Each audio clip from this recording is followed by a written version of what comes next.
The Lancaster Barnstormers enjoyed the top of the 11th last night here at Long Island for an 11-5 victory in extra innings. And now tonight we have to make up a rainout from a month and a half ago. Doubleheader baseball coming your way from Fairfield Properties Ballpark. We are ahead of schedule as the Ducks have already taken the field here tonight, along with Zach Donaldson, Dave Collins with you. And once we clear the playing of our national anthem this evening with all these youngsters out on the field, we'll get you the starting lineups for the first game of this evening's doubleheader. The Barnstormers coming in, they have taken 2 of 3 in the course of this week, with the doubleheader coming up tonight, a single game tomorrow afternoon. And both wins for the Barnstormers have produced 11 runs. In between, they scored just 1, and that is typical of the way this season has gone. The ebb and flow of the offense, the pitching seems to give up about the same amount every night. Right now, we're going to send you down to the field and the introduction of our opening ceremonies.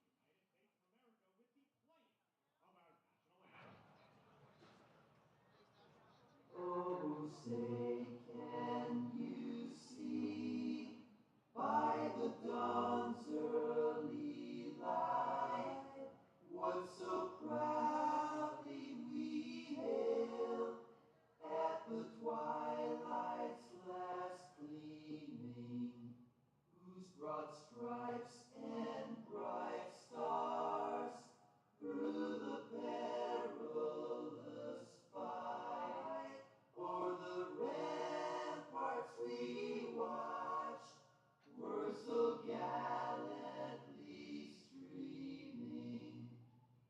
And the rocket's red glare, the bombs bursting in air, gave proof through the night that our flag was still there.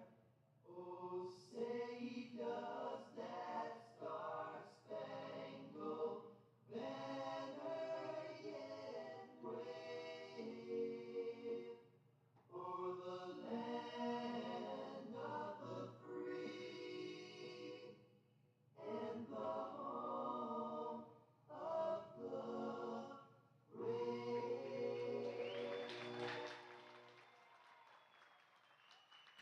Our national anthem this evening here at Fairfield Properties Ballpark. Now on to game 1 of this doubleheader. The Barnstormers with Oscar De La Cruz, 2-0 on the hill.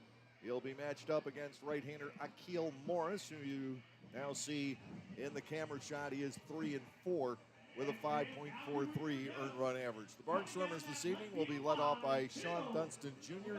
He is, of course, in center field. The second baseman batting number 2 is Melvin Mercedes. Kelly Dugan at first base hitting third. The cleanup batter is the designated hitter Andretti Cordero. Ladarius Clark bats fifth. He is in right. The left fielder batting sixth is Trayvon Robinson. Anderson Felice will make the start at shortstop again. He is batting seventh. Anthony Peroni, the catcher, hitting eighth. Trace Lair is at third base, batting ninth, with De La Cruz 2-0 on the hill. For the Ducks this evening, L.J. Mazzilli will start as the DH and lead off. Batting number 2 is the shortstop Vladimir Frias. Alejandro De Azo, the left fielder, batting third. Sam Travis will be in the cleanup role and play first base. Debinson Romero, the third baseman, will hit fifth. Rusney Castillo is the center fielder. He is batting sixth. Joe DiCarlo again with the start at second base. He will bat seventh. Dustin Woodcock is in right field, batting eighth. Austin Rye is doing the catching and batting number 9. On the hill for the Ducks here this evening is Akil Morris. Morris pitched for High Point before coming here, but he is a guy also who has spent some time in the major leagues, a short stint with 3 different clubs, the Mets, the Braves, and the Angels, for a total of 18 major league appearances overall. He is from St. Thomas in the U.S. Virgin Islands. There have been a handful of major league players over the years from the Virgin Islands. I remember Calvin Pickering coming up in the Orioles organization, but he's not alone. I think Horace Clark, back in the day with the Yankees, was from the Virgin Islands. This season, Morris is 3-4. He has covered 54 2/3 innings in 11 starts.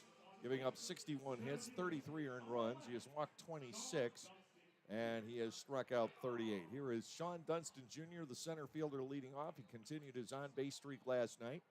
He has reached base in all 13 games that he has played as a Barnstormer. Now, it's always harder, of course, because of playing 2 fewer innings in these games to keep those streaks going. Here's the motion and the first delivery, a called strike. It is 0-1 on Dunston. Melvin Mercedes and Kelly Dugan will follow. Sean's hitting .333 now with 2 doubles, 2 triples, only 2 runs batted in, though. He will take a pitch over at the letters. Very quickly, it's 0-2. Silvio Martinez calling the plate tonight. Freddie DeJesus at first.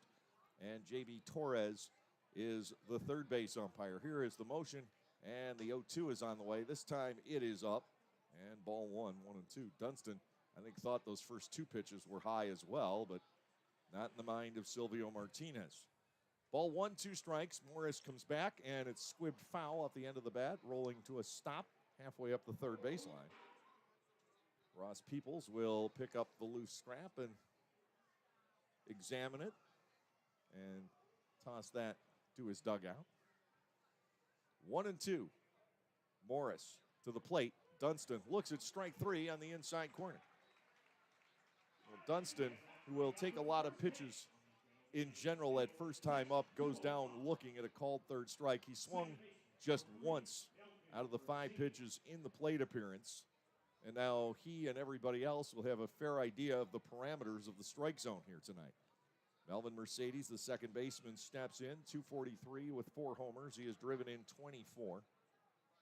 Melvin, a night ago, with a couple of hits in 6 at-bats. He will look at a strike. It is 0-1, and it's been nothing but strikes so far for Morris, who's averaging a little better than 6 strikeouts, about 6.3 per 9 innings this year. Swing and a miss for Mercedes. And Melvin quickly trails at 0-2. Kelly Dugan, the first baseman, whose numbers are quite impressive this season, waits on deck. No balls, 2 strikes. The motion, and to Melvin, it is upstairs, and we're seeing a similar pattern here for Mercedes that we saw Morris break out against Dunston. 1-2, Melvin awaits. The defense fanned out against him, and the pitch missing away. 2 balls and 2 strikes. Debinson Romero at third, Vladimir Frias at short, Joe DiCarlo at second, Sam Travis at first. The outfield has Alejandro De Aza in left, Rusney Castillo is the center fielder, Dustin Woodcock is in right, and Austin Rye once again is doing the catching. Here's a 2-2. Mercedes fouls it away. Nobody has made any kind of solid contact against Morris here in the first inning, but the Barnstormers are extending their at-bat, so that's not a bad start. 2 balls, 2 strikes. Morris peering in, getting the sign from Rye. And time is called at home plate. Mercedes having to back away. And that's one of the things I'm always concerned with the enforcement of a pitch clock is the gamesmanship between the pitcher and the hitter. Whose fault is it that it took too long for the pitch to come to the plate? Ball 3 is high. Mercedes trying to work his way on against the right-hander Akil Morris, 6'1", 205-pounder. Here's the wind and the 3-2. That is cut on, foul-tipped and held by Rye. 2 up and 2 down. And this top half of the first is in the hands of Kelly Dugan, the Lancaster first baseman, whose numbers in general are in the stratosphere. He's hitting .352 with 19 home runs, 55 runs batted in. Again, he lost control of the cumulative categories because of missing a handful of games, but he still leads the percentage categories in many cases. Fastball is upstairs, ball 1 and no strikes.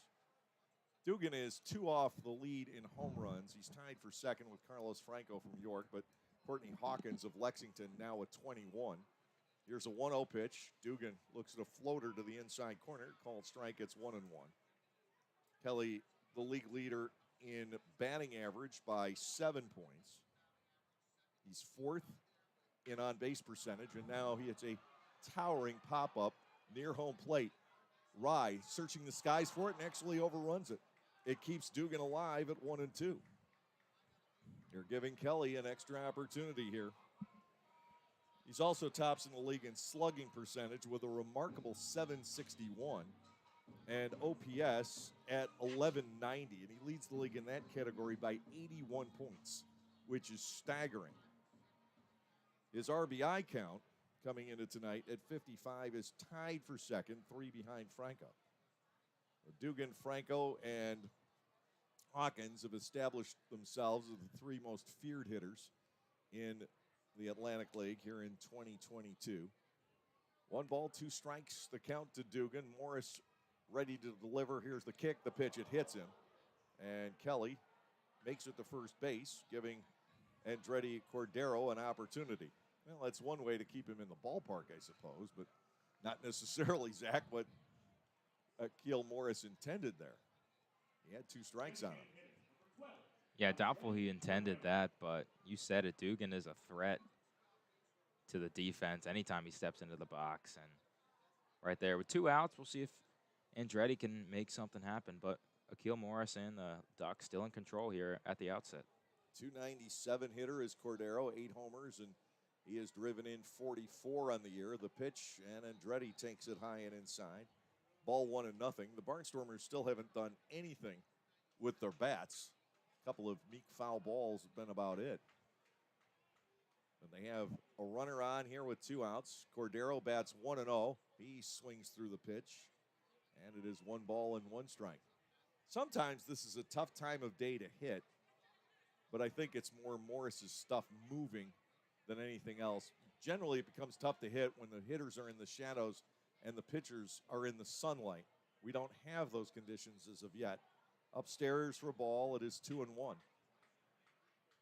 Cordero in last night's game had a bloop single to drive in the first run. It was his only hit of the night, but he still batted safely in 29 of the last 34. Here comes the 2-1 for Morris. Slapped the second. Easily handled by DiCarlo. And Cordero is cut down to end the inning. 4-3. No runs, no hits, no errors. And 1 runner was left out on the base paths. We've gotten through 1/2 inning tonight here at Fairfield Properties Ballpark out on Long Island on this beautiful summer evening with the score, the Barnstormers 0 and the host Long Island Ducks coming up. Get out of the heat and dive under the sea this summer with Disney's Little Mermaid at Dutch Apple Dinner Theater. Join Ariel on her adventure from the sea through the human world. Based off a 1989 animated film, Disney's Little Mermaid will keep kids young and old entertained. Performances are Tuesday through Sunday with matinee and evening show options available. Each performance also includes a buffet-style meal prior to the show. Call Dutch Apple Dinner Theater at 717-898-1900 or visit us at DutchApple.com to reserve your tickets today. Being over 55 does not mean a ticket, it means 10 with the Silver Stormers Club presented by the Lancaster Barnstormers and Audiology Associates of Lancaster. Anyone 55 and over can enjoy baseball action at every Tuesday home game for only $50 on the season. That is nearly a 70% savings. Members also receive a special Silver Stormers t-shirt to wear proudly at the stadium. For more information or to sign up, go to LancasterBarnstormers.com and look in the season tickets section.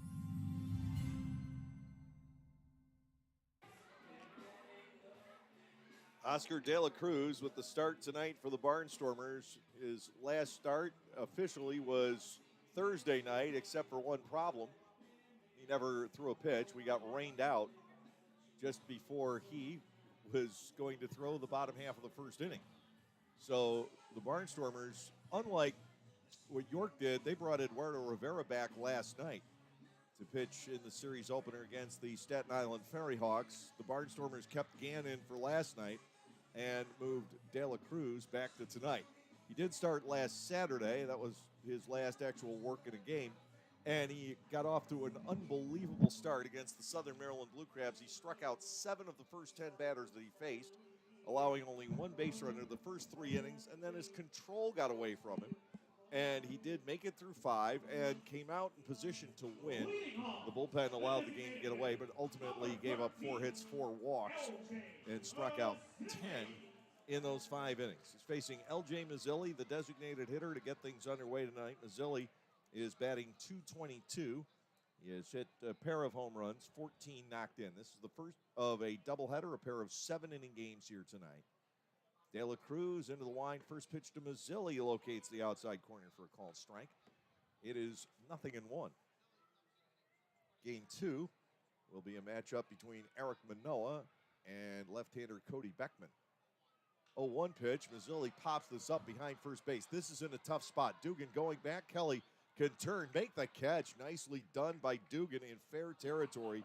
Well out the right field side. Ladarius Clark playing Mazzilli more toward right center. Had no chance to get there. Mercedes was toward the middle. He couldn't get over. Dugan managing that pop-up nicely. We have one out, and shortstop Vladimir Frias will come to the plate. Frias 236 with a pair of homers, 19 runs batted in. He had a double last night that drove in a run in the third inning. As I said, Frias only has 3 hits in the season series, but they've all been important for the Ducks. He has knocked in 4 runs. The motion by De La Cruz and to Vlad, a little bit high. Ball 1, no strikes. Third baseman Trace Lair up on the grass, trying to deny the bunt possibility to Frias. Vlad, I think, has gotten a little bit bigger since he played for the Barnstormers last a few years ago, but it has not at all affected his agility at shortstop. He made a couple of terrific plays last night. In one case, starting a double play against Lair. In another place, getting a ball hit by Cordero he really had no business getting to, but he made a bad throw to third, trying to get a force out. Swing and a miss. De La Cruz ahead of Frias at 1 ball, 2 strikes, no score, bottom half of the first inning. The Barnstormers had a 2-out base runner as Dugan was hit by a pitch. That was it. Now De La Cruz nods in agreement with Anthony Peroni's signal. The pitch is lifted toward left center field. This is hit well. Trying to pinch it off. Robinson, diving try, can't get it. It's into the alley. Picked up by Dunston out there, but not before Frias is standing at second with a double. First hit of the game, and it's a big one. Heck of an effort there by Robinson, just outside of the outreached glove. But now the Ducks with a base runner, man in scoring position here in the bottom of the first. I had thought initially that Dunston was the guy who was going to get there, but he ended up being the guy away from it. Robinson, a spectacular effort coming up just short, and Vladimir Frias' gear is collected by his son, who's one of the bat boys. One out, here's Alejandro De Aza, .333 hitter with 4 homers and 26 driven in. De Aza drew 2 walks last night and also reached when he swung and missed to the third strike, and it got away from Peroni.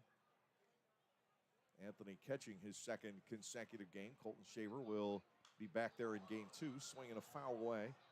No balls and a strike. Trace Lair at third, Anderson Felice at short, Melvin Mercedes at second, Kelly Dugan at first. The outfield has Robinson, Dunston, and Clark from left to right. And Peroni doing the catching. Shaver is sitting out game 1. But could be used, certainly, to come in and bat later on in this game. And then it's Felice who will sit game 2. The Barnstormers will align their infield a little bit differently. There's a bluff to second base. Nobody there to receive a throw, but at least it has Frias thinking.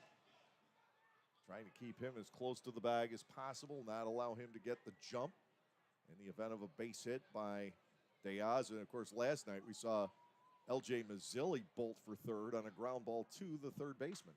Diaz pops it up, shallow left field. This time it is Lair going back, and he will make the catch in foul ground.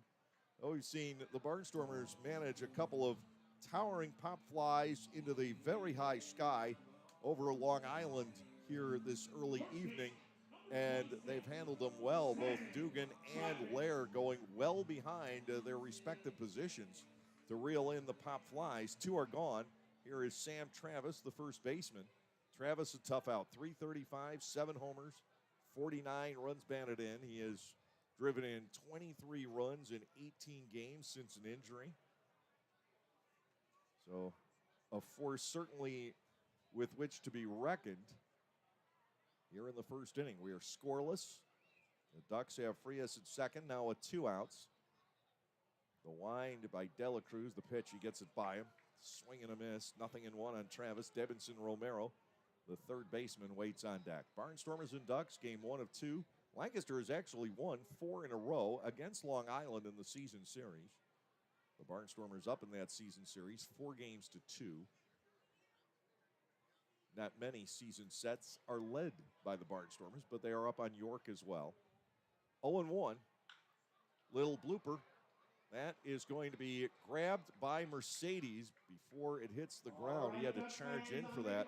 So the Barnstormers, again, showing some prowess on handling pop-ups of different varieties. No runs, 1 hit, no errors, and 1 man left on base here in the lower half of the first inning. And at the end of 1, there is still no score.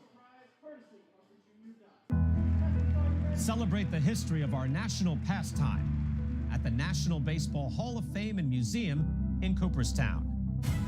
See priceless treasures that will bring your baseball memories to life. Connect with events that have shaped and changed the game and our country. Our stories to tell, your memories to share. Plan your family visit today at baseballhall.org. See you in Cooperstown, where the journey becomes legend. They say to truly understand someone, you must walk a mile in their shoes. Well, at Lexus, we designed the ES with you in mind every step of the way. From class-leading legroom in the back to positioning the touchscreen 4 inches closer to you in the front. Everything in the Lexus ES, a direct reflection of you. See Bobby Rahal Lexus in Mechanicsburg or Lancaster County. 2022 ES versus 2021-2022 competitors. Information from manufacturers' websites as of 5/3/2021. For the youth of our area, the Barnstormers are offering a wide variety of camps throughout the summer to teach everyone some tips on baseball and softball. Camps are offered to kids as young as 4 and as old as 12. Some even involve the parents. They run from June 11th all the way through September 17. For more information, go to LancasterBarnstormers.com and click on the Youth Baseball tab. All presented by Orthopedic Associates of Lancaster and Play It Again Sports.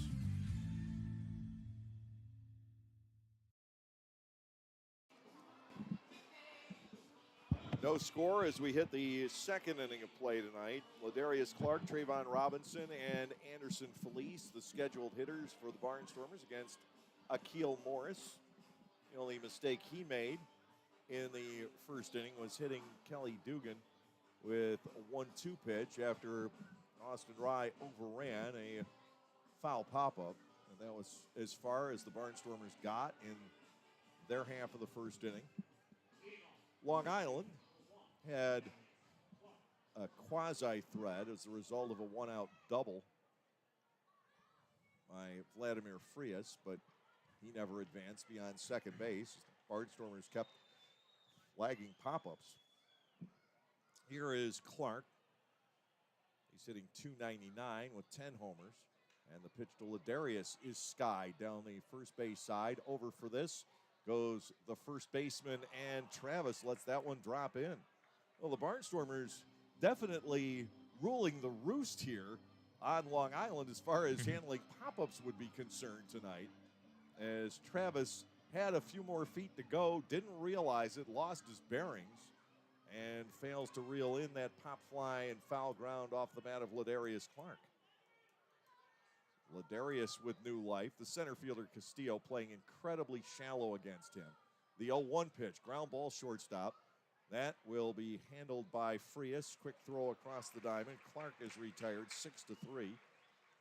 One man down. Trayvon Robinson will step in. Trayvon is over his last 13, down to 234. He has driven in 7 runs. The Barnstormers still haven't made any kind of solid contact against Akil Morris through the first 5 batters. Dugan, the only base runner Lancaster has had. And not too far away today, there was a no-hitter on what you would say is the mainland here, I suppose, when you're on Long Island in the Bronx. Houston spinning a combined no-hitter against the Yankees today and winning 3-0. Ball one outside to Robinson, 1-0. Anderson Felice, the shortstop, is the on-deck batter. Back-to-back switch hitters for the Barnstormers. Taken low. Robinson ahead in the count. 2 balls and nothing. Lancaster 0 and Long Island 0, playing the top half of the second inning. Game 1 of our doubleheader. Here's a 2-0 pitch. Inside. And it's 3-0 to Robinson, who's likely to take this one. Temperatures got to the upper 80s today here on Long Island. It's been a warm one, much warmer than it was yesterday. 3-0, taken for a strike, 3-1. Yesterday, that weather, which I think virtually everyone would consider in the ideal range. Not too hot, not too cold. For those people who like colder weather. Yep. It was still within the range of tolerability, and for those of us who prefer the warmer climates, it was warm enough. Robinson now at 3-2 against Akil Morris here in the second inning. Anderson Felice waiting on deck. Robinson has hit a couple balls on the nose in this drought in which he finds himself. 3-2 pitch. He'll take the walk. And that will get the Barnstormers started here in the second inning. A 1-out base runner. Robinson has yet to try and steal. A couple of months away from his 35th birthday. He is the elder statesman on this club and still will be when Scott Schumann is reactivated sometime this week. He has Schumann by about 6.5 months. Both currently 34. Double play depth sets the infield for Long Island. Here's a pitch, and it tickles the outside corner on Felice, 0-1. Anthony Peroni had a chance to hit for the cycle last night. His final time up, but he struck out instead of hitting the home run. He had the single, the double, and the triple in his pocket here last night. 0-1. Quick throw over to first. Diving back is Robinson. Freddie DeJesus calling the shots over there tonight. 0-1, the count to Felice. Hitting .260. He drove in the 11th run last night with his only hit of the game. Another quick strike over to first, and Robinson dives in. Morris making sure Robinson doesn't get that first stolen base of his Barnstormers tenure here this year. Robinson inching away, not taking off. Another off-speed pitch, this time outside to Felice. 1 ball and 1 strike. Anderson didn't play for about 3 weeks, and he's been able to get a base hit in each of his 3 games back, but really not tearing it up at the moment. There goes Robinson. The pitch is outside. Rise throw to the wrong side of the bag. And Robinson is in with the stolen base. Austin Rye had a legitimate chance there for the out. And Vladimir Frias did a nice job keeping that from getting into center field. He tries the hidden ball trick on Trayvon Robinson, does Frias. He faked throwing back to Akil Morris, who was not on the hill. And Robinson, probably, if I had been able to zoom in, I'm sure he had a grin on his face and said something like, "Nice try, Vlad." They were teammates in Lancaster. 2-1 now. Frias with a ground ball foul. Back down in the first base coach's box. 2 balls and 2 strikes. 2 of the more amusing players we've had over the last several years. Frias can be one funny guy at times. 2-2. Robinson leads from second, and Anderson Felice up and away for ball 3, and Morris struggling to find the plate. Now, the last time the Barnstormers faced Akil Morris was in the doubleheader here back on May 8th. He threw game 2 and did not allow an earned run in 5 innings, but he walked 4. He walked 4, struck out 4, wasn't involved in the decision. Lancaster managed only 3 hits. Here's the set, the 3-2, and that's badly high and outside. So Felice will join Robinson on the bases as Morris walks his second of this game, 28th of the year. He's averaging now 4.5 walks per 9 innings. Anthony Peroni steps in. Anthony had an infield single and a triple on his log last night. That won't happen for Anthony all that often. The infield base hit, diving stop by the second baseman DiCarlo, and he simply couldn't right himself to get off a throw. And then he blasted the triple into left center field with Castillo playing shallow and toward right center. It took him forever to get there. And Peroni glided into third easily, and that was the go-ahead run in the Barnstormers' 11th inning. Swinging a foul back. Anthony met business with that cut. It is no balls and a strike against Akil Morris. In that game, back on May the 8th, the Barnstormers 3 hits. Jake Hoover had 1. Kelly Dugan had 1, and actually Hoover had 2. He had an infield hit as well. To Peroni, it is upstairs. Ball 1, strike 1. The Barnstormers, even now, they have a couple of runners on. They've had 3 runners in the game. They still have not hit a ball hard. But Morris also is having his issues with the strike zone. And very often those can go hand in hand. That concept of being effectively wild. And there is a point where you can get away with that. Everything has to be in balance, though. Peroni bats at a ball and a strike. The runners take their leads, and Anthony pops this up, and this will carry to the seats. So he doesn't need to count on any more Long Island mishaps on balls hit skyward. 1 ball, 2 strikes on Peroni. Trace Lair, the third baseman, swinging the bat well right now, waits on deck.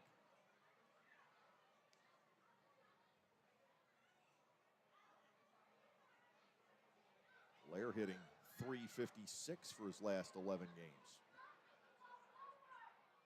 Robinson leads off second, Felice off first. Anthony Peroni's average for the season up to 183 now.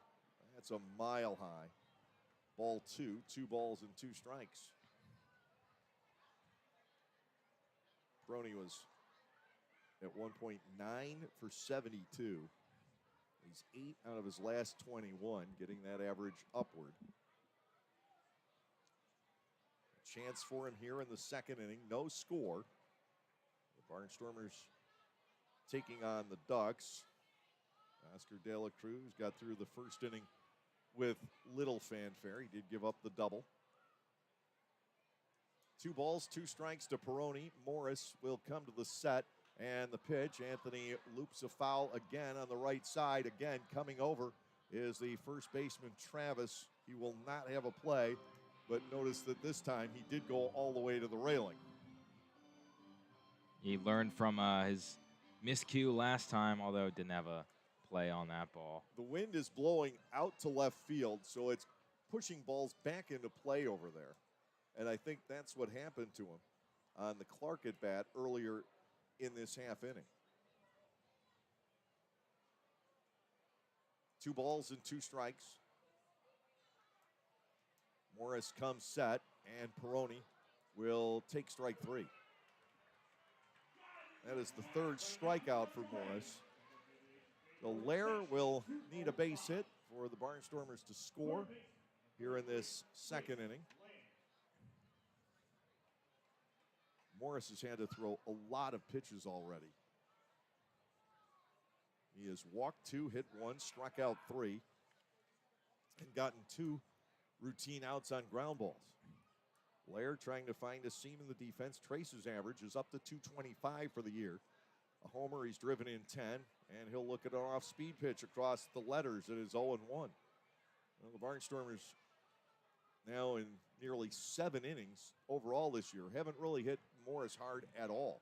Now, the last time we faced him, it was a gray day, about 50 degrees in the wind gusting in. Off speed, swing and a miss. It's 0-2. The other thing here is that Morris has mixed everything together in the early innings. The Barnstormers have seen everything now. So will he be able to weave the magic the second time through the order? I'm not so sure. He does have Lair at 0-2. Robinson leads from second. Felice is off first. Akil Morris to the belt and to Lair. 0-2 pitch in the dirt, knocked down, picked up by Rye, and they're going to get Robinson at third base. He takes a gamble, and it doesn't pay off. Lair will get the start the next inning. Trayvon Robinson is out 2-5 in the inning. No runs, no hits, no errors, and the Barnstormers leave 1. We'll go to the bottom of the second. It is Lancaster nothing and Long Island nothing.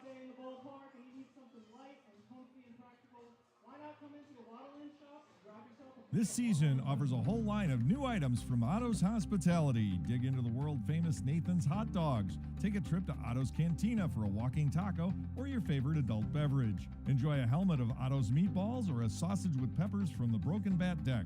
For the sweet tooth, there are jumbo chocolate chip cookies, Skyline cotton candy, and ice cream novelties. Or simply snack on Emma's popcorn in a variety of exciting flavors. What a great way to savor your time at the ballpark, courtesy of Otto's. There is a weekend in July where the baseball world revolves around a village in upstate New York. Baseball Hall of Fame induction weekend in Cooperstown is an unforgettable experience full of family-friendly activities and priceless moments.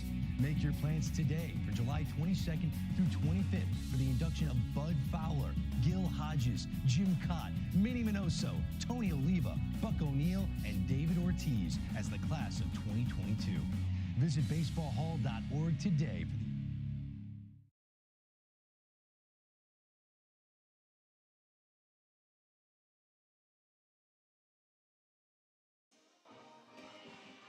Bottom of the second inning comes up. Debinson Romero, Rusney Castillo, and Joe DiCarlo facing Oscar De La Cruz.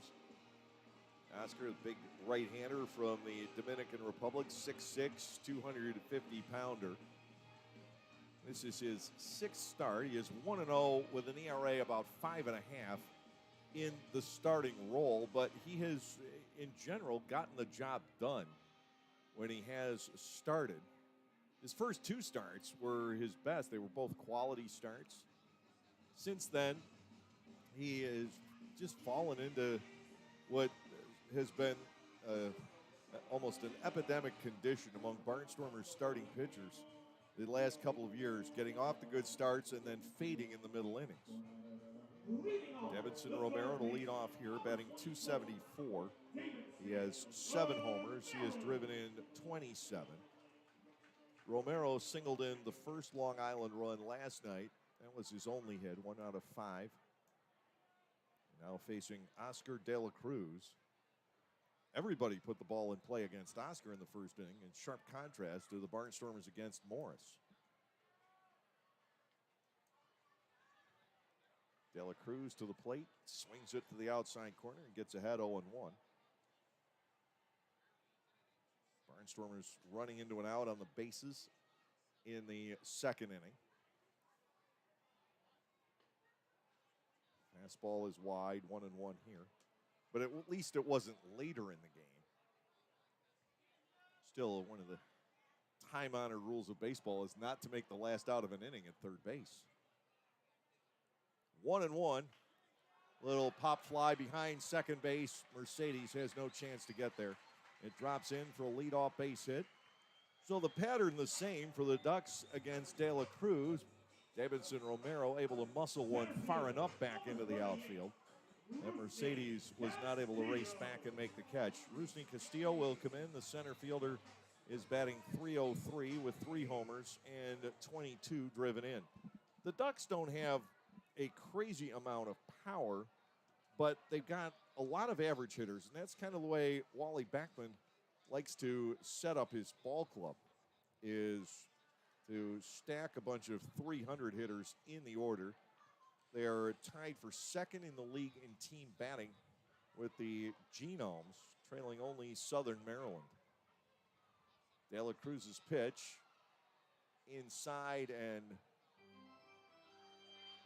fouled off the bat handle, I guess. It is 0-1.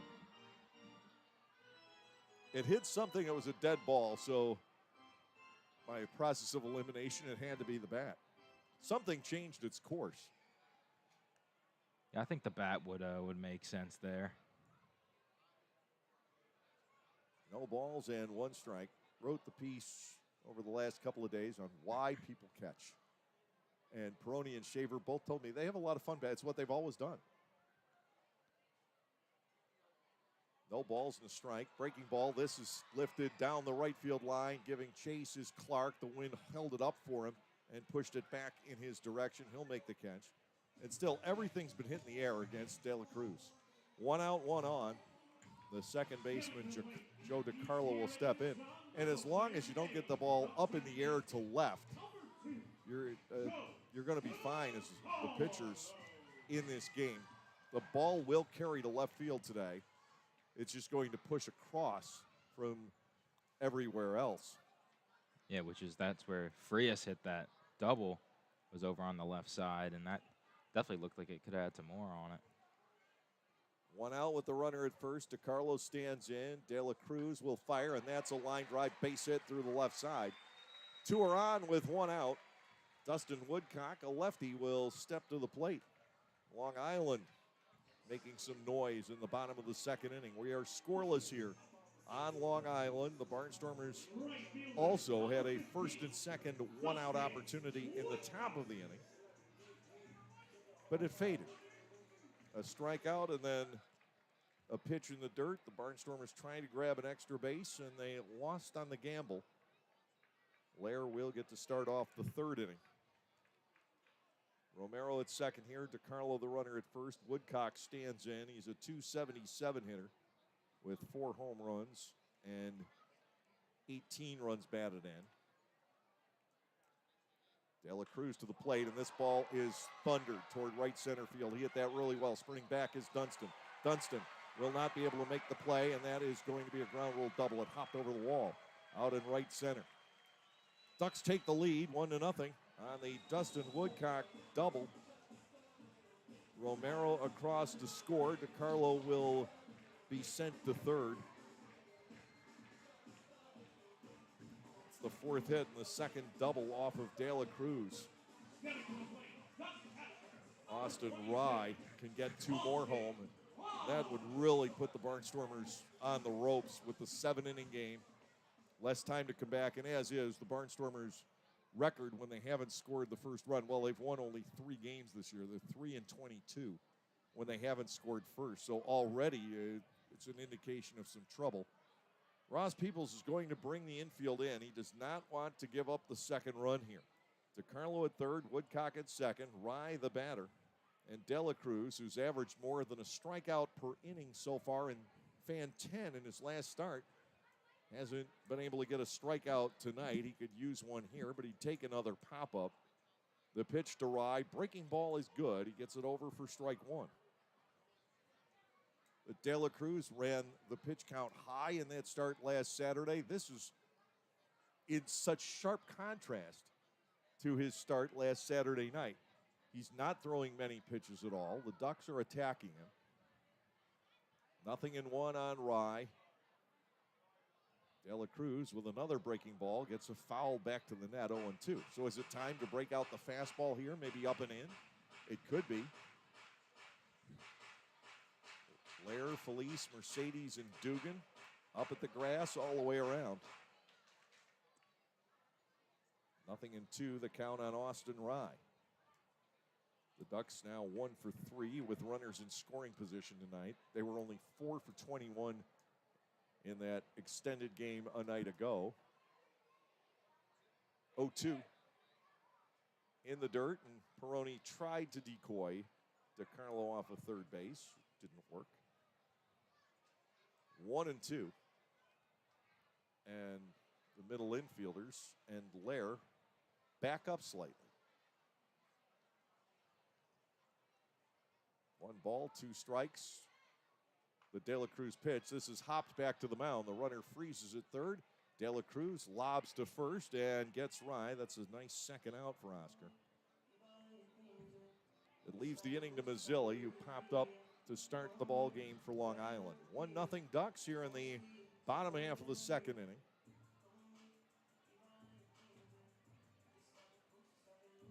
The Barnstormers were 7 for 20 with runners in scoring position last night, but it was all in innings 1 and 11, beginning and the end of the ball game. They were 7 for 11, in between 0 for 9. And that's sort of the way it's gone this season, and that's why you see the big innings and the big outputs one night and 0 or 1 runs the next. An average of 5.5 runs a game. 2 outs. De La Cruz to Mazzilli, and again, LJ pops it up. This time it will be Clark taking charge. Ladarius with the catch, and De La Cruz is able to minimize the damage here in the bottom of the second inning. 1 run on 3 hits. The Ducks potentially cheated by the ball bouncing over the wall in right center. No errors, 2 men left on base. We'll go to the third. Long Island has the start. It's 1-0 Ducks. There is a weekend in July where the baseball world revolves around a village in upstate New York. Baseball Hall of Fame induction weekend in Cooperstown is an unforgettable experience full of family-friendly activities and priceless moments. Make your plans today for July 22nd through 25th for the induction of Bud Fowler, Gil Hodges, Jim Cott, Minnie Minoso, Tony Oliva, Buck O'Neill, and David Ortiz as the class of 2022. Visit baseballhall.org today for the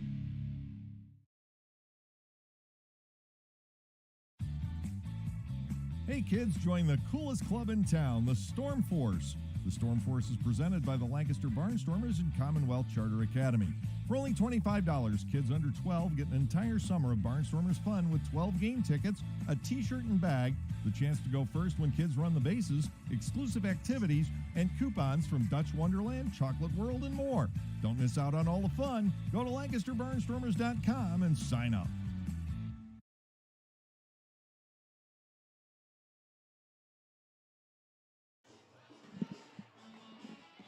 Akil Morris has shut down the Barnstormers offense through the first 2 innings. Lancaster's had runners because Morris has not always displayed great control. But the Barnstormers have only put 2 balls in play, and those have been routine grounders. Trace Lair, Sean Dunston Jr., and Melvin Mercedes, the slated hitters in the Barnstormers half of the 3rd inning. It is just gorgeous weather here on Long Island, and you understand when you see days like this, and you know that this entire location is ringed by beaches, why it's such a popular vacation spot for people on the East Coast.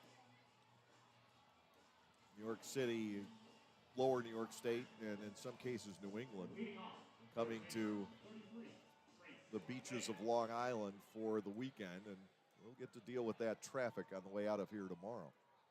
Trace Lair, the third baseman, leads off. He was at the plate when Robinson got thrown out on the bases last inning. And Morris knocks Trace down. Ball 1 and no strikes. It's one thing when hitters end up falling forward. It's another thing when they end up falling backward. When they fall forward, it's because the pitch comes in around the belt or lower. When they fall backward, it's head hunting. 1-0. Lair looks at a breaking ball across at the letters for called strike 1-1. Morris has gotten the pitch at that level this entire game, and the Barnstormers have seemed a little bit flummoxed by it. 1 ball, 1 strike. The kick, and to Lair, Trace bangs a foul down the left side and out of play. Morris has him at 1-2. Dunston and Mercedes will get a second look, but in reality, Lair is getting a second look also. The count had been 1-2 on him when Robinson was thrown out. Lair drives another foul off to the left, and we will continue at a ball and 2 strikes. You feel with Morris, you've got to be able to hit those pitches up high. He goes there more often than not. To Lair, 1-2, lifted to center. Jogging in is Castillo. He will make the catch. Lair's retired, and Dunston will come back around. Our Barnstormers trailing 1-0 here in the 3rd inning and just getting nowhere against Akil Morris, despite the fact they're winning the battle of the pinch count rather dramatically. Lancaster can't sink collective teeth into anything here. Yeah, they haven't been able to so far, but second time around the order, see if they can change that. Dunston struck out looking his first time up. He swings and fouls an offering back. It is 0-1. One thing that has changed to some degree is the Barnstormers are getting more cuts in against Morris than earlier in the game. Here's the 0-1. Dunston swings. He tried to time that, but skies it out to right. Fading over is Woodcock for the catch. 2 up and 2 down. So it's lightening the load of pitches on Akil Morris. but it makes you feel a little bit better that the Barnstormers are beginning to time what Morris is doing. Here is Mercedes. He struck out on a 3-2 pitch back in the opening frame. 2 outs, nobody on. Lancaster down by a run here in the top half of the third. Morris goes to work on Mercedes. First pitch is a ball low. 1-0 here. Kelly Dugan looms on deck.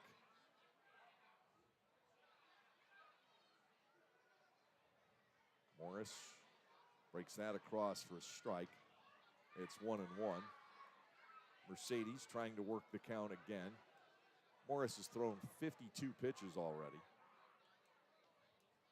Misses away. 2-1 on Melvin Mercedes with Dugan in the on-deck circle. De La Cruz has only thrown 3 balls in the first 2 innings.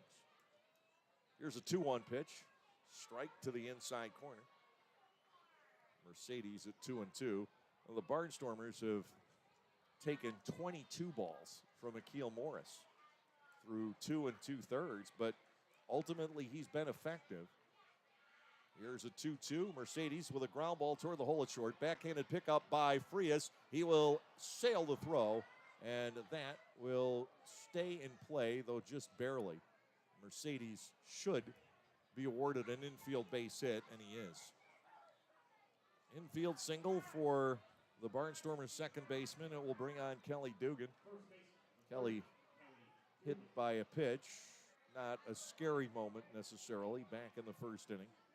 He was able to turn. He got it in the fleshy part in the upper shoulder. Runner on with 2 outs here in the third inning. Mercedes does have 7 stolen bases. But do you want to risk it with Dugan at the plate? I don't think so. Especially with how effective he is against righties, I would agree with you.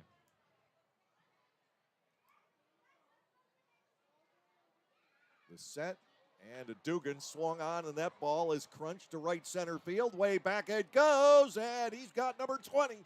Kelly Dugan gives the Barnstormers the lead 2-1 as he times Akil Morris and takes it out of the yard to right center field on a line drive. The monster season continues for the Barnstormers' first baseman.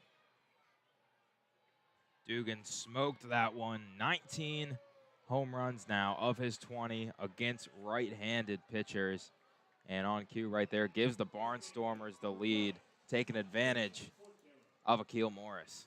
Well, there's no question that Dugan is having an MVP season. You have to take into consideration a variety of small injuries and illnesses. He's missed 10 games. First pitch swinging is Cordero. He will loft this pop-up over on the third base side. Romero has to wait, but he makes the catch. It will end the third, but the Barnstormers take the lead on the 20th home run of the season for Kelly Dugan. 2 runs, 2 hits with no errors, nobody left on base. We're in the middle of the third here at Fairfield Properties Ballpark, playing the first of a doubleheader, and the Barnstormers are now up 2-1. Are you sick and tired of washers that don't use enough water or take 2 hours to clean and don't last more than a few years? Well, come into Gockenauer's in East Petersburg now and let us show you the Speed Queen commercial grade laundry. Built the old-fashioned way with warranties up to 7 full years. Gockenauer's will deliver and install your new Speed Queen, and we know you'll be fully satisfied with your purchase. Gockenauer's in East Petersburg, your hometown dealer for 73 years.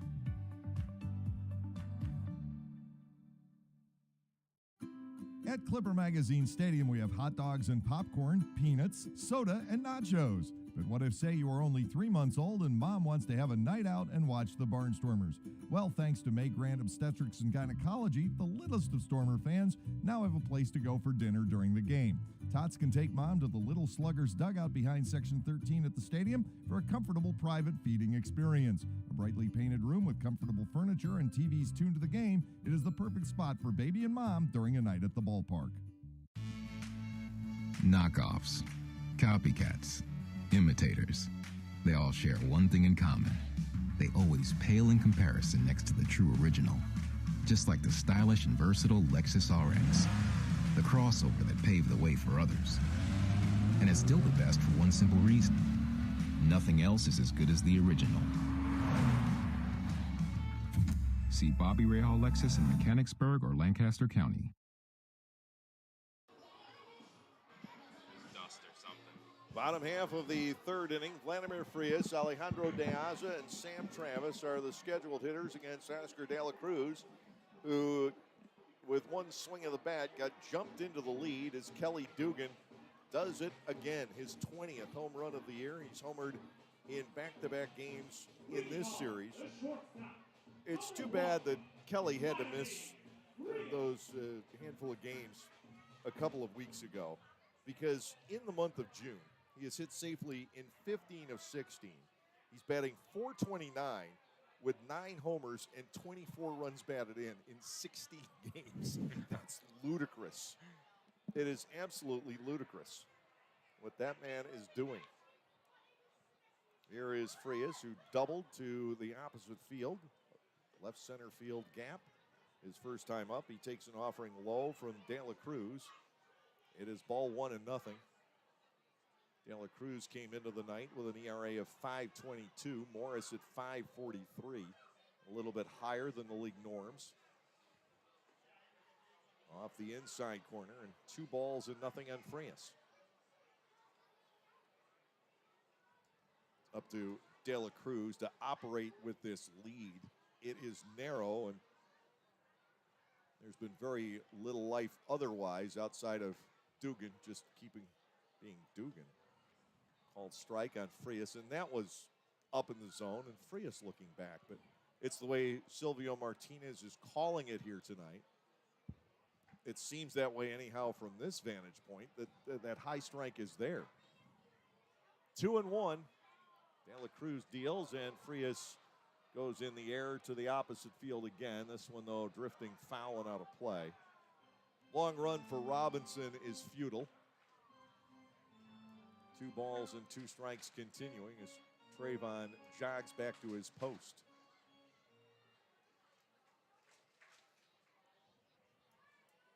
Frias with the outfield playing still slightly around to the right against him, despite the double the last time up. Here's De La Cruz's 2-2, spoiled foul over the net, and it ends up hitting one of the guide wires, setting that vibrating like a piano string. 2-2. Guys in the press box in Lancaster always look forward to Vladimir's return. Fouled again. Still 2 balls and 2 strikes. They had so much fun with Vlad when he was in Lancaster, and he acknowledges the fact that they're recognizing him every time.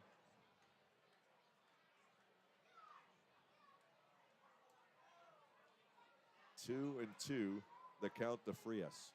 Of course, he was part of the last 2 winning teams in Lancaster. Fouled away, and he's been part of 3 winning teams here on Long Island. The Ducks have made it to the championship series 5 years in a row.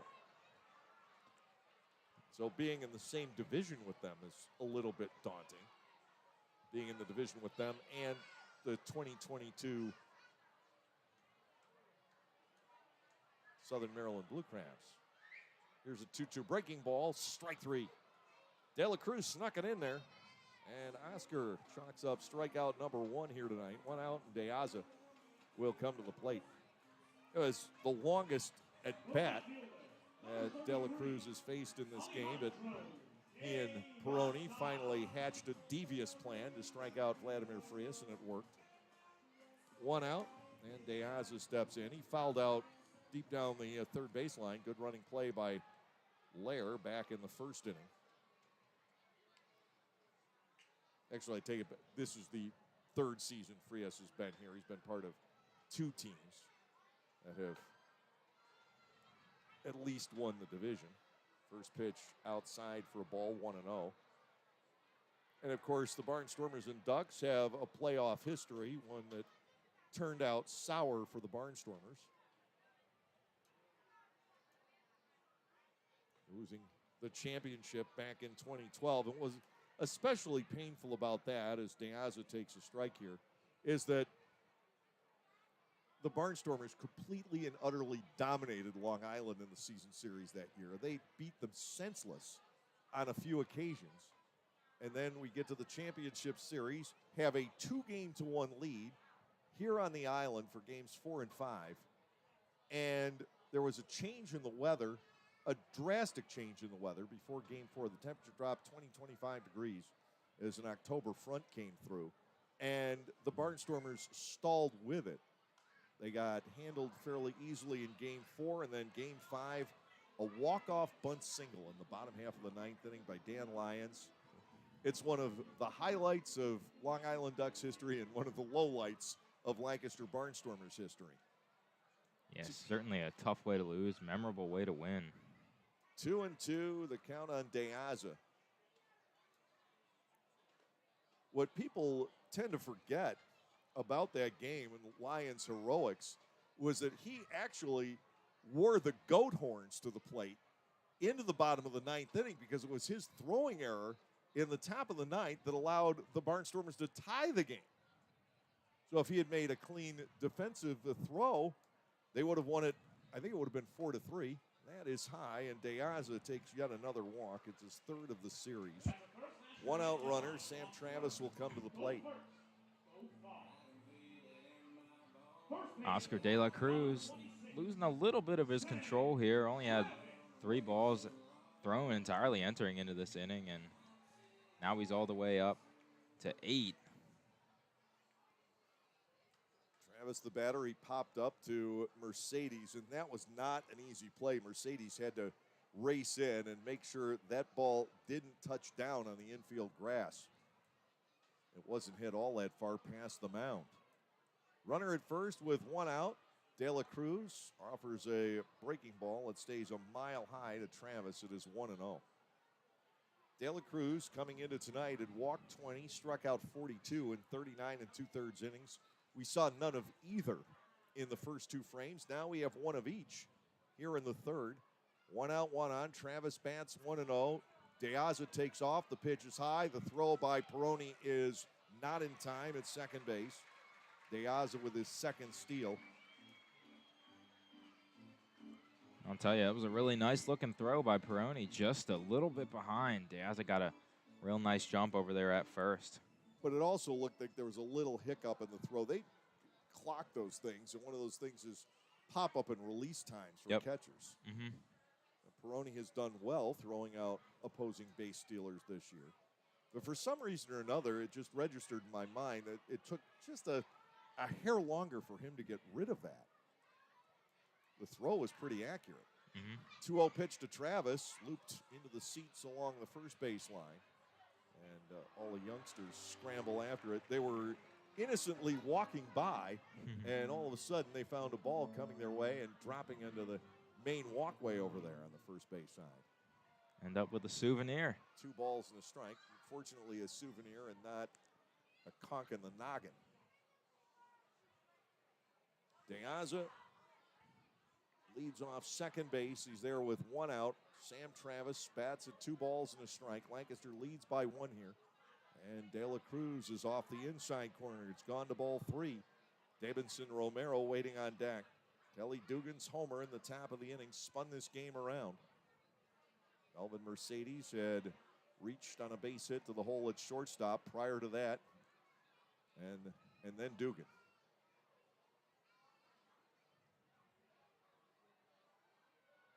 Ball 4 is outside, and it's a wild pitch to boot, giving Deaza third base. Well, De La Cruz is off on the mark with his control all of a sudden here in the 3rd inning. And it's a mystery. This is what we saw last Saturday in the 4th inning. After Oscar absolutely buzzsawed through the Blue Crabs of the first 3. Well, here we go. It's keyboard cat time as Mark Johnson takes a trip out to the mound to visit with De La Cruz, runners at the corners, and 1 man out in the bottom half of the 3rd inning. It's a tradition here on Long Island whenever a Barnstormers coach goes out to visit the mound. My understanding is, I've never asked because it makes such a great story that it is this way, is that they do it only with the Barnstormers. And it was a thing they tried to get Butch Hobson's goat. There was this long-running feud between Butch and the Butch and the Ducks before Butch even managed the Blue Crabs from back in the days managing Nashua a couple of decades ago. And they would try to get his goat with that. And I got the same reaction out of Ross last night that I got out of Butch. Well, you got keyboard catted. And he's like, what? You know, the keyboard cat on the video board? What? And I said, you know, do, do, do, do, do, do, do, do, do. He goes, oh, I have heard that, I guess. What are you talking about, a keyboard cat? Because they're so focused on the game and the task at hand that they don't see the cartoon on the video board. And the music really doesn't register. First and third with one out. Romero stands in. Fresh count. De La Cruz starts him with a breaking ball, and he cannot get that thing under wraps right now. He threw a dandy to Frias for the called third strike, and since then he has struggled with it. 1-0 on Romero, who singled and scored back in the second inning. 2-1 Lancaster. And De La Cruz in need of a ground ball. Bouncer foul, and it's 1-1. So Oscar has thrown about as many pitches this inning, and he has only one out, as he did the first two combined. For Morris, it went the other way. The Barnstormers starting to attack and putting the ball in play. So no walks, no strikeouts for him in the top of this inning. Diaz off third. Travis leads from first. It's a ball and a strike on Davidson Romero. Finds a place on the outside corner at the knees. That was a beautiful spot. If De La Cruz can get a ground ball here, Robinson, or Romero, I should say, is not the fastest guy in the world, so you've got the time to turn two. Lair, Frias, and Mercedes awaiting that possibility. 1 ball, 2 strikes, and Romero, breaking ball is low, saved by Peroni. And we get to 2-2. Rusney Castillo, the center fielder, waits on deck. The Ducks have had a lot of opportunities in this game. Barnstormers really haven't, but Dugan's home run with a man at first base counts for the lead.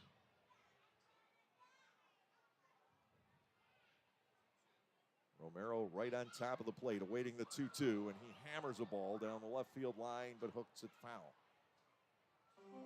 Still 2 balls and 2 strikes. By the way, I think that is now an acceptable way of phrasing things for the Barnstormers in 2022. Simply, and then Dugan. You don't have to go beyond that. It describes itself.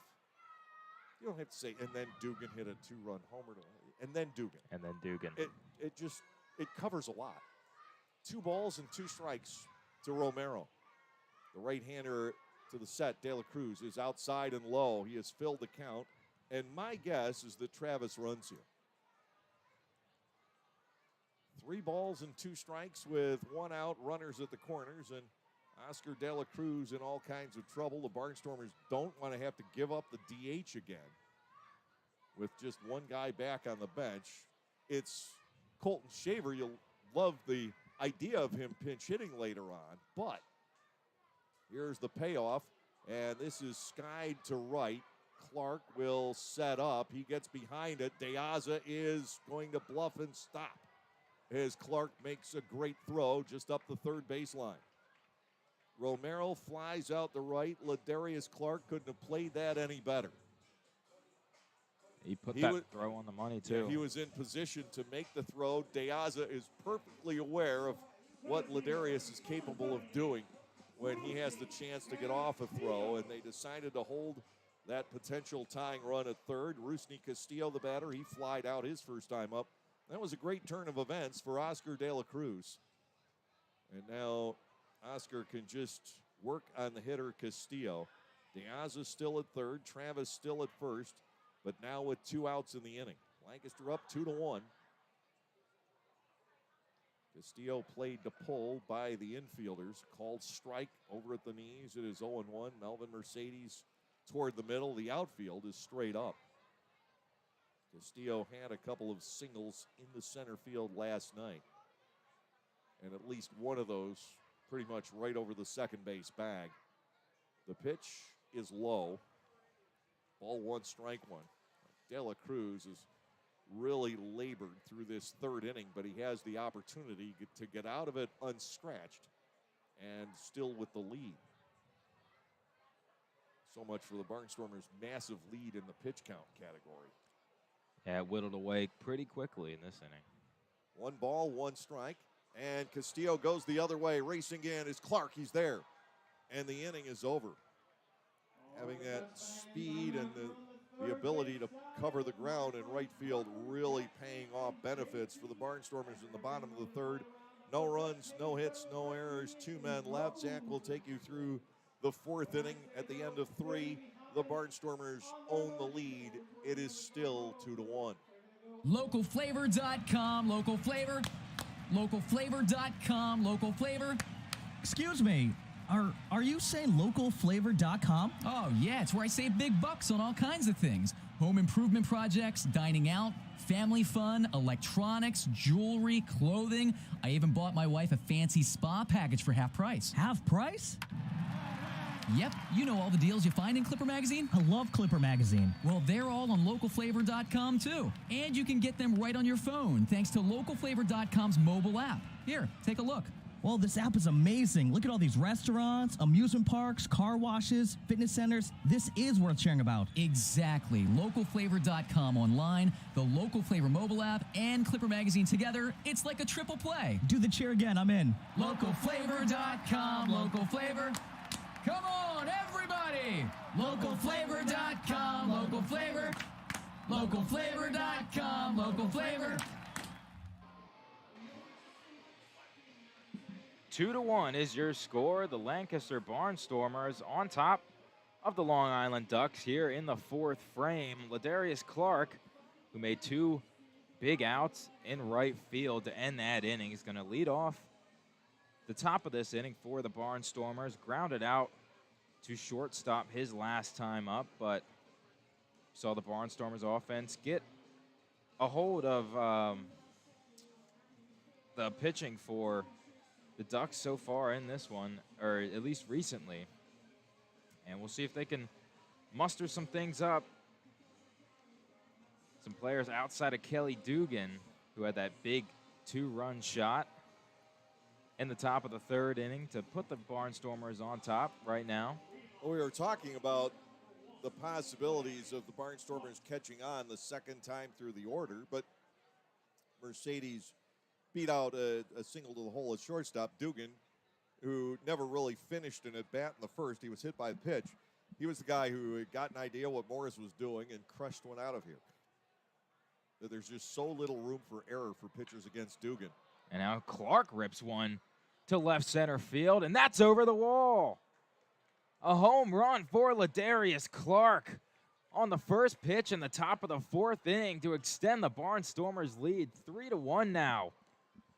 Well, they're on top of the Ducks. We've seen what Ladarius is about, the ability to play defense. He probably saved a run in the bottom of the 3rd inning just by his presence out there, and then he figured out Morris too and takes him over the wall in left center field. That is his 11th home run of the season in a bid for joining the list of 2020 players in Barnstormers history.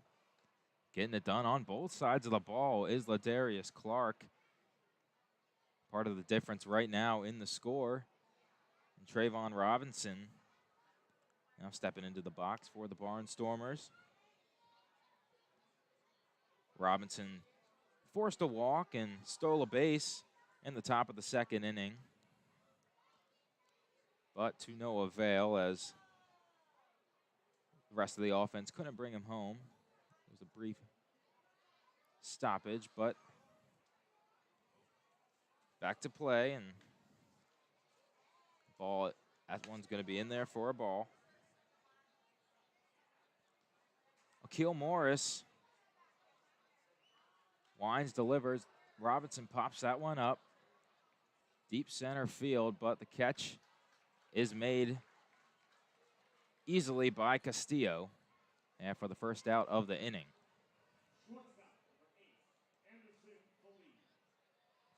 Anderson Feliz getting his second at-bats right now for the Barnstormers. Feliz last night was 1 for 6, registered an RBI as well. Takes a ball for the first pitch of this at-bat.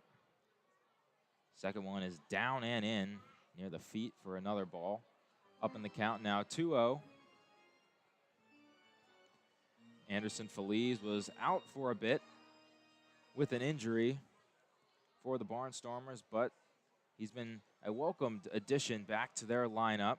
He's still limited. He's sitting out against the lefty in game 2, I believe, because he still can't bat right-handed. Takes a big cut in the miss there. And he's able to make the routine plays at short, but he's not really scrambling after balls, diving after balls. No, for sure, and he's definitely a downgrade from the specialist Jake Hoover, who's also out with an injury. And not as much as you think. Felice is a very good shortstop when he's fully healthy. Not to take anything away from Jake, because he's tremendous, but Felice is very, very good. Yeah, Felice, one of those guys that he's pretty good at any position that you put him at. Maybe outside of catcher, but payoff pitch now from Akil Morris. Fires. Feliz rips that into right center. That's deep. That's back, and that's over the wall. Anderson Feliz with a home run to extend the Barnstormers' lead 4-1 now. That's the second long shot in the inning for the Stormers, and they've begun to get to Akil Morris. Second home run of the year for Felice, his first from the left side of the plate.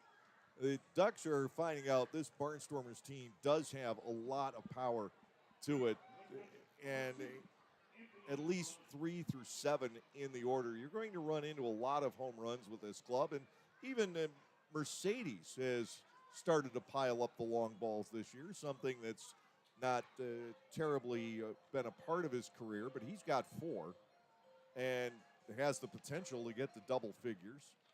Well, Mark Wiedermeyer, the pitching coach, now to have a word with Akil Morris, who has given up home runs now to 3 of the last 5 batters. And Robinson's fly ball wasn't exactly quiet. It never had a chance to leave, but it was still hit a good 350 out there to center. Yeah, Feliz skied over that tall wall over there in left center. Clark's just snuck over the wall in right center, but nonetheless, it was gone off the bat.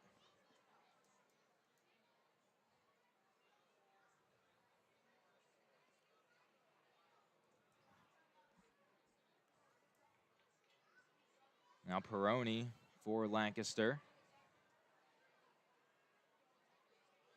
0 for 1 on the day.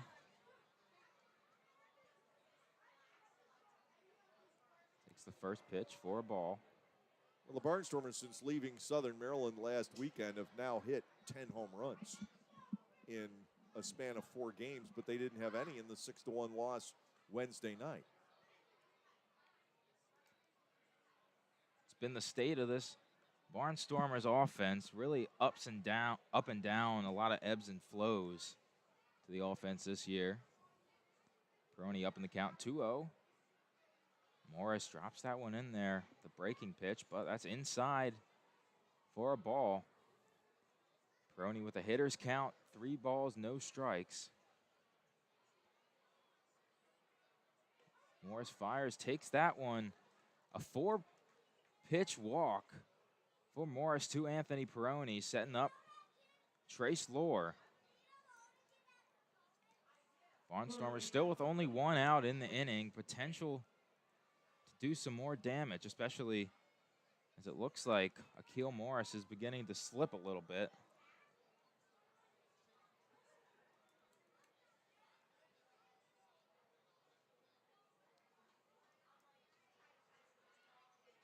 First pitch to Lair is up and out.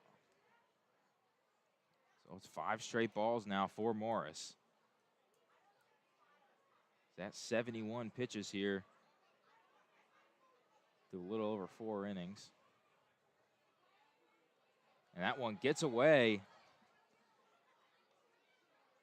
from Rabe, the catcher. And Peroni's going to make his way over to second base. So Barnstormers with a runner in scoring position. Still with only 1 out, the potential to tack a run or two. Some more runs onto their lead.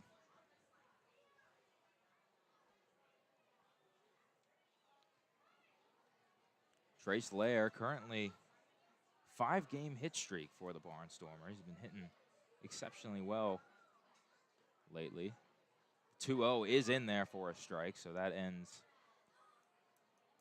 the streak of balls for Akil Morris.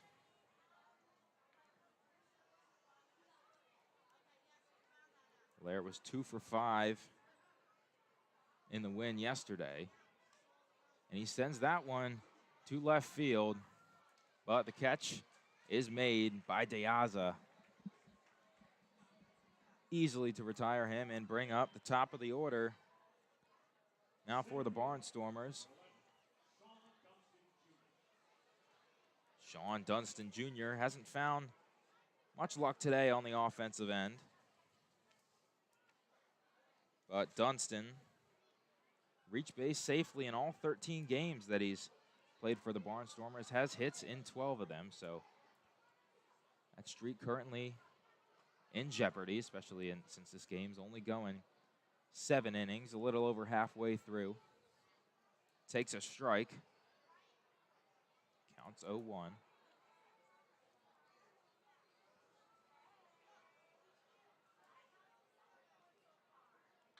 And Dunston rips that one into right field. Back goes Woodcock, and that's off the wall.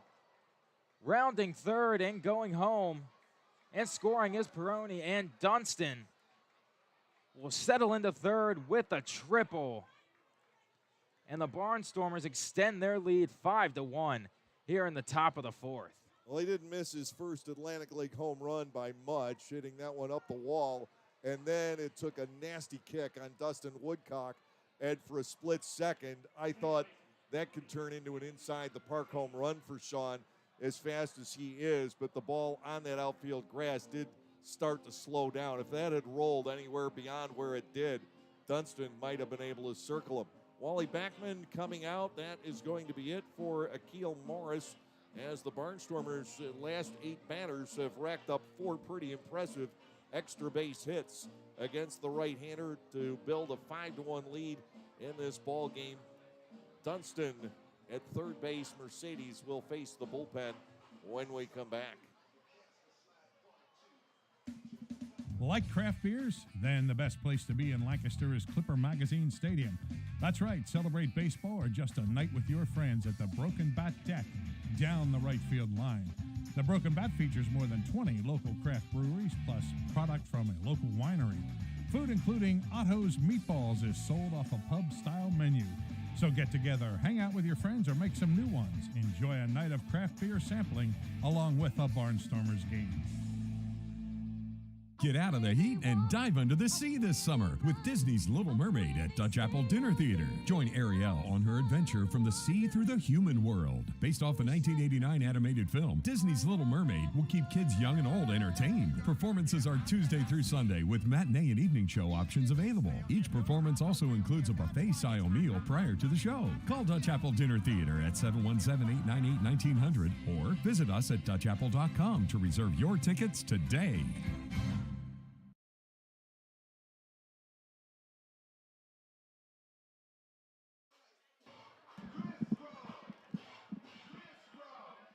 We're back. The Lancaster Barnstormers with a 5-1 lead over the Ducks with a couple of powerful extra base hits in the top of the 4th inning. Home runs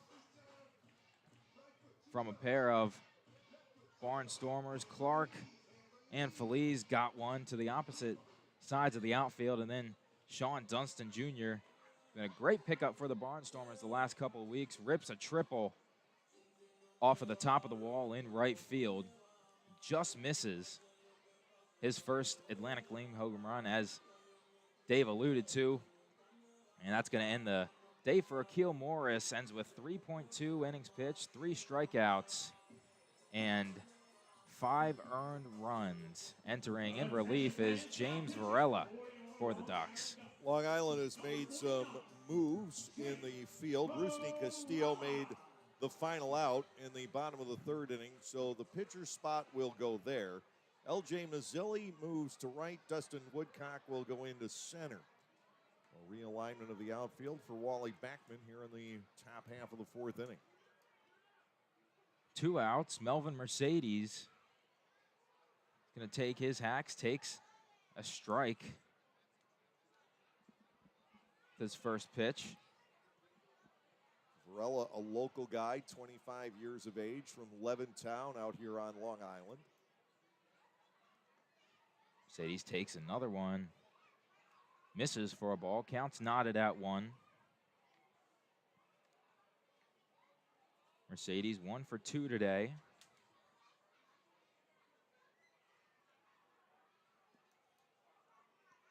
One-and-one delivery. Smokes that to second base, but the catch is made by DiCarlo to retire the Barnstormers, but not without some damage done. 3 runs posted in the top of the 4th for Lancaster, and they'll take a 5-1 lead entering the home half of the 4th inning.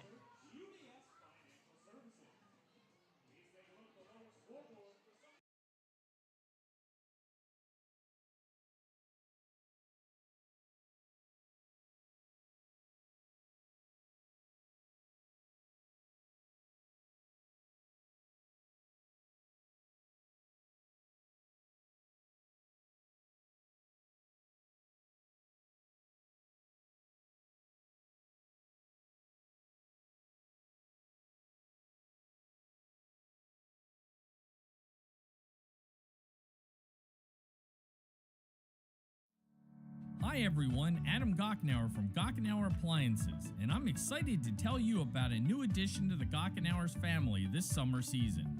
We are now selling Titus Gas Grills. Titus Gas Grills gives you a high quality, all stainless steel grill at an affordable price, and the best thing is you can assemble it yourself in just 5 minutes. That's right, 5 minutes. Stop by to see this great grill now and mention this ad to receive a free gas grill cover with your Titus grill purchase. Gochenauers in East Petersburg.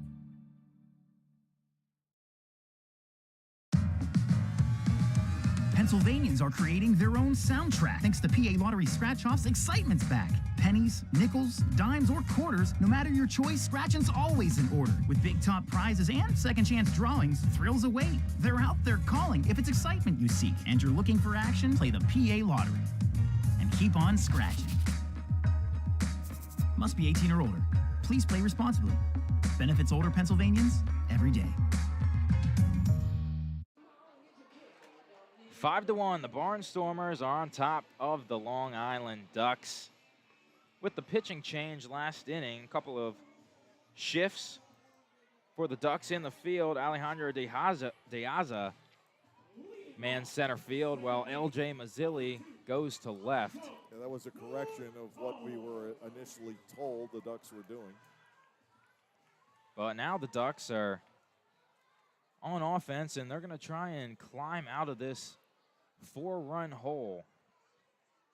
See what happens when you rely on text instead of your eyesight? Our eyes would have told us that that was Alejandro De Aza in center. I went with the text.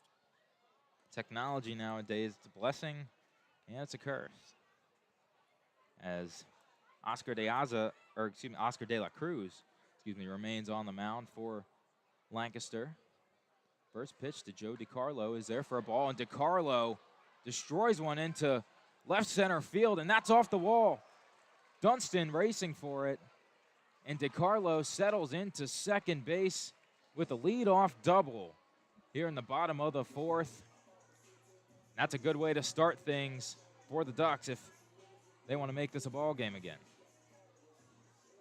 Oscar De La Cruz against Southern Maryland last Saturday night.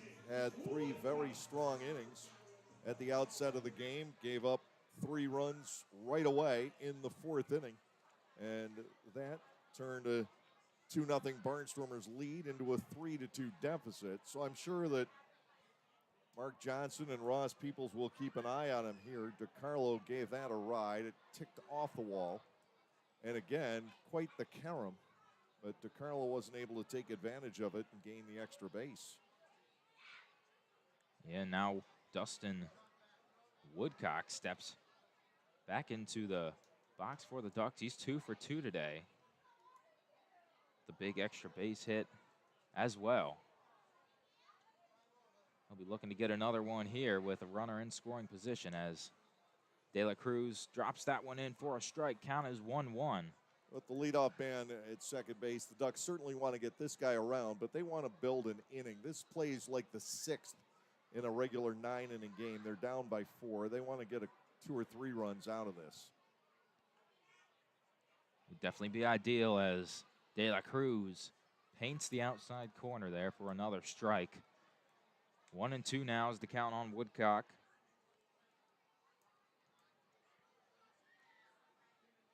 Woodcock hasn't been hitting well lately outside of the day. We'll see if it's the start of something for him. De La Cruz takes his time, fires home. Woodcock checks his swing. The appeal, third base umpire said he did not go. Count is 2s all across the board.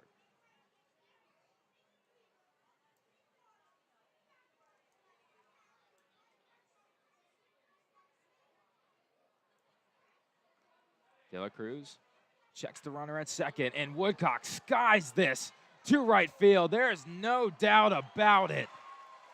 A home run for Dustin Woodcock. Brings home DiCarlo and decreases the Ducks' deficit to 2. 5-3 now is your score on a absolute blast by Dustin Woodcock. It looked like they wanted to go back to a breaking ball there, but that pitch clearly hung up, and Woodcock wasn't going to let that go by. De La Cruz had him at 2 strikes, but couldn't seal the deal, and Dustin Woodcock makes him pay, as you said, with that breaking ball that hung just a little bit. Still 0 outs here in the bottom of the 4th.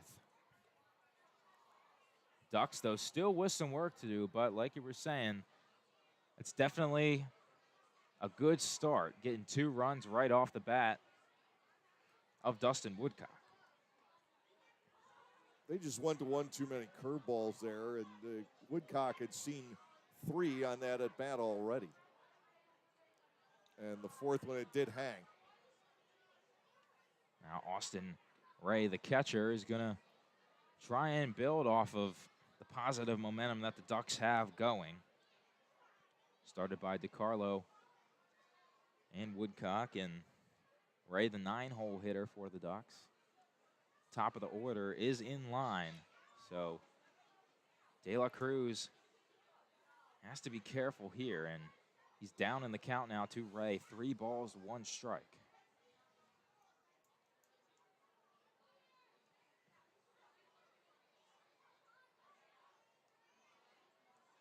De La Cruz winds, deals, and that one is smoked into left field.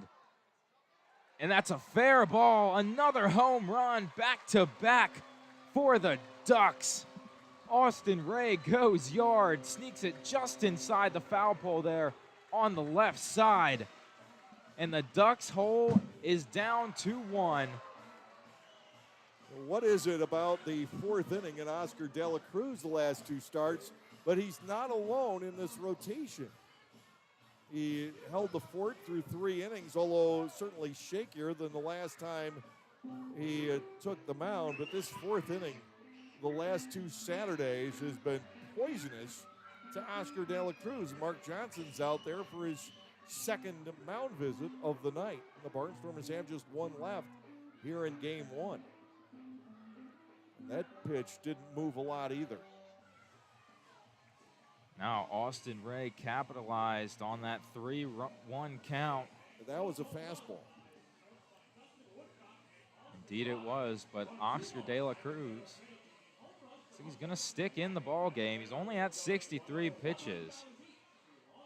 But you have to think the leash is short, especially at this juncture in the game, a defining juncture, as the Ducks now have crawled back thanks to a leadoff double and 2 home runs now. And L.J. Mazzelli changes course and sends that one on a ground ball to first base. Kelly Dugan will take it himself. And that's the first out of the inning for the Barnstormers. Still a 1-run lead for the Barnstormers here, who have given up back-to-back home runs for the 6th time this year.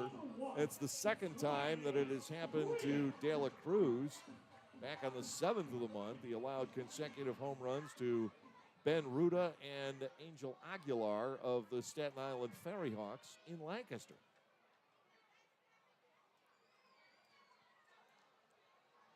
Now it's going to be Vladimir Frias. Let's see if he can get things back on track for the Ducks. Fouls the first pitch back. It's warm and humid, very, very favorable hitting conditions, and both these ball clubs have taken advantage of it. We've now seen 5 balls leave and about 3 others hit off the walls. Frias grounds that one to third base. A backhanded stop made by Lair, and the throw is in time. Incredible play there by Lair at third base for the 2nd out of the inning. Trace Lair is remarkably agile at third base. Did you see how quickly he got back up after hitting the dirt to make the diving stop there? He was up in the blink of an eye. Excellent play there by Trace. And that could have spelt trouble for the Barnstormers. That one is smoked to first base. Kelly Dugan reaches up and makes the play. So after a long start to the inning for Oscar De La Cruz, he makes quick work of the top of the lineup for the Ducks. Registers 3 quick but not easy outs, although gets out of the inning, and the Barnstormers still have a 1-run lead. It's 5-4 entering the top of the 5th. It's no longer about answering the most emails or pulling the most all-nighters. It's about prioritizing what's most important. Hey, Lexus, give me directions to Eagles Peak Hiking Trail. Calculating route. That's why the Lexus NX has an interface engineered to understand you and an available 14-inch touchscreen that's simpler and more intuitive. The Lexus NX. See Bobby Rahal Lexus in Mechanicsburg or Lancaster County. Availability and accuracy of navigation system depends on many factors. Data charges may apply. There is a weekend in July where the baseball world revolves around a village in upstate New York. Baseball Hall of Fame induction weekend in Cooperstown is an unforgettable experience full of family-friendly activities and priceless moments. Make your plans today for July 22nd through 25th for the induction of Bud Fowler, Gil Hodges, Jim Cott, Minnie Minoso, Tony Oliva, Buck O'Neill, and David Ortiz as the class of 2022. Visit baseballhall.org today for the Baseballs were flying all over at Fairfield Properties Ballpark in that 4th inning. We saw 4 home runs, a long double off the fence, a long triple off the fence, and most of the outs in that 4th inning were pretty loud also. So it's 5-4 Barnstormers as the 3-run innings cancel each other. And it will be Dugan, Cordero, and Clark for Lancaster against James Varela in the top of the 5th. Varela came on and got Melvin Mercedes to line out to second quite quickly. Just 3 pitches thrown by Varela last inning. This is his 11th appearance. He's 1-0, 6.1 ERA. He has been going long, which is his role here tonight. 20 2/3 innings in those 10 prior appearances. 24 hits, 14 earned runs. With 9 walks and 14 strikeouts, he gets to face Dugan here in the 5th inning. Kelly launched the first of the salvo of home runs we've seen in this game. And now there goes another one. Belted deep to right field. Way back it goes, and he's got 21. And then Dugan. It's 6-4. It's my new catchphrase. 21 home runs for Kelly Dugan, 58 runs batted in. And as of the moment, as far as I know, he has tied Courtney Hawkins for the league lead again. It'll bring on Andretti Cordero, who is hitless in 2 trips. He has grounded out and popped out so far. At least this time, Woodcock made a trip back to the wall. Ball 1 is low on Andretti, 1-0. A 2-homer game for Dugan. It's his 3rd of the year. Strike taken on the outside corner. And Cordero batting here against James Varela. Dugan also with 2 home runs May 19th and June 4th. One of those games against Southern Maryland, the other against York. Popped up behind the bag at second. Frias calling off DeCarlo to take it. 1 away here in the 5th. And here is Ladarius Clark. He thundered one out of here back in the 4th inning. Dugan is just, he's putting up numbers. He's video game material. That's what he is. You can't consider this is only his 46th game of the year. 21 homers, 58 runs batted in. It's just sick. Foul ball back by Clark. 0-1 on Ladarius, and you wonder, what are organizations looking for? I mean, I know Kelly isn't a youngster at this point in time.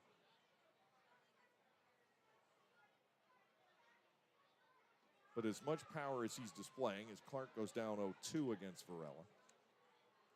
Silvio Martinez trying to get the attention of the scoreboard operator, who still has it 1-1. Silvio doing everything he can, waving those 2 fingers. They changed it. Clark will take a pitch outside. Ball 1 and 2 strikes. Trayvon Robinson on deck. 6-4 Lancaster, top half of the 5th inning. And who needs the post doubleheader fireworks? Got him early. To Clark, way out there. Ball 2 from Varela. 2-2.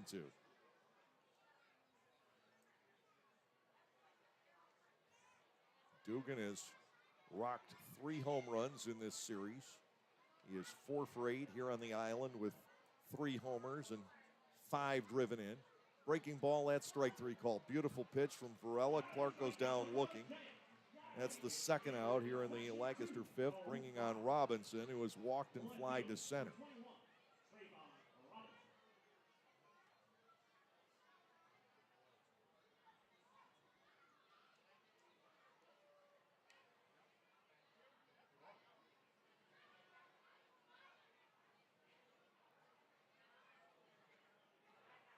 To Trayvon, the pitch is up for a ball, 1-0. Lexington not yet underway tonight.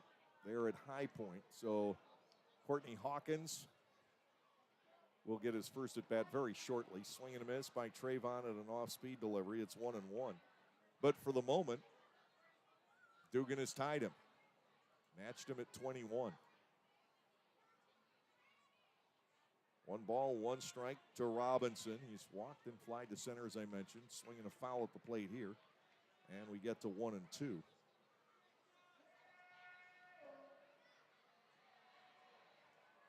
But what an unbelievable month of June he has had. And that's missing 3 runs batted in from a double that got washed out with the rain back on the 1st of the month.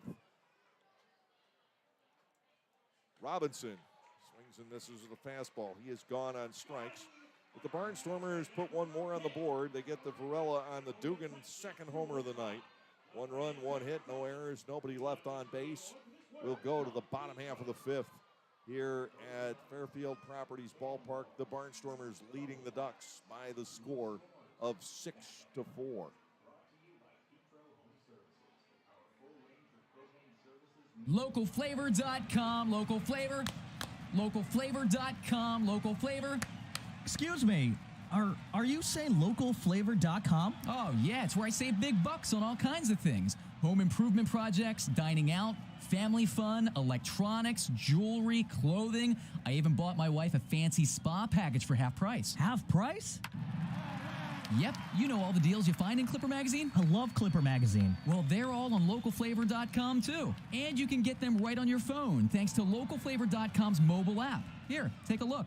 Well, this app is amazing. Look at all these restaurants, amusement parks, car washes, fitness centers. This is worth sharing about. Exactly. Localflavor.com online, the Local Flavor mobile app, and Clipper Magazine together. It's like a triple play. Do the cheer again. I'm in. Localflavor.com. Local Flavor. Come on, everybody. Localflavor.com. Local Flavor. Localflavor.com. Local Flavor.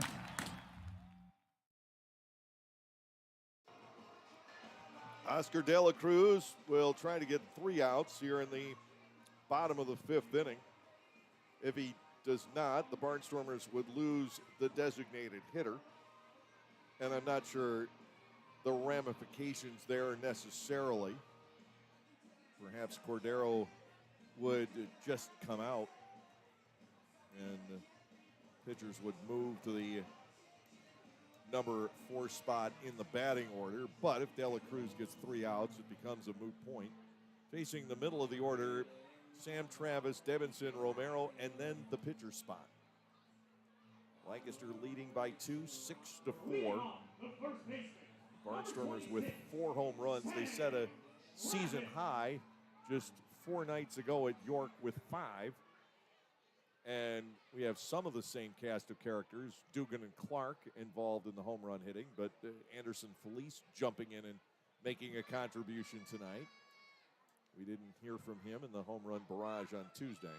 Here's Travis. He has flied out and walked, and he will take a strike from De La Cruz, who looks to settle back down here in the bottom half of the 5th inning. First 3 batters in the 4th for the 2nd straight game come up and bite Oscar De La Cruz. Just away, and it's 1-1 now on Travis. He popped up to Mercedes back in the 1st, drew a walk in the 3rd inning. De La Cruz has allowed 7 hits, 4 runs in 4 innings. 2 walks, and this time around only 1 strikeout. That is fouled up the 3rd base line. De La Cruz emerges ahead at 1 ball and 2 strikes. I don't think it was pitch selection necessarily back in the 4th inning. I think it was just missing command. That pitch to Woodcock just hung up there. That was one, I'm sure Dustin Woodcock's eyes simply lit up when that pitch was there. Swing and a miss. Down goes Travis, and De La Cruz comes back out swinging here in the bottom of the 5th inning. 1 away, and Devinson Romero will step in. 1 out of 2 in the ball game here tonight. Remember, this is just game 1 of a doubleheader. We've got another full 7-inning ball game to follow. Eric Manoa will make his first start as a Barnstormer. He is stretched out some, though. He's had a 3-inning relief appearance. And left-hander Cody Beckman will be making the start in game 2 for the Ducks. To Romero, swinging a weak pop fly out to shallow left. Drifting back is Felice for the catch. 5 in a row set down by De La Cruz. So how do you explain the way the 4th inning started? Although of the final 3 batters in the 4th inning, Lair made a heck of a play on Frias, and Dugan had to make the leaping catch of the Deaza liner. This inning, De La Cruz seems completely back in control. 2 outs, and Jake Zarello will be a pinch hitter for Varela. Zarello, a backup catcher and first baseman, hitting 188 with a double and a couple of runs batted in. He's one of 3 that Wally Backman has on the bench. And he will take a ball inside, 1-0 from Oscar De La Cruz. Then the question becomes, how do the Barnstormers have the back end of their bullpen lined up? The Zarello 1-0, taken for a strike, 1-1. Without Schumann, without Graham, it's just been a roll of the dice for Ross Peoples. He can't get it lined up, just like he can't keep a healthy lineup together. As Felice is playing, and I still don't know that Anderson's 100%. Obviously, he's well enough to play and well enough to swing the bat and hit a home run. 1 ball, 2 strikes to Zarello, and De La Cruz strikes him out as well. So Oscar with a great rebound inning in the lower half of the 5th. Nothing across for the Ducks. That will keep the DH, and it may also keep De La Cruz into the game for the 6th inning. The Barnstormers go to the 6th, leading by a pair. It is 6-4. Get out of the heat and dive under the sea this summer with Disney's Little Mermaid at Dutch Apple Dinner Theater. Join Ariel on her adventure from the sea through the human world. Based off the 1989 animated film, Disney's Little Mermaid will keep kids young and old entertained. Performances are Tuesday through Sunday with matinee and evening show options available. Each performance also includes a buffet-style meal prior to the show. Call Dutch Apple Dinner Theater at 717-898-1900 or visit us at dutchapple.com to reserve your tickets today. Being over 55 does not mean a ticket, it means 10 with the Silver Stormers Club presented by the Lancaster Barnstormers and Audiology Associates of Lancaster. Anyone 55 and over can enjoy baseball action at every Tuesday home game for only $50 on the season. That is nearly a 70% savings. Members also receive a special Silver Stormers t-shirt to wear proudly at the stadium. For more information or to sign up, go to LancasterBarnstormers.com and look in the season tickets section.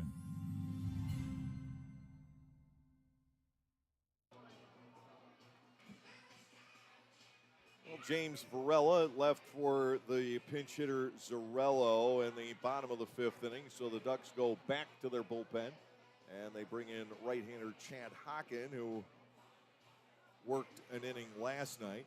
Hocken gave up a base on balls in the 7th.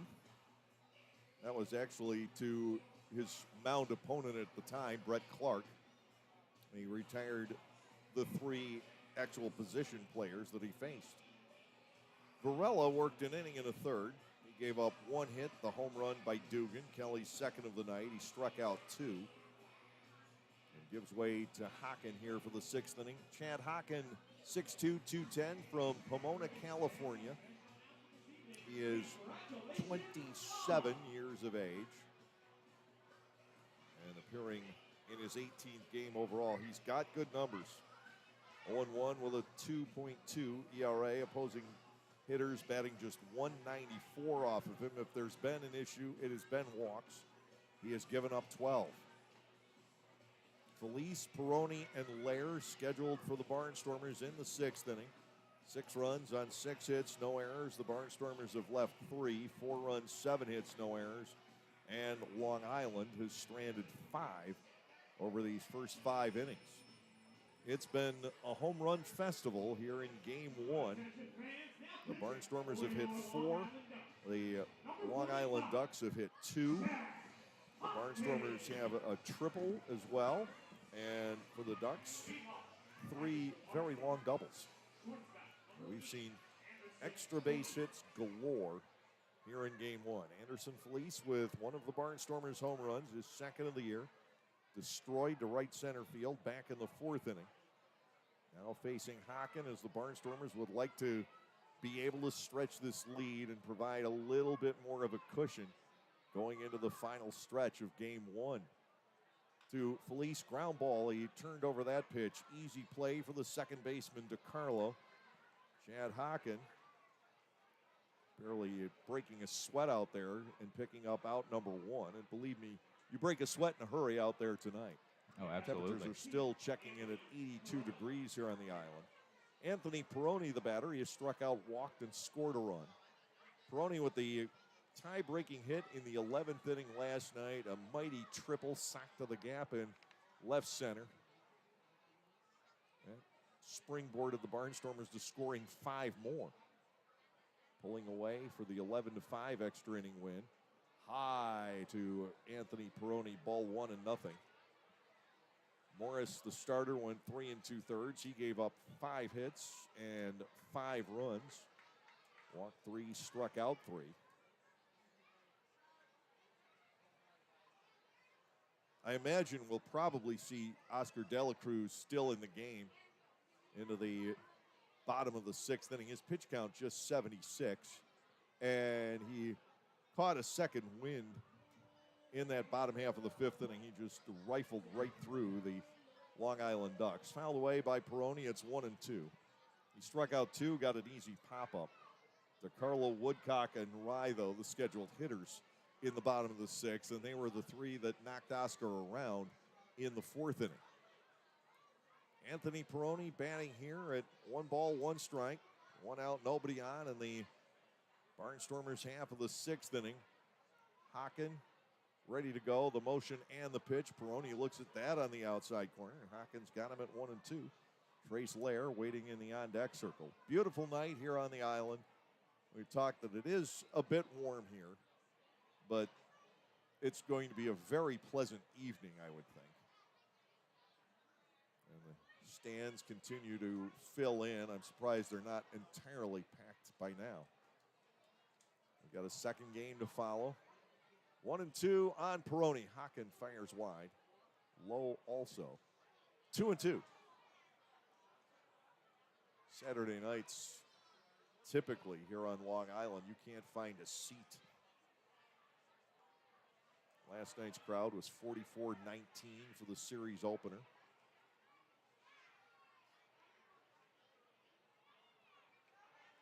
Two balls, 2 strikes. Hocken ready to go. He's into the wind. Peroni looks at ball 3 upstairs.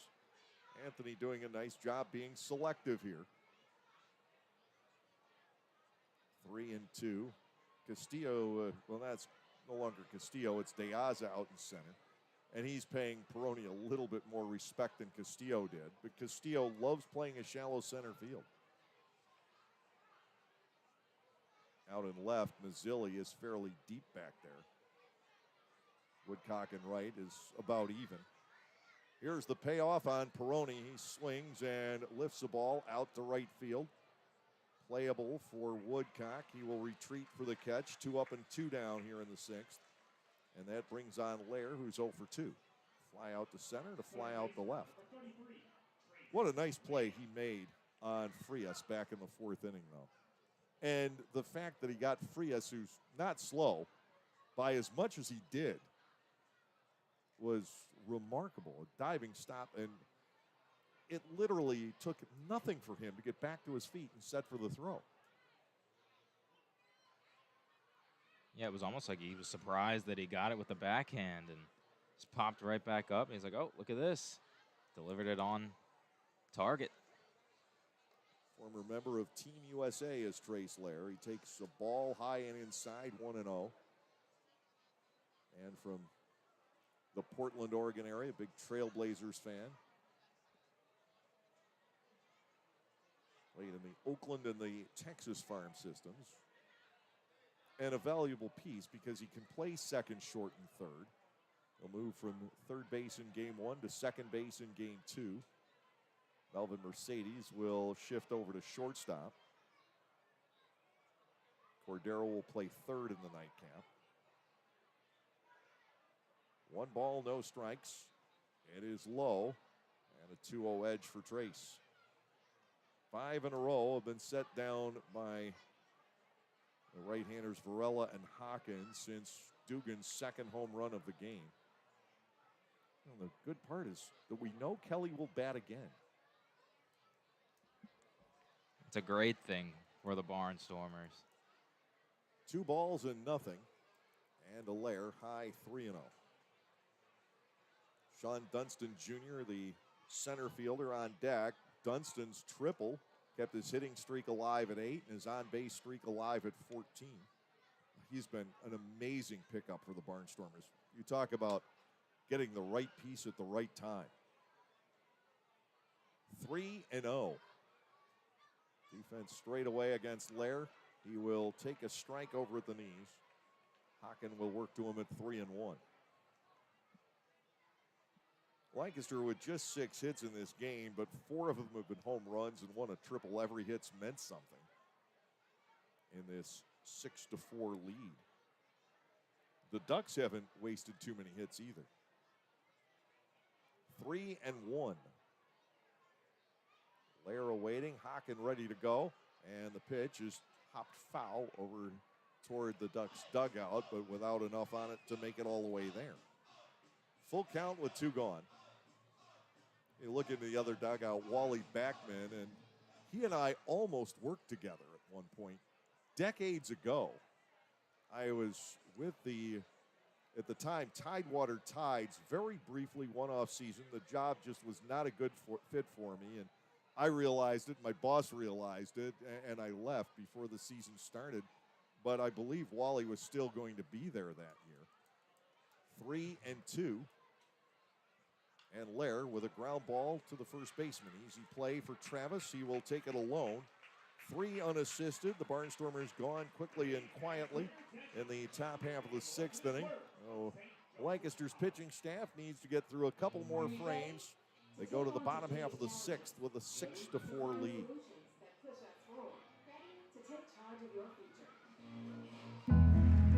Celebrate the history of our national pastime at the National Baseball Hall of Fame and Museum in Cooperstown. See priceless treasures that will bring your baseball memories to life.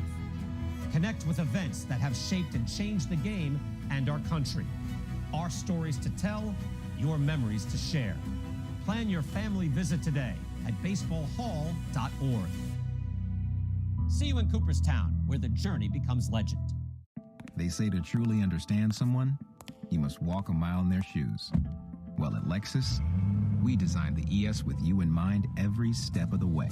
From class-leading legroom in the back to positioning the touchscreen 4 inches closer to you in the front.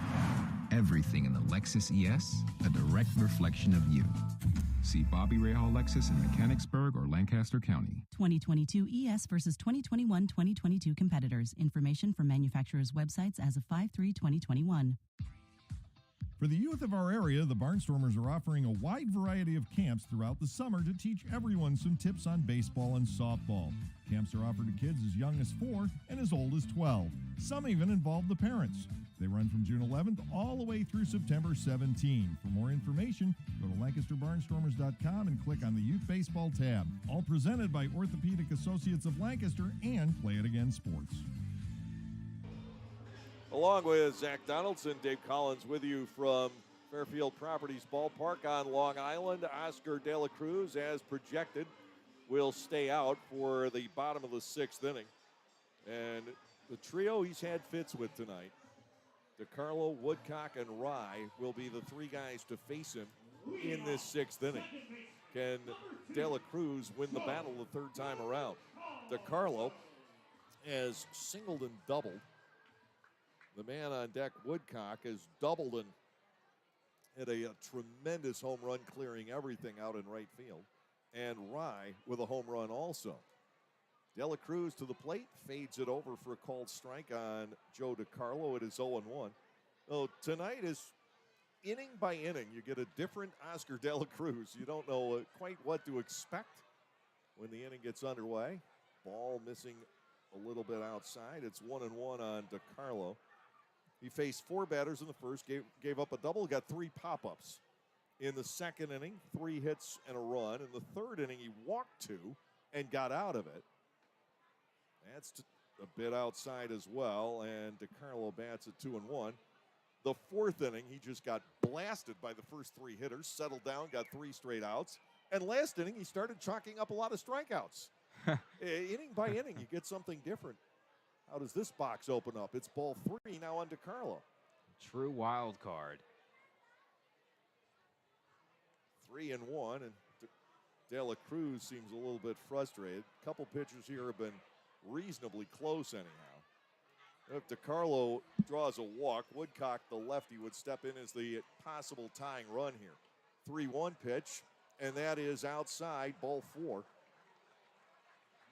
De La Cruz surrenders his 3rd walk, and we'll see if the Barnstormers go to make any changes. They're not. Dustin Woodcock will step in, and he has just crushed a couple of De La Cruz pitches. A double and a home run. He has been the Ducks' version of Kelly Dugan. 3 runs batted in for Woodcock, who has 9 doubles, 5 home runs. I'm just framing that, the Ducks version of Dugan, within the parameters of tonight's game. Runner at first, nobody out. And that is ball 1 off the inside corner, and De La Cruz throws up his hands in disgust. 1-0 on Woodcock. The Barnstormers leading by 2. Silvio Martinez starts to give it right back to De La Cruz. And Oscar, we saw it on a couple of the pitches to DeCarlo. It looked like he was ready to fume. He wants to know where these pitches are. Ball 1-0. Now that one clearly outside. Nobody can bark about that. 2-0.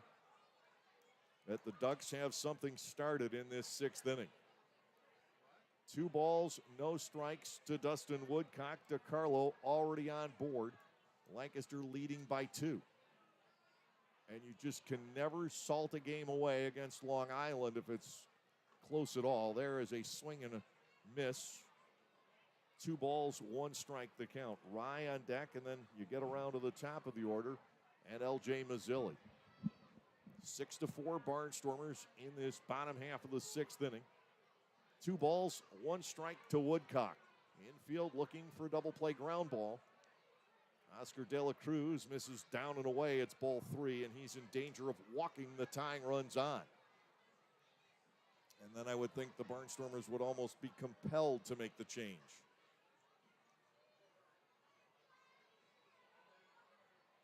Woodcock batting at 3 balls and a strike. De La Cruz knows he has to be careful here, but he doesn't want to walk him either.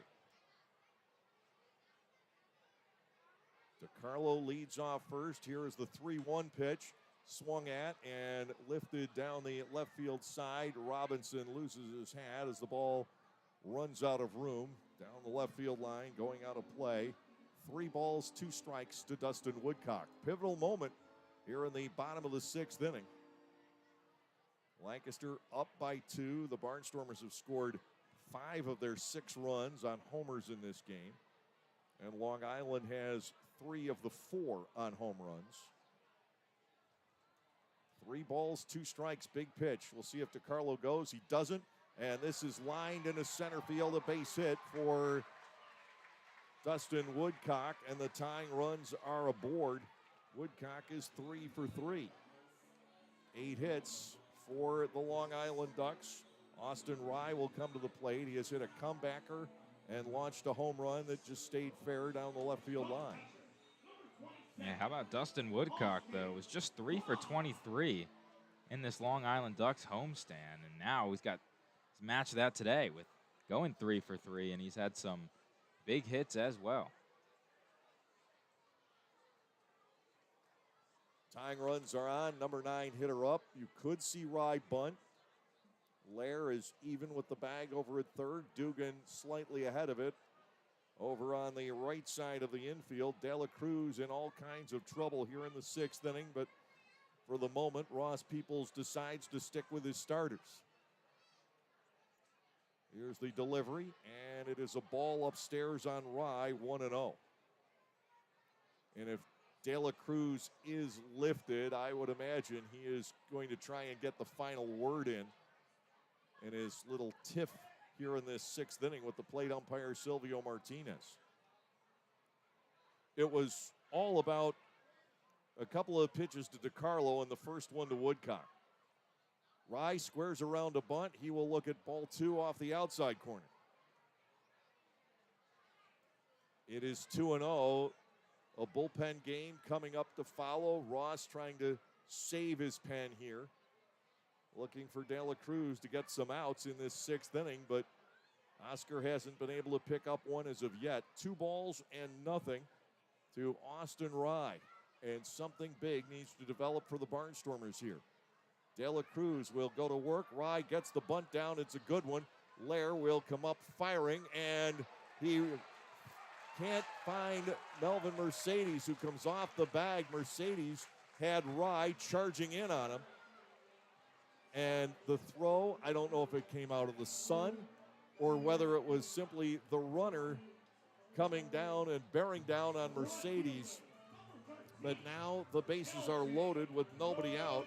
L.J. Mazzilli stepping in, and the Ducks have the opportunity to turn this game completely around. Yeah, bases loaded now, no outs. Lara looked like he fielded that cleanly, bobbled it a little bit on the transfer, but that was just a gorgeous bunt placed by Rye to load the bases. I'm awaiting a scoring decision on that play. Meanwhile, Ross Peoples is out, and I believe he's got the hook with him.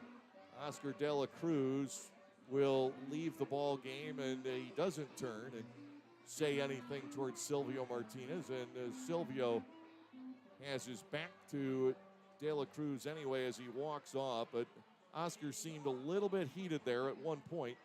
Lair is going to be charged with an error on that play, so it will be a sacrifice for Rye and E5 on the throw. This is the kind of thing, it is a very, very tiny error there on the part of the Barnstormers, but Lair got the ball, maybe had it slip for a moment. He had the out, but his throw wasn't terrible, but it was in a bad spot for Mercedes to try and handle it. Now the bases are loaded. The Barnstormers go to their bullpen in a dire situation now in the bottom half of the sixth inning. And we'll tell you all about the new pitcher in just a moment as the Barnstormers try to hang on through the bottom half of the This sixth season inning. offers a whole line of new items from Otto's Hospitality. Dig into the world-famous Nathan's Hot Dogs. Take a trip to Otto's Cantina for a walking taco or your favorite adult beverage. Enjoy a helmet of Otto's meatballs or a sausage with peppers from the Broken Bat Deck. For the sweet tooth, there are jumbo chocolate chip cookies, Skyline cotton candy, and ice cream novelties. Or simply snack on Emma's popcorn in a variety of exciting flavors. What a great way to savor your time at the ballpark, courtesy of Otto's. There is a weekend in July where the baseball world revolves around a village in upstate New York. Baseball Hall of Fame induction weekend in Cooperstown is an unforgettable experience full of family-friendly activities and priceless moments. Make your plans today for July 22nd through 25th for the induction of Bud Fowler, Gil Hodges, Jim Cott, Minnie Minoso, Tony Oliva, Buck O'Neill, and David Ortiz as the class of 2022. Visit baseballhall.org today for the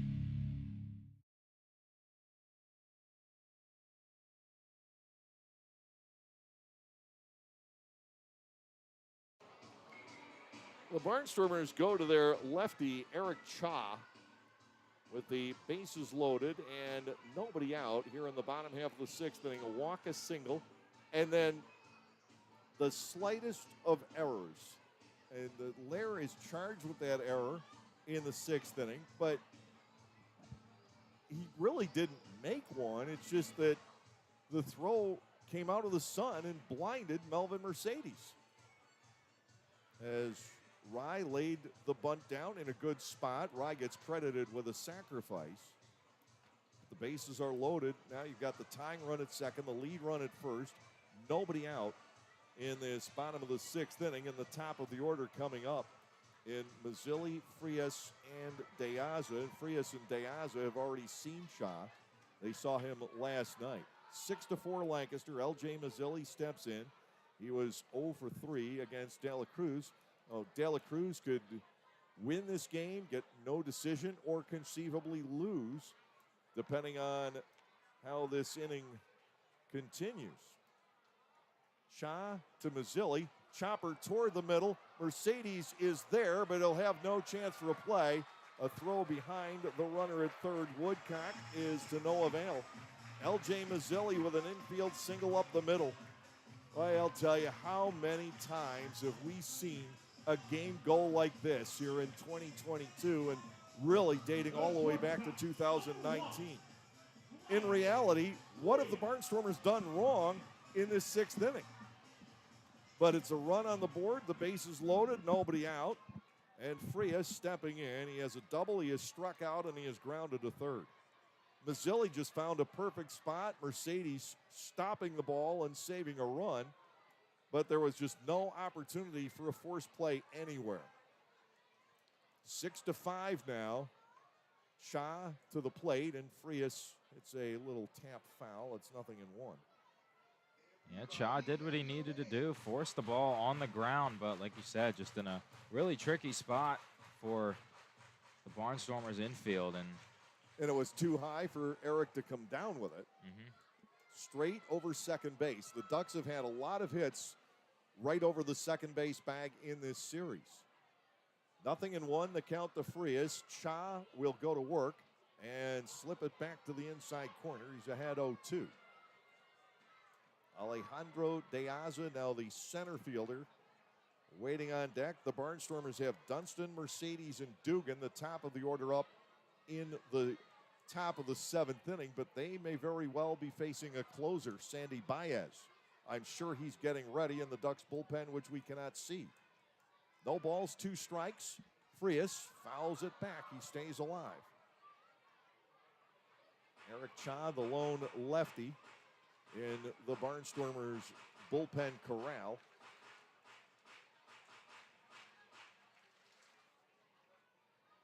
In here in a very delicate spot in this 6th inning. 5th run charged to De La Cruz. This one is earned. 0-2 on Frias, and the pitch gets away. This will allow the tying run to score. Woodcock is home on the wild pitch. And again, all these little mistakes in these close games in the late innings, they just keep piling up. A bunt, a throw on a bunt coming out of the sun, a wild pitch on an 0-2 count. And now it's 6-6 with the go-ahead run at third base and insurance at second. Still nobody out. There's been 1 ball hit reasonably well in the inning. Frias at 1 ball and 2 strikes against Cha. just back-breaking. It's the best way I think you can put it. A tie ball game here in the bottom of the 6th inning. And now I am certain we're looking at Baez. Ground ball by Frias. Foul diving play made by Lair. Boy, what a glove he has at third. He took a hit away from Frias back in the 4th inning. 6 apiece. The Barnstormers' home runs at this point not quite good enough.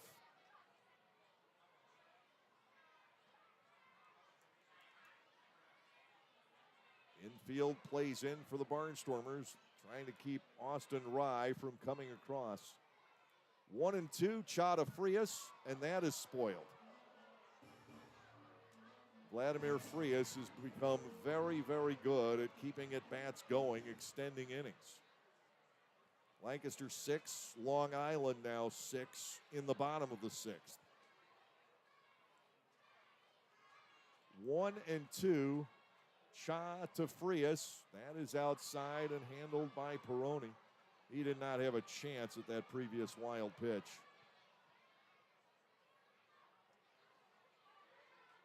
Long Island will scratch and claw from behind repeatedly here at home. No game ever seems secure. The Barnstormers have given up at one point a 9-run lead. Line drive center field. This is down for a base hit. It scores Rye, stopping at third. As the throw comes all the way through is Mazzilli. So it's 7-6. Long Island has taken the lead. And the book will be closed on De La Cruz. 7 runs and 6 of them earned. And he now stands to lose. Cha hasn't been able to get an out. He got only 1 last night. Here is Alejandro Deaza. He is fouled out, lined out, and walked. Ross has to figure out this bullpen and how it's going to work, how it's going to line up for the second half of the season. For sure. Definitely a big question mark. They got to figure it out. Mazzilli at third, Frias at first. Deaza trying to put a stamp on this game for Long Island. Cha pulls his foot, scaring Frias back to the first base bag. That this 6th inning, this lower half of the 6th inning, it's been an all-around meltdown by the Barnstormers. The error charge to Trace Lair, that's forgivable. That's just an accident. And the pitch curls around behind Deaza. Ball 1 and no strikes.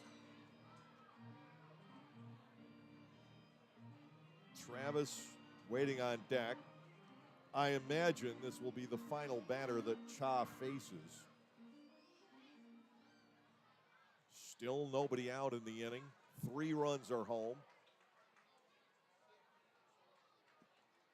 It all started with De La Cruz not being terribly happy with the plate umpire Silvio Martinez on the leadoff walk. Ball 2 is now outside on De Aza. It's 2-0. Ducks 7, Barnstormers 6. Still the top of the order scheduled for the Barnstormers in the 7th inning, so you want to stay close and give those guys a chance for the comeback.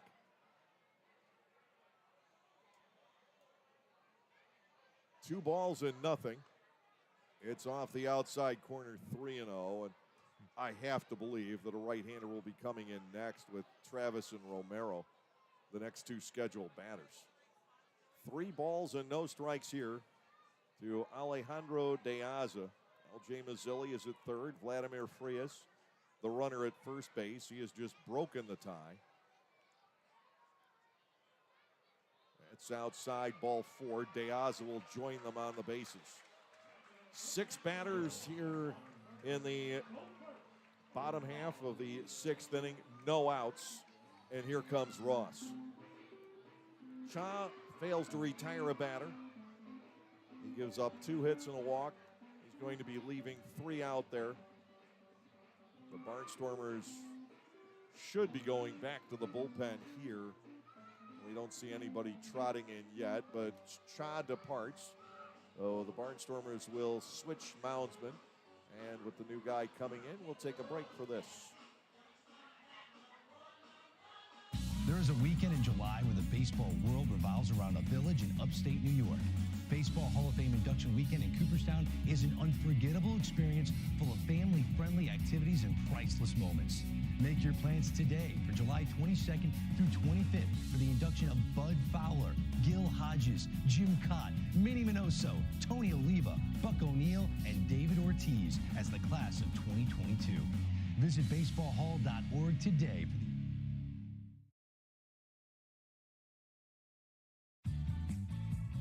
Hey kids, join the coolest club in town, the Storm Force. The Storm Force is presented by the Lancaster Barnstormers and Commonwealth Charter Academy. For only $25, kids under 12 get an entire summer of Barnstormers fun with 12 game tickets, a t-shirt and bag, the chance to go first when kids run the bases, exclusive activities, and coupons from Dutch Wonderland, Chocolate World, and more. Don't miss out on all the fun. Go to LancasterBarnstormers.com and sign up.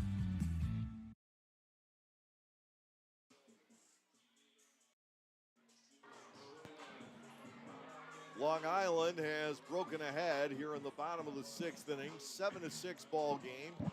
Eric Cha departs after giving up 2 singles and a walk. Oscar De La Cruz now in danger of losing his first. The initial part of it, the need for the Barnstormers here is to get out of this inning with very little more damage done. I believe this is Chase Johnson now in the game for the Barnstormers. He gave up a couple of hits last night. Oh, it's Tyler Sullentrop. I take that back. A little too wide, I guess, for Johnson. I'm so used to having Garrett Granitz and a couple of lefties. You can always recognize just by the windup the Barnstormers relievers, but we've got all these hard-throwing right-handers from over the top, relatively the same height. And until you can fix on the number, you're not sure. So Sullentrop, who faced just 1 batter and got a ground out last night, steps in here with the bases loaded, nobody out. Sam Travis, the hitter, he is 0 for 2 with a walk. Mazzilli at third, Frias at second, De Aza is at first. Sullentrop will go to work, and he finds the range on Travis. It is 0-1. The 6th inning has been disastrous for the Barnstormers here in game 1. Not being able to get an out. Cha had the better of Frias in the count and lost him on a single, driving in the go-ahead run. Now a swing and a miss by Travis. It's 0-2. Sullentrop looking to come out, and now that he has Travis 0-2, get a strikeout here and then try and coax a double play ground ball out of Romero. If the Barnstormers go to the top of the seventh, trailing by 1 with that top of the order coming up, you still have high hopes that Lancaster can do something about this game. But if you fall behind 3, 4, 5 runs, which certainly has the potential to happen here, probably not going to occur. Fly ball, shallow right center field. Sprinting in is Dunston. He'll make the catch. The runner tags off a third. The throw coming home is high. Now a play at third base, and the Barnstormers will be able to double up Frias going in. It's a sacrifice fly for Travis. Mazzilli scoring easily. Peroni handled the throw well, and Frias really decided to go to third a little bit too late. So ultimately a double play, 8-2 to 5. So we know it's 8-6 now with 2 outs and just De Aza left on board. Davidson Romero will step in. He is 1 out of 3. Now Lancaster will be trailing by 2 anyway, going into the top of the 7th inning, and you still have a chance there. Dunston, Mercedes, Dugan, Cordero is kept in the game should anything be in the works. To Romero, chopper to shortstop. Frias will shovel off to Mercedes. That ends the inning. Sullentrop comes in and gets it done. However, it is a 4-run inning for the Ducks. They do it with 3 hits. They were all singles. There was 1 Barnstormers error that was an accident, and 1 runner left on base. The first 6 men of the inning reach, 4 of them score, and Long Island takes an 8-6 lead as we go to the top of the 7th inning. Are you sick and tired of washers that don't use enough water, or take 2 hours to clean and don't last more than a few years?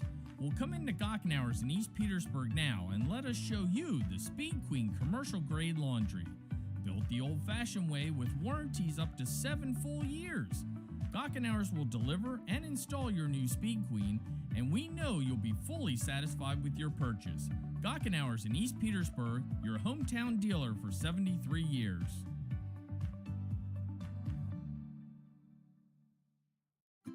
At Clipper Magazine Stadium, we have hot dogs and popcorn, peanuts, soda, and nachos. But what if, say, you are only 3 months old and mom wants to have a night out and watch the Barnstormers? Well, thanks to May Grant Obstetrics and Gynecology, the littlest of Stormer fans now have a place to go for dinner during the game. Tots can take mom to the Little Sluggers dugout behind Section 13 at the stadium for a comfortable private feeding experience. A brightly painted room with comfortable furniture and TVs tuned to the game, it is the perfect spot for baby and mom during a night at the ballpark. Knockoffs, copycats, imitators. They all share one thing in common. They always pale in comparison next to the true original. Just like the stylish and versatile Lexus RX. The crossover that paved the way for others. And it's still the best for one simple reason. Nothing else is as good as the original. See Bobby Rahal Lexus in Mechanicsburg or Lancaster County.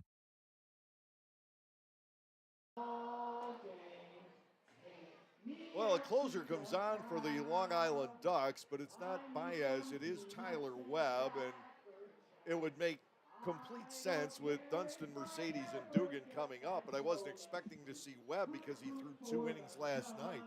Wally Backman is running him back out there. He threw 2 innings last night. He threw 2 very effective innings against the Barnstormers last night. Webb is 1-2 with 5 saves and a 2.91 ERA.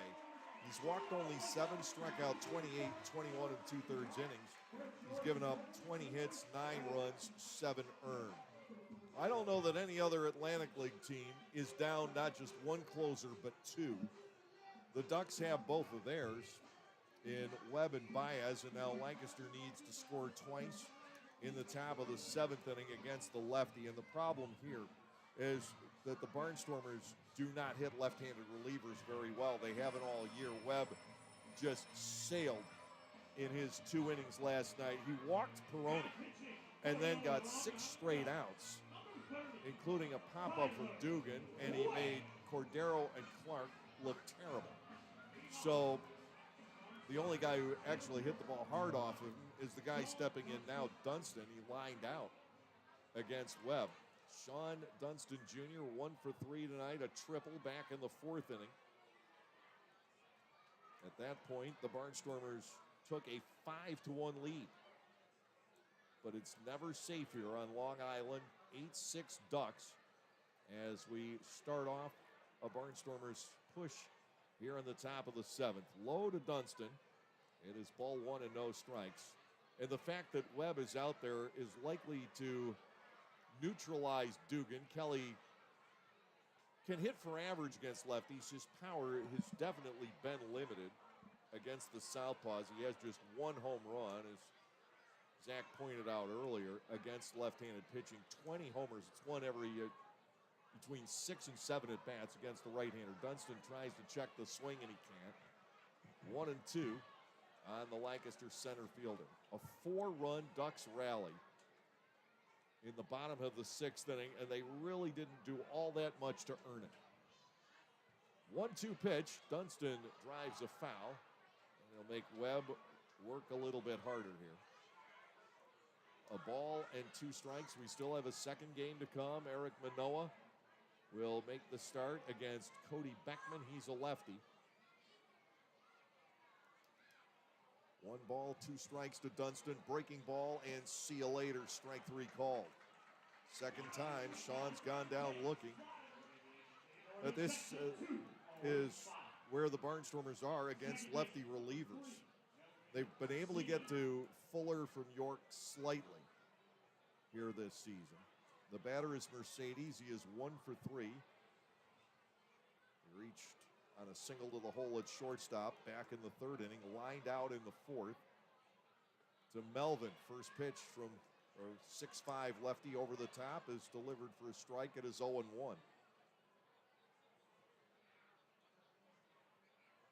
And the next is a breaking ball wrapped to Ross. 0-2. Dugan is on deck, but if Melvin doesn't reach, Kelly won't be the tying run stepping in. You'd have to rely on one of the right-handed batters to draw even in this game. 0-2 to Mercedes. The pitch to the outside corner for called strike 3. 2 are down, and it's up to Dugan to keep things alive for the Barnstormers. Dugan hit by a pitch, and he has belted a couple of home runs. Tyler Webb's come in. He's working quick, and he has shut down this Barnstormers lineup so far. But there's always Kelly Dugan to give the Stormers some hope. He has to get on base here. It doesn't matter if he hits the ball out. He just needs to get on. Breaking ball dances in for a called strike. It's 0-1. Webb and the plate umpire, Silvio Martinez, right now they're in lockstep. 0-1. Tyler Webb comes back. That's in the dirt.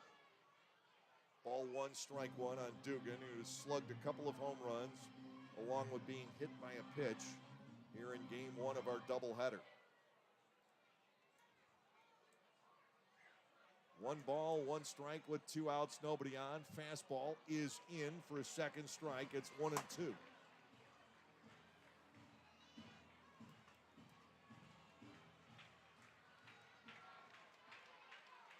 Barnstormers down to their final strike here. The 1-2 from Webb. Swung on and belted out to left field. It's playable as Mazzilli fades back toward the track. So still a good swing for Dugan against the lefty, but he flies out to left field. The Barnstormers go down in game 1 of the doubleheader. And how often have we seen a turn of events like this on Long Island over the years? We'll be back to recap game 1 of the doubleheader in just a moment. The final score, the Long Island Ducks 8 and the Lancaster Barnstormers 6. Localflavor.com, local flavor. Localflavor.com, local flavor. Excuse me, are you saying localflavor.com? Oh, yeah, it's where I save big bucks on all kinds of things. Home improvement projects, dining out, family fun, electronics, jewelry, clothing. I even bought my wife a fancy spa package for half price. Half price? Yep, you know all the deals you find in Clipper Magazine. I love Clipper Magazine. Well, they're all on localflavor.com too. And you can get them right on your phone thanks to localflavor.com's mobile app. Here, take a look. Well, this app is amazing. Look at all these restaurants, amusement parks, car washes, fitness centers. This is worth sharing about. Exactly. Localflavor.com online, the Local Flavor mobile app, and Clipper Magazine together. It's like a triple play. Do the cheer again. I'm in. Localflavor.com. Local Flavor. Come on, everybody. Localflavor.com. Local Flavor. Localflavor.com. Local Flavor.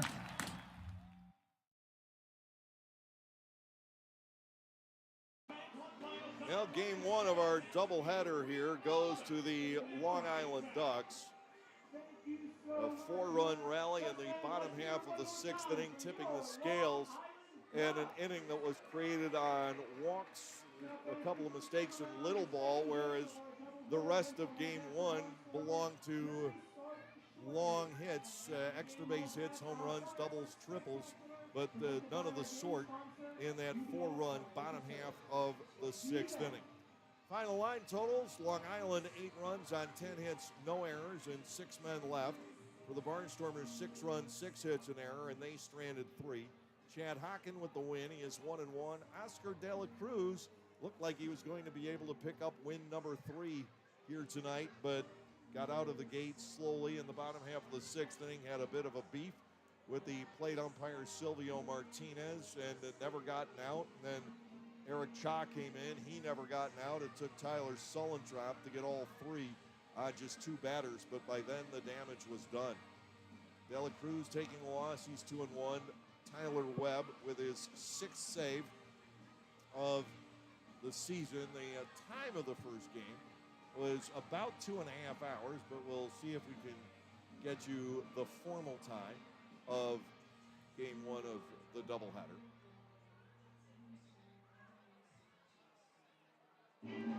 It was 2 hours, 27 minutes, and the attendance will be announced at the end of game 2 in our doubleheader. We saw some home runs.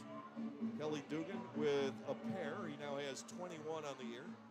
He hit one to right center field off of Morris in the 3rd inning, and he connected to straightaway right against Varela in the 5th. Ladarius Clark and Anderson Felice added home runs for Lancaster. Clark with his 11th, Felice number 2. They were both solo, and the 2 home runs for the Ducks back-to-back. Dustin Woodcock with a man aboard in the 4th inning, his 5th, and then Austin Rye followed with his 3rd home run of the campaign. The Barnstormers dropped this one 8-6. It was a very productive first game for the Barnstormers offensively, that they fell behind on an RBI double, a ground rule double by Dustin Woodcock in the 2nd inning. And then the bats brought the Barnstormers to the forefront of this game. Mercedes with an infield single, 2 outs in the 3rd inning. It was the first Barnstormers hit off Morris.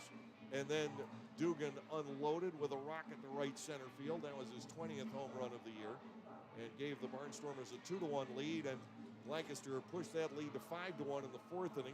The solo home runs by Clark and Felice. Peroni drew a walk, took 2nd on a wild pitch, and rode home on a long triple to right field by Sean Dunston Jr. And Lancaster at that point up 5-1. But right away, the Ducks came back. They assaulted De La Cruz for 3 runs. The bottom of the order getting to Oscar tonight, and never worse than in the 4th inning. DeCarlo doubled to left center. Woodcock and Rye unloaded the homers. But then De La Cruz settled down. He got the next 6 outs. Dugan hit his 2nd home run of the game, and the Barnstormers were up 6-4 going into the bottom of the 6th inning. De La Cruz walked. Joe DeCarlo leading off. Dustin Woodcock singled into center. And Austin Rye laid down a bunt along the 3rd base side. Trace Lair played it perfectly, except the throw came out of the sun on Mercedes, and he flinched, couldn't retain control of the ball. The bases were loaded. Ross Peoples went to Eric Cha, who gave up 2 hits and a walk, and it was 7-6 by the time Cha came out. Tyler Sullentrop allowed a sacrifice fly to Sam Travis to bring us to the final score of 8-6, and the Barnstormers could get nowhere against Webb in the top half of the 7th inning. So another close loss in the late innings for the Lancaster Barnstormers, a team that is 10 games under 500 despite having a positive run differential, and that's something you just don't see very often. This one got away, and as much as at times I might like to pick and find fault as to why the Barnstormers lost this game, this one, you could kind of blame the pitchers giving up the walks in the 6th inning, but I find it hard to find fault with the Barnstormers letting this game slip away tonight, Zach. It happened. It was a series of misfortunate events, and we've seen it so often this year. Yep, way too often, and I think you said it. I think you said it right. It was the walks. First off, the Cha surrendered, and in that 6th inning, and it took, like you said, it took Stolentrop to come in, and he was able to get the 3 outs and 2 batters. But we said it, Oscar De La Cruz was kind of a wild card tonight. Didn't know what you were going to get, and he came in the 6th inning, and it wasn't what the Barnstormers needed, and they didn't have enough left in the tank to overcome that. Yeah, there were innings Oscar just dominated tonight, and other innings he got hit hard, other innings he was wild. It was just, you never knew from inning to inning what you were going to get when he took the mound, and that's similar to what we saw against Southern Maryland a week ago tonight. Another game that he left with a lead, and that lead slipped away. Barnstormers fall in game 1, 8-6. We're going to take a break. We'll keep the video stream alive. You can watch the grounds crew. Oh boy, such a thrill in between games of our doubleheader, and Zach and I will be back with the lineups for game 2 in about 20 minutes.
Well, welcome back for game 2 of our doubleheader this evening from Central Islip on Long Island. The Ducks rallied past the Barnstormers in game 1 for an 8-6 victory.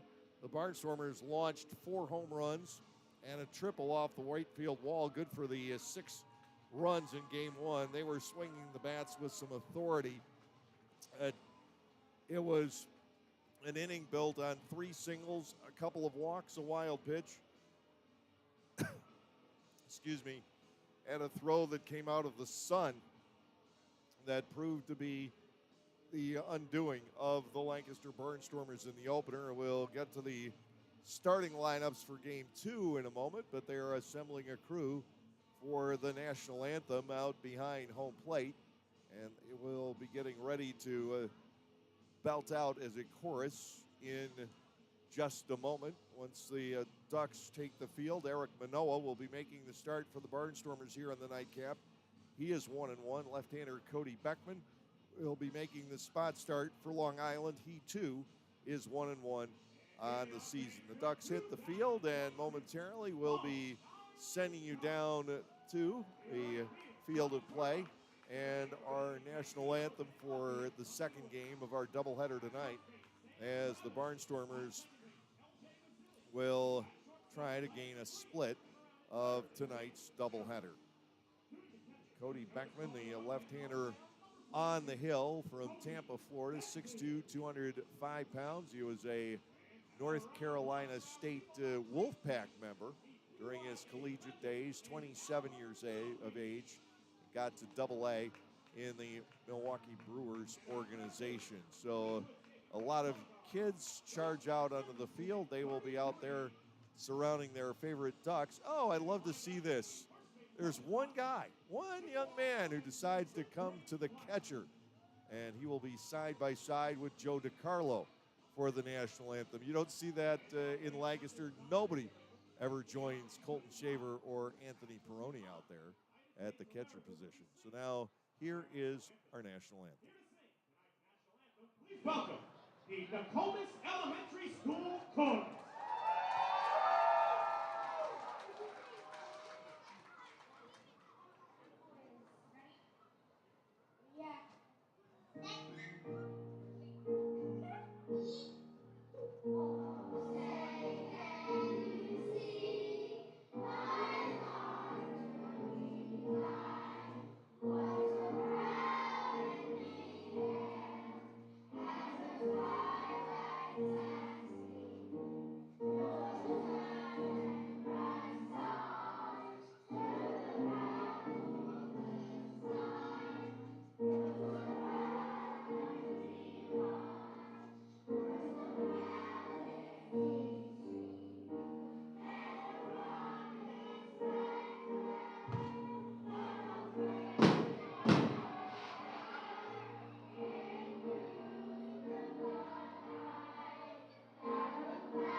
Very enthusiastic group of youngsters with the Star Spangled Banner before game 2 of our doubleheader tonight. Now for the starting lineups, the Barnstormers will be initiated by Sean Dunston Jr. in center. Melvin Mercedes moves to shortstop from second base for game 2. He'll bat second.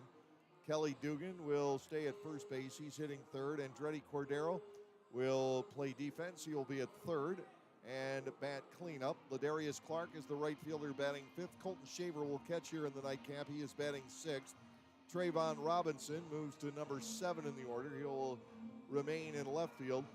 Anthony Peroni is the designated hitter batting 8th, and Trace Lair is at second base for the nightcap batting 9th. That leaves the Barnstormers with only Anderson Felice available to come in for duty later on in this ball game. For the Ducks, it will be Johnny Turbo in right field leading off. Vladimir Frias will bat second and play shortstop. Alejandro Diaz of the DH is hitting third. The cleanup batter is the first baseman, Sam Travis. Davidson Romero is batting fifth, playing third base. The center fielder hitting sixth is Rusney Castillo.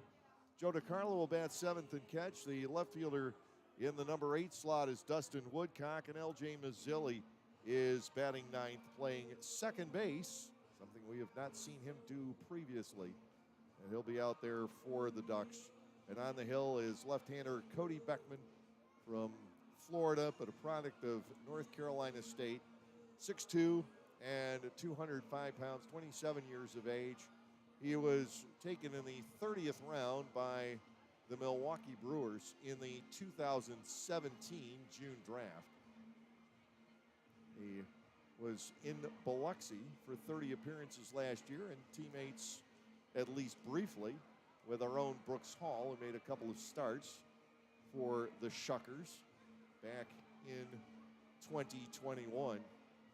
Beckman there in 30 games was 0-3 with a 6.36 ERA. With the Ducks, he is 1-1. His earned run average is 6.38. This is his second start to go along with 13 relief appearances. He's covered 18 in the third innings, giving up 12 hits, but as many walks. He has struck out 19. The defense for Long Island here in Game 2 features Debinson Romero at third, Vladimir Frias at shortstop, L.J. Mazzilli with the start at second, Sam Travis at first, Woodcock, Castillo, and Turbo form the outfield from left to right, and Joe DiCarlo is in behind the plate, coming in from second base here in Game 2. Sean Dunston Jr. leads off. He's the center fielder, batting .328 at the moment, and the pitch from Beckman is up and in. Ball one, no strikes. Dunston has still maintained his current hitting streak and his on-base streak, 8 and 14 respectively. The ball one pitch is off the outside corner, says Freddy DeJesus. It is ball two and no strikes. Melvin Mercedes on deck, and then Kelly Dugan. A beautiful night. The twilight has set in here on Long Island. 2-0, the count to Dunston, and Sean will watch one straight through for a called strike. Now 2-1. The Ducks are in white in Game 2. The Barnstormers are in their road grays. We have more traditional looks for the second game of the doubleheader. Big swing and a miss by Dunston. 2-2. Dunston with 3 triples on the season. He and Mercedes with 3 each. Jake Hoover leading the ball club with 4. 2 balls, 2 strikes. Beckman will kick, he'll fire, and it's topped foul. Dunston doing, again, what he has done so brilliantly since joining the Barnstormers, and that is having a lengthy at-bat to start off a game. The Barnstormers have seen Beckman out of the bullpen, but they haven't seen a lot of him. And this gives everybody behind Sean a little bit of an intelligence-gathering opportunity. 2-2 to Sean Dunston. He'll take a swing and rip at the first. It is knocked down by the first baseman, Travis. Beckman didn't get over to cover, and across safely is Dunston leading off, and the Barnstormers have a runner on. Travis was there to field it. The ball came up on him a little bit. He knocked it down and found nobody home when he went to shovel it off. With Dunston running, he didn't have the time to make it back to the bag. And that's a leadoff infield single for Sean Dunston Jr., keeping both those streaks active at 9 and 15 now. Melvin Mercedes stands in, the Barnstormers shortstop for Game 2. 244 hitter with 4 homers. He has driven in 24. Dunston leads off first. Beckman will stare him down. He's going to throw over there at least once. He'll come to the plate, and he had Dunston leaning back, so Sean really didn't know which way Cody Beckman was going, and better safe than sorry there. Ball one and no strikes to Melvin Mercedes with Kelly Dugan on deck. Dugan's final out in Game 1 was indeed a loud out. He took Mazzilli almost to the track in left field to haul it in. 1 ball and nothing. Mercedes will see a strike, and the count is even at 1 each. Lancaster lost that first game 8-6.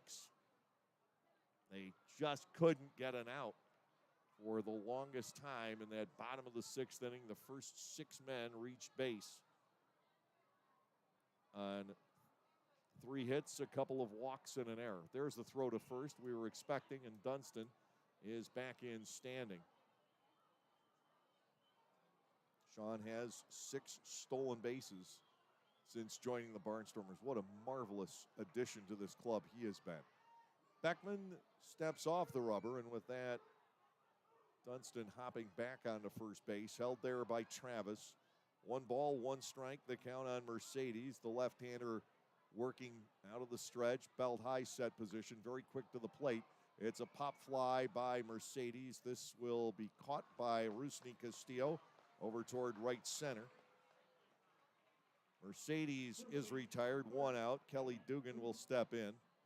.358 now for Dugan with 21 home runs and 58 runs driven in. An unbelievable season in the works.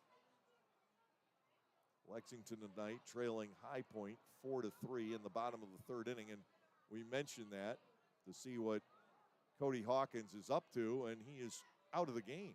There's a pickoff throw to first that gets away from Travis, but not far enough for Dunston to be able to travel to second base. So Hawkins was the DH in the Lexington High Point game, and the Lexington starter did not go the required 5 innings. They've gone to the bullpen. Hawkins is held to 0 for 1 tonight.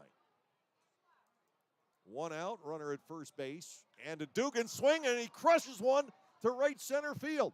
Back on this goes Castillo rather, and he'll haul it in at the warning track. As the wind has settled down a bit, that one did not carry. We thought for a second that Dugan might have number 22, but maybe just a little off the end of the bat. And believe it or not, that's going to be catcher's interference again. How do you hit a ball that far when the catcher tips your bat? That's unbelievable. Catcher's interference, so Dugan is still aboard, and we've got runners at first and second with 1 out. How on earth do you hit a ball 370 feet when your bat gets tipped? It's remarkable.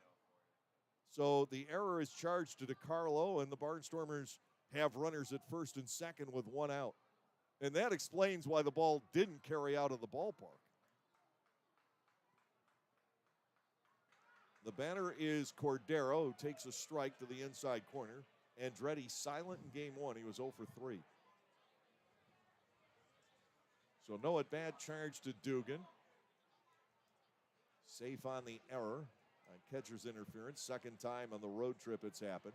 We're getting somewhat accustomed to it. Lead runner goes. Here's the throw, and DiCarlo has just missed getting Dunston, who exploded in there. DiCarlo appeared to be in pretty good shape, and I thought he was going to get him. And his throw seemed fine, but Dunston able to reach in and avoid the Debinson-Romero tag. The count is 1-1 on Andretti Cordero, batting now with the runner 90 feet away. 7th steal for Dunston. Dugan stayed put over at first base.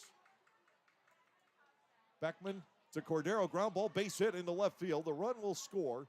Jogging home is Dunston. Cordero knocks in his 45th of the season. The Barnstormers are still in business in this opening inning. Ladarius Clark coming to the plate, 300 with 11 homers and 32 runs batted in. Well, the Barnstormers, and it seemed like it had nothing to do with it, but they've still won only 3 games where they've scored first. Now, they took charge of the first game of the doubleheader, but the truth is Long Island scored the first run. They had the 1-0 lead, and then the Barnstormers surged ahead 5-1 and couldn't hold it. Well, this game, the Barnstormers have the initial run on the board. Beckman to Clark. He swings and misses with a high fastball. No balls and 1 strike. I thought Dugan had taken the lead when that ball came off his bat. Hawkins frozen at 21. He's already out of the game tonight, 0 for 1 at High Point. Dugan leads from second, Cordero from first. Clark hits a slow ground ball to the second baseman. Shovel toss to Frias and a high throw back to first. And this will enable Dugan to come home and score. It is 2-0. Well, they get the force out, 4-6. I don't think they were going to get Ladarius to double him up regardless, but Frias with a very high throw that stayed in play. And as a result, Clark is on at first. The out 4-6 on Cordero. There will be no RBI. Dugan coming home on the E6. So it's the second error of the inning.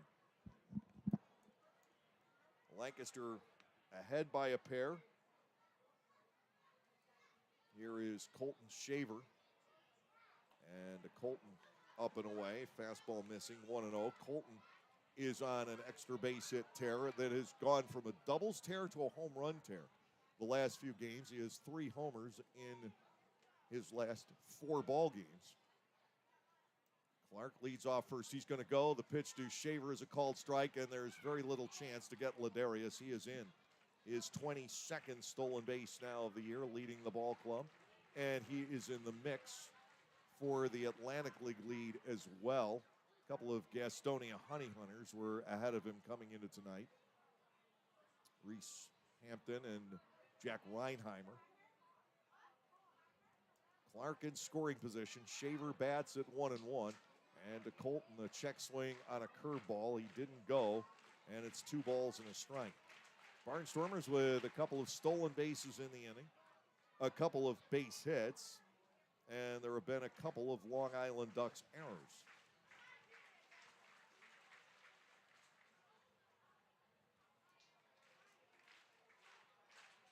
Two balls and 1 strike. Be interesting to see what the earn run situation will be. To Shaver, here's the 2-1. Ball 3 is low, and that gets away from DiCarlo. Jogging ahead to third is Clark, and we'll get a ruling on that one. Well, the Barnstormers having some fun here in game 1 of our doubleheader. Well, they had some fun with the long balls there. They're having some fun in the first inning here in game 2. Trying to recycle and get this box score up. Still had the first one working. Colton Shaver batting at 3-1. Clark up the line from third. The motion and the pitch. Shaver will get a walk, and Trayvon Robinson will get a shot. First walk given up by Beckman in the inning. It's one that, in theory, he can afford.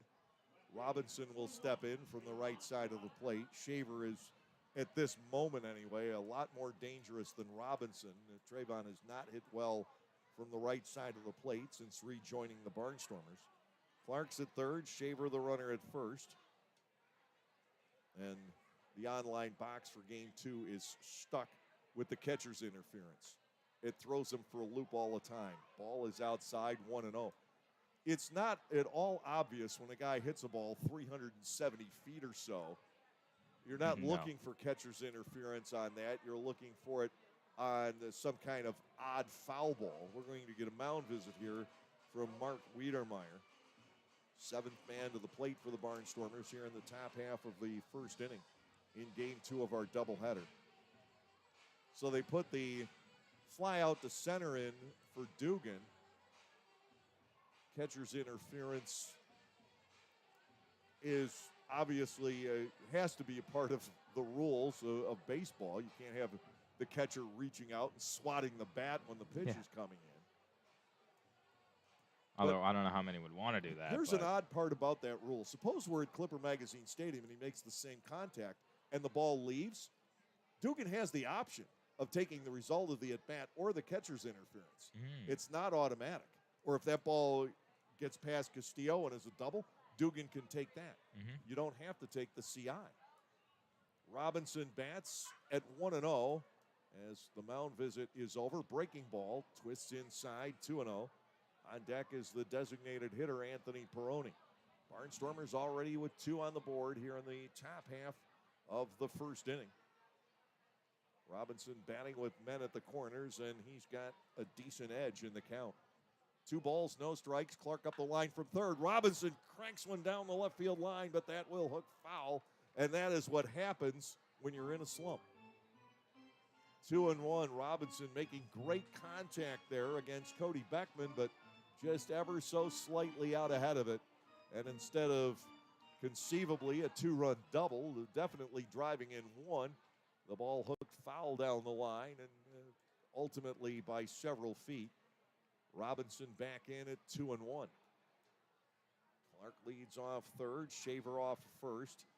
Beckman works out of the set, and to Robinson, ball 3 is low, 3-1. Elsewhere, Gastonia beats Southern Maryland 6-3 in the first game of a doubleheader. Riley Hovis picking up the win. The second game not yet starting. York's up 6-1 over Staten Island in the 5th. And High Point leads Lexington 6-3 in the third inning. Wild Health 10-5 over Charleston in the top half of the 5th. Lancaster trying to get a split of this doubleheader. They lost game 1 8-6. Clark bounces a long way off third and gets the attention of Beckman. Surely I learned English as a child. They tell me I did. 3-1. Here's the pitch to Robinson. Takes a healthy cut and misses. Now it is 3-2, which automatically turns Colton Shaver loose from first base.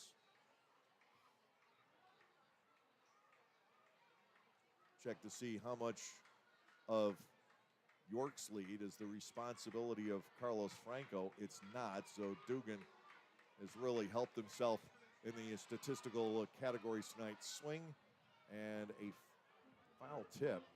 Robinson hangs in. Beckman almost had him. 3 balls, 2 strikes. Shaver takes the slow stroll back to first.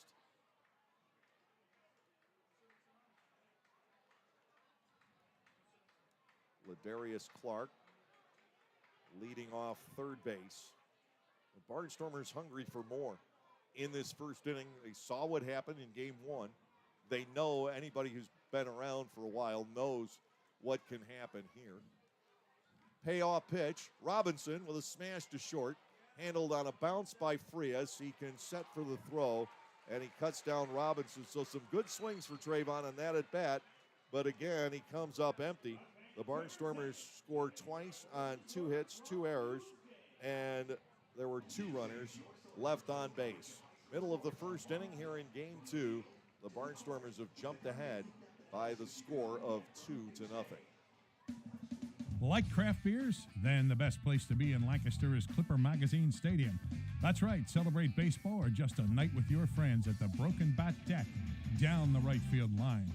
The Broken Bat features more than 20 local craft breweries, plus product from a local winery. Food including Otto's Meatballs is sold off a pub-style menu.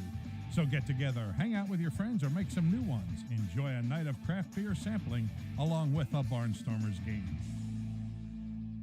Get out of the heat and dive under the sea this summer with Disney's Little Mermaid at Dutch Apple Dinner Theater. Join Ariel on her adventure from the sea through the human world. Based off a 1989 animated film, Disney's Little Mermaid will keep kids young and old entertained. Performances are Tuesday through Sunday with matinee and evening show options available. Each performance also includes a buffet-style meal prior to the show. Call Dutch Apple Dinner Theater at 717-898-1900 or visit us at DutchApple.com to reserve your tickets today.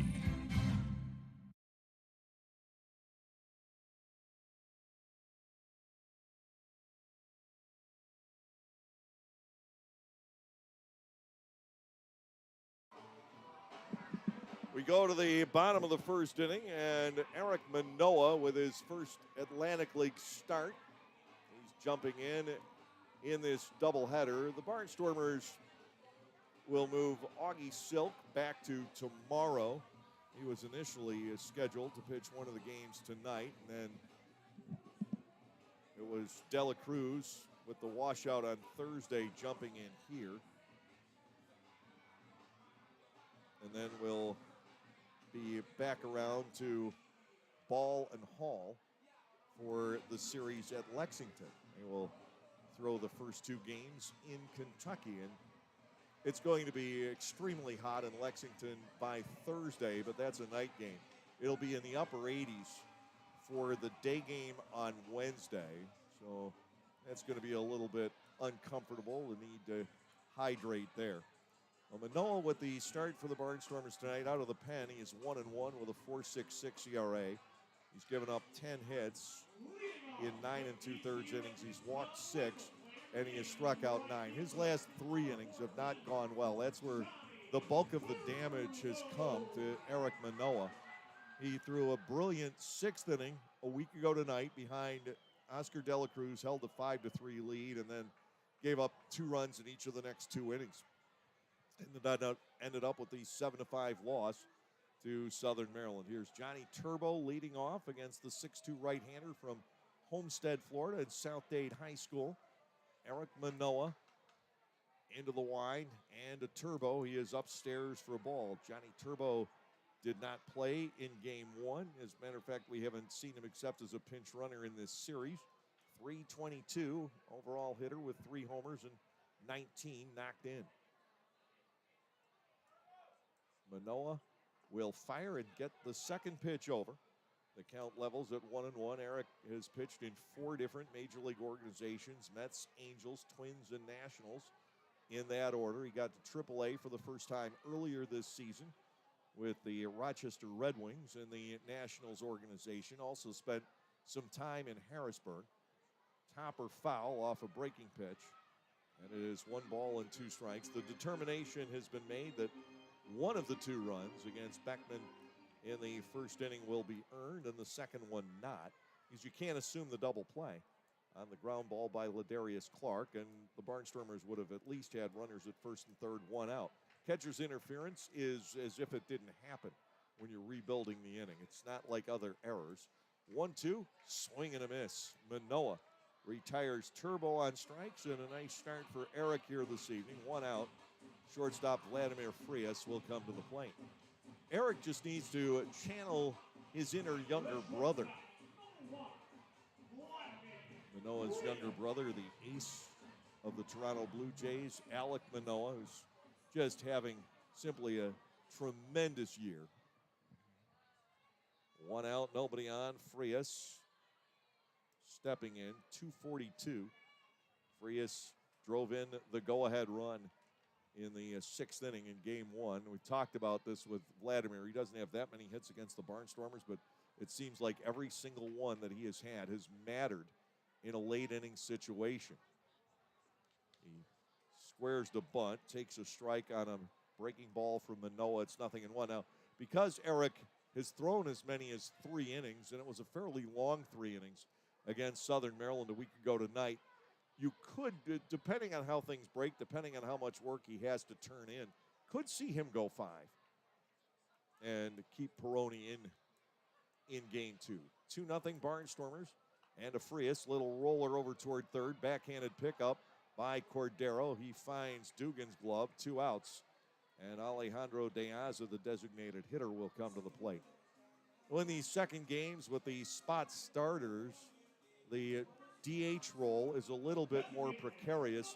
The Barnstormers have Anderson Felice off the bench, and he's a guy you can put anywhere depending on how things shake out with your DH situation. Meanwhile, De Aza is the DH in game 2 for the Ducks, and his time in this game could be a little bit shaky. Mentioned earlier, Courtney Hawkins is already out tonight for the Lexington Legends, and that gives Dugan a big chance to take the league home run lead. 2 outs, bases empty, and Manoah starts off De Aza with a breaking ball. It's high, ball 1 and no strikes. Manoah of Cuban-American descent, as a lot of South Florida is. Great people down there. Ball 1 and nothing. Third baseman Cordero about even with the bag. The pitch pinched down to the inside corner. De Aza bats at 1-1. Melvin Mercedes at shortstop, and I know it's him because I just saw Bubble burst. Trace Lair is at second, and Kelly Dugan at first. Robinson, Dunston, and Clark, the outfield once again from left around to right. Shaver catching game 2. 1 ball and 1 strike on De Aza. Checking in, batting .328. Breaking ball, swing and a miss again. Manoah kind of pitching this game backwards. A lot of off-speed stuff in this first inning. He has De Aza at now 1-2. Alejandro De Aza has walked 4 times in this series, but he's 0 for 5.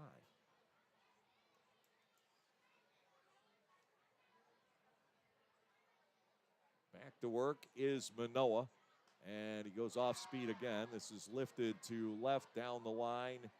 Robinson trying to make the play in foul territory, disappears from view. And did he get tangled up with something down there? He comes out without the baseball.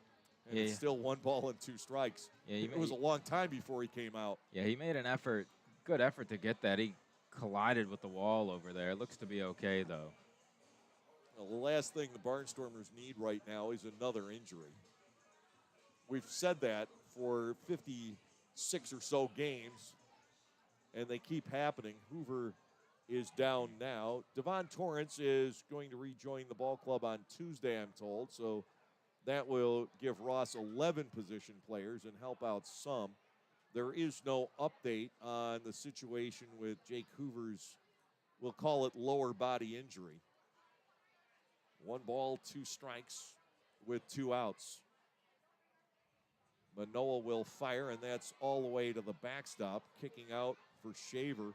And it's pitches like that are why, in a lot of these cases, gentleman's agreement or not, these hitters are not taking off. De Aza would have been cooked if he had left the batter's box and tried to go to first there. It would have been a no-go. Definitely, especially with that ricochet. Took a nasty ricochet off the backstop there. My understanding is, and I haven't seen it all year, but you get 0 for 0 if you're thrown out, but you lose your at-bat. 2 balls, 2 strikes to Alejandro De Aza. Manoah deals, and that is swung on and missed. Eric Manoah strikes out 2 here in the opening inning, and through 1, it's all Barnstormers here in game 2. Lancaster up by the score of 2-0. In just a second, we're going to be putting 3 Long Island Ducks caps up on the Duck Vision video board. Hi everyone, Adam Gochenauer from Gochenauer Appliances, and I'm excited to tell you about a new addition to the Gochenauers family this summer season. We are now selling Titus Gas Grills. Titus Gas Grills gives you a high quality, all stainless steel grill at an affordable price, and the best thing is you can assemble it yourself in just 5 minutes. That's right, 5 minutes. Stop by to see this great grill now and mention this ad to receive a free gas grill cover with your Titus grill purchase. Gochenauers in East Petersburg.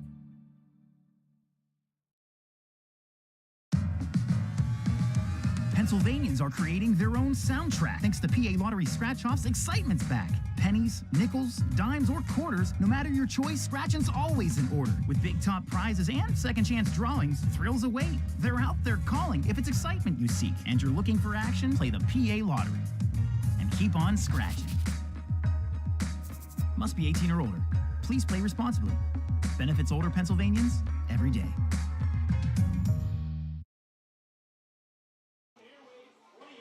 1:35 tomorrow to wrap up this 4-game series here on the island. Augie Silk scheduled for the Barnstormers. He is 2-6 on the campaign, and he'll be matched up with the longtime Ducks ace Joe Iorio, who is 6-1. And Iorio is, even though not quite to the historic levels of Darrell Thompson, he is very similar. A right-hander who comes out and throws strikes. He's not somebody who's necessarily going to attract the attention of major league organizations. At least he hasn't to this point in time. But boy, can he win games here in the Atlantic League. And I've been saying it for a while. You've got to have somebody like that. It especially surfaced last year when starting pitchers just got sucked out of this league. Here is Anthony Peroni, the DH, leading off the second, and he hits a towering fly ball to left field.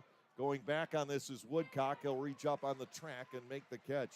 So we're getting the idea that the ball is not carrying as well here in game 2 as we saw in the opener of this doubleheader. Peroni seemed to give that one a pretty good ride. The wind is almost non-existent right now. I have to think that's gone in game 1. 1 out. Here is the second baseman, Trace Lair. He lost a mild hitting streak in game 1, going 0 for 3. 221 for the year now for Trace. He has a home run. He has driven in 10. Ball snaps well wide of the zone.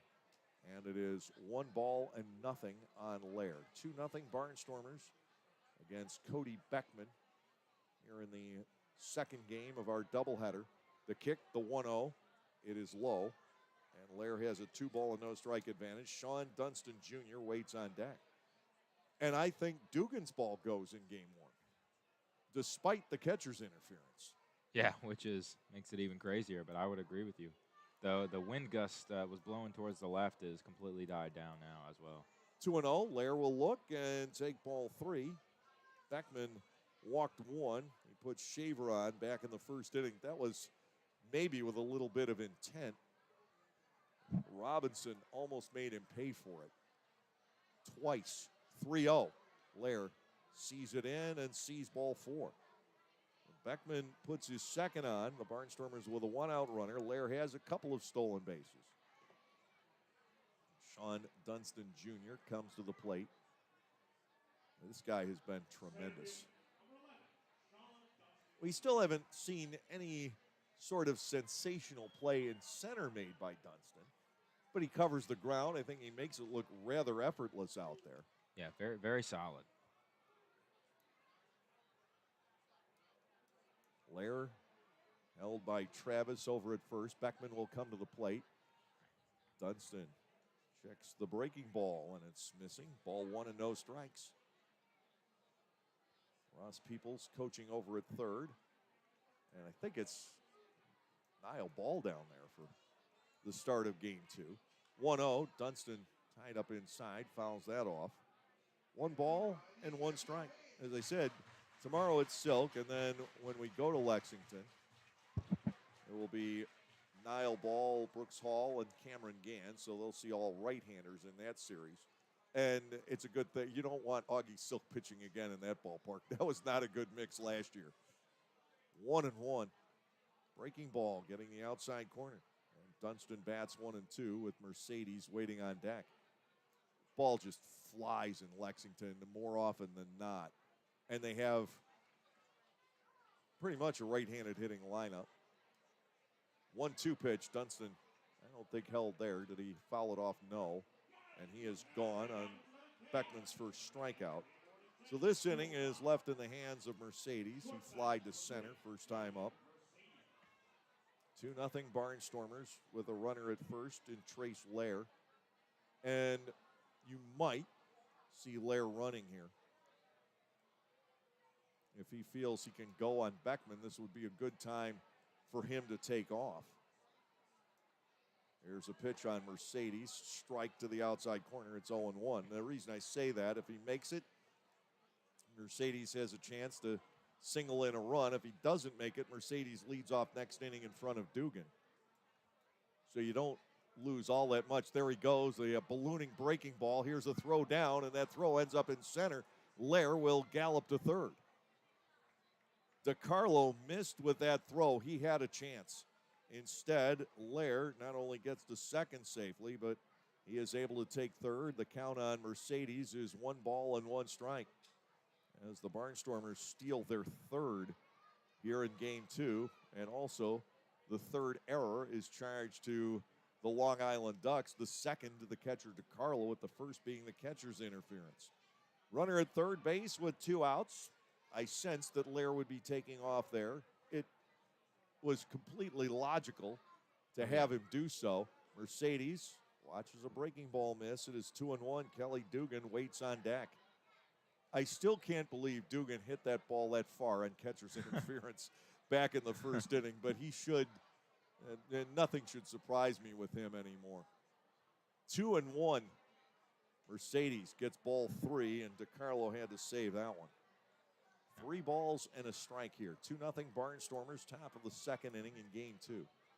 Yeah, if there was anything to sum up his season so far, if that ball would have went out, it would have been that play.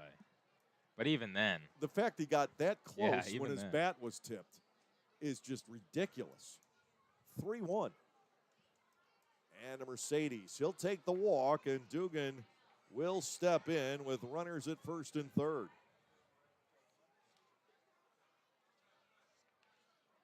Kelly 0 for 0 in this game. He came in batting .358. The closest challenger to Kelly at the moment in the batting race is David Harris of Southern Maryland, who started the night at .345. Runners at the corners with 2 outs. Good breaking ball to start off Dugan. He trails in the count at 0-1.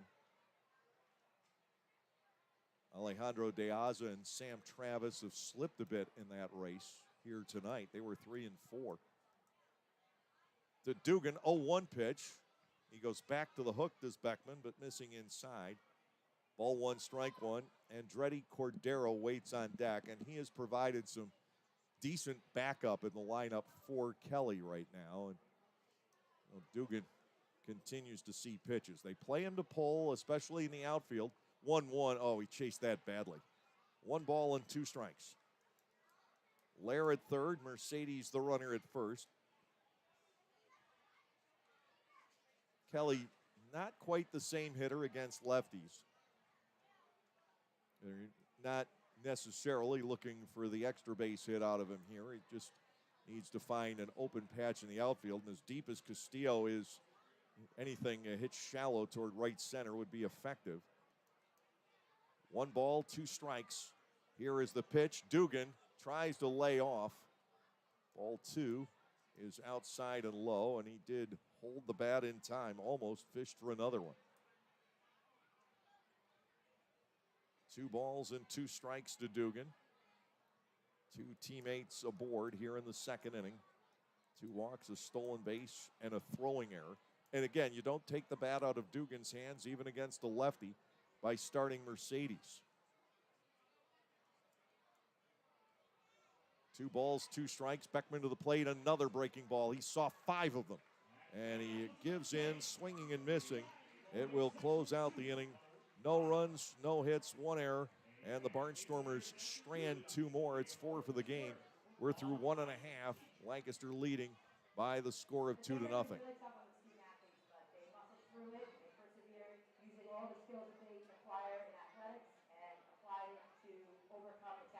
It's no longer about answering the most emails or pulling the most all-nighters. It's about prioritizing what's most important. Hey Lexus, give me directions to Eagles Peak Hiking Trail. Calculating route. That's why the Lexus NX has an interface engineered to understand you and an available 14-inch touchscreen that's simpler and more intuitive. The Lexus NX. See Bobby Rahal Lexus in Mechanicsburg or Lancaster County. Availability and accuracy of navigation system depends on many factors. Data charges may apply. There is a weekend in July where the baseball world revolves around a village in upstate New York. Baseball Hall of Fame induction weekend in Cooperstown is an unforgettable experience full of family-friendly activities and priceless moments. Make your plans today for July 22nd through 25th for the induction of Bud Fowler, Gil Hodges, Jim Cott, Minnie Minoso, Tony Oliva, Buck O'Neill, and David Ortiz as the class of 2022. Visit baseballhall.org today for the Eric Manoah with a 2-0 lead as we go into the bottom half of the second inning here on Long Island. The Barnstormers will return home following tomorrow afternoon's series finale here on Long Island, but they will not be home for long. About, I suppose, about 16 hours, maybe 17 in Lancaster, and then it's off again. The Barnstormers leaving mid-afternoon on Monday for that long journey to Lexington. The drive there won't be too bad as long as we don't have problems on the road like we did last time. And He had to sit for a little while, which in itself wasn't bad. It was a perfect night to just sit outside, enjoy each other's company. But then it was 10:30, 11 o'clock. We had to jump back on the bus and still have 5 hours to go. That was a little bit problematic. But this time we'll get there. We should arrive in Lexington. And this time we're staying in downtown Lexington at about 1 o'clock in the morning, 1:30, and play the 3-game series. What is going to be awful, and I'm dreading it, is the trip back following the night game on Thursday. Breaking ball high and inside on Sam Travis. Ball 1 and no strikes. I think I've gotten through this entire series without once referring to him as country music legend Randy Travis, but it's always near slipping off my tongue. Ball 1 and nothing. 331 hitter with 7 homers, 50 runs batted in, drives the foul straight back. 1 ball and 1 strike the count to Travis. Davidson Romero and Rusney Castillo scheduled to follow here in the second inning. Lancaster with 2 on the board in the first frame. An RBI single by Andretti Cordero. That has recorded the only ribby of this second game. The other came in on a throwing error. 1-1, and a Travis. Manoah delivers off the outer edge. Ball 2 and a strike. Good crowd tonight, but it's not packed. Playing right across from the Sussex County Courthouse in what is officially Central Islip.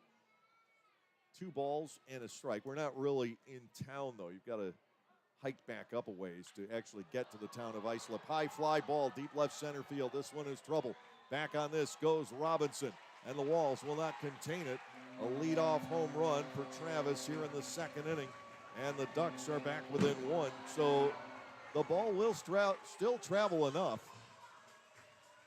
Travis got all of that. He hits his 8th home run of the season. And Long Island again embarking on a comeback path. Davidson Romero, the third baseman, will step in, batting .274 with 7 homers, 27 runs batted in. And when somebody's been pitching out of the bullpen, as Manoah has, and we saw this last Saturday night, and we talked about how he had a brilliant inning against Southern Maryland and then gave up a couple of runs in his second inning. You wonder if he goes with that relief pitcher mentality, breaking ball outside to Romero for ball 1, 1-0. And that mentality is to put everything you have into one inning, because that's what relievers generally do. So the second inning not starting off on a good note after he struck out 2 and got a weak ground ball back in the first. To Romero, the 1-0 pitch, taken inside for ball 2. It is 2 balls and nothing. Manoah has been a starter in the past, but he has not done it since 2019. He started 15 games that year in the American Association for Kansas City. I believe they were still the T-Bones at the time, and the traveling Texas team. Were they still the Air Hogs? They may have still been the Air Hogs back then out of Grand Prairie. And he was a starter in the Mets and Angels organizations back in the day. 2 balls and no strikes. Swing and a miss by Romero. It's 2-1. But exclusively out of the pen last year, 29 appearances in the Minnesota system, and 3 others for Charleston a year ago. This is not his first Atlantic League rodeo, but it is his first Atlantic League start. 2 balls, 1 strike to Davidson Romero as the Ducks restart the second inning. Breaking ball again, that's a cross, make it 2-2. Well, we have seen now 7 home runs in this doubleheader, and typically this is probably the least homer-friendly stadium in the Atlantic League. Maybe Charleston is. 2 balls, 2 strikes to Davidson Romero. Ground ball, third base. Cordero with the play and the out, 5-3 on his counterpart. Davidson Romero, 1 out. Rusney Castillo, the center fielder, will step in. but nothing like the Connecticut ballparks used to be. Bridgeport and New Britain, typically it took a lot to get the balls out there. Yeah, I mean, even here, 400 straight center. But the walls are very high surrounding the Yeah, well, you just need to entirety of clear the the park. 8 feet inner wall. You don't have to hit it over the back walls. Oh, I see that. Oh, I see the There's the plateau. Yeah, yeah. significant gap in between. Oh, yeah. Now I see. It's tough to tell though, but still. First pitch to Castillo, spins outside and low. Ball 1 and no strikes. Lancaster up 2-1. One out in the bottom half of the second inning. The ball travels in High Point generally. Southern Maryland's been tough to clear the fences this year. It usually isn't. Called strike 1-1. Gastonia and Lexington. You want to see some home runs? Go to those two places. 1 ball, 1 strike on Castillo. Joe DiCarlo waits on deck. Manoah will fire low. Ball 2 and a strike. And then you get to Dustin Woodcock. And boy, what a first game he had. As Zach told you, he'd been cold going into this doubleheader, but he stung 3 balls in a row. Single, double, and home run. 2-1. The count on Castillo. Manoah deals his breaking ball. This is grounded to short. Clean pickup for Mercedes. 2 outs. And Manoah, if he wants to keep getting ground balls, it's fine by me. Joe DiCarlo will step in. DiCarlo had a good opening game at the plate. He wasn't retired either. The bottom 3 in the order just killed De La Cruz in game 1. Collectively, DiCarlo, Woodcock, and Rye had 7 hits in 8 official at-bats. 2 doubles, 2 home runs. I take that back. It's 6 for 7. There was a sacrifice that was crucial. Another ground ball. Skimming to Mercedes. Melvin fires across the diamond, and Eric Manoah, following the home run, settles down, gets 3 straight ground balls. That works. 1 run, 1 hit, no errors, nobody left on base. The Barnstormers lead holds through 2, Lancaster 2, and Long Island 1.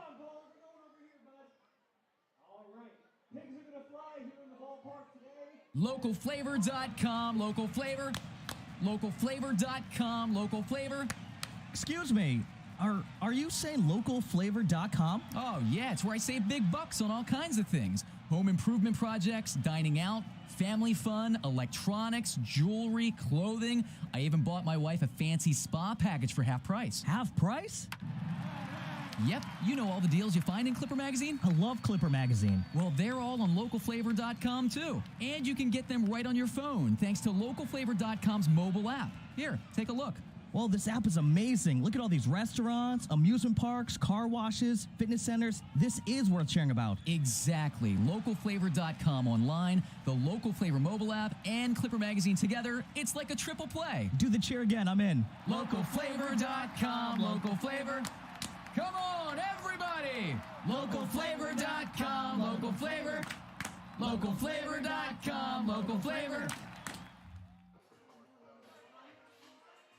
The Barnstormers, as we mentioned, going to Lexington for midweek. It's our second and final trip to Wild Health Field this season. And when the Barnstormers get back home, following that painful 9-hour overnight bus trip, it's home for a month and a half. That's basically the deal. The Barnstormers play 37 of their next 40 games in Pennsylvania, either at home or in York. 29 at home, 8 in York. The final weekend of July will be spent going to Staten Island. And that's not that far away either, although it can seem like it with traffic. The Barnstormers will hopefully be able to enjoy the home cooking during that stretch. But after that, 21 of the last 30 games are on the road. Here is Andretti Cordero stepping in against Cody Beckman as we kick off the 3rd inning. Cordero with an RBI single back in the 1st. Beckman's pitch, the curveball, stays quite high and quite outside. Ball 1 and no strikes here. Lancaster with the 2-1 lead after dropping the opener 8-6. Beckman to Cordero. Andretti goes for it, pops it up behind the plate. It's not terribly high, but high enough for DiCarlo to scamper back and make the catch. One out here in the third inning. Ladarius Clark will come to the plate. I can't remember too many hitters that the Barnstormers have had, especially the last few years, that swing as often early in the count as Cordero does. He doesn't walk much. He doesn't strike out much. The ball's typically in play. He's a pace of play dream. But the Barnstormers are trying to work with him to be a little bit more patient. Good-looking breaking ball from Beckman, and strike one on Ladarius Clark.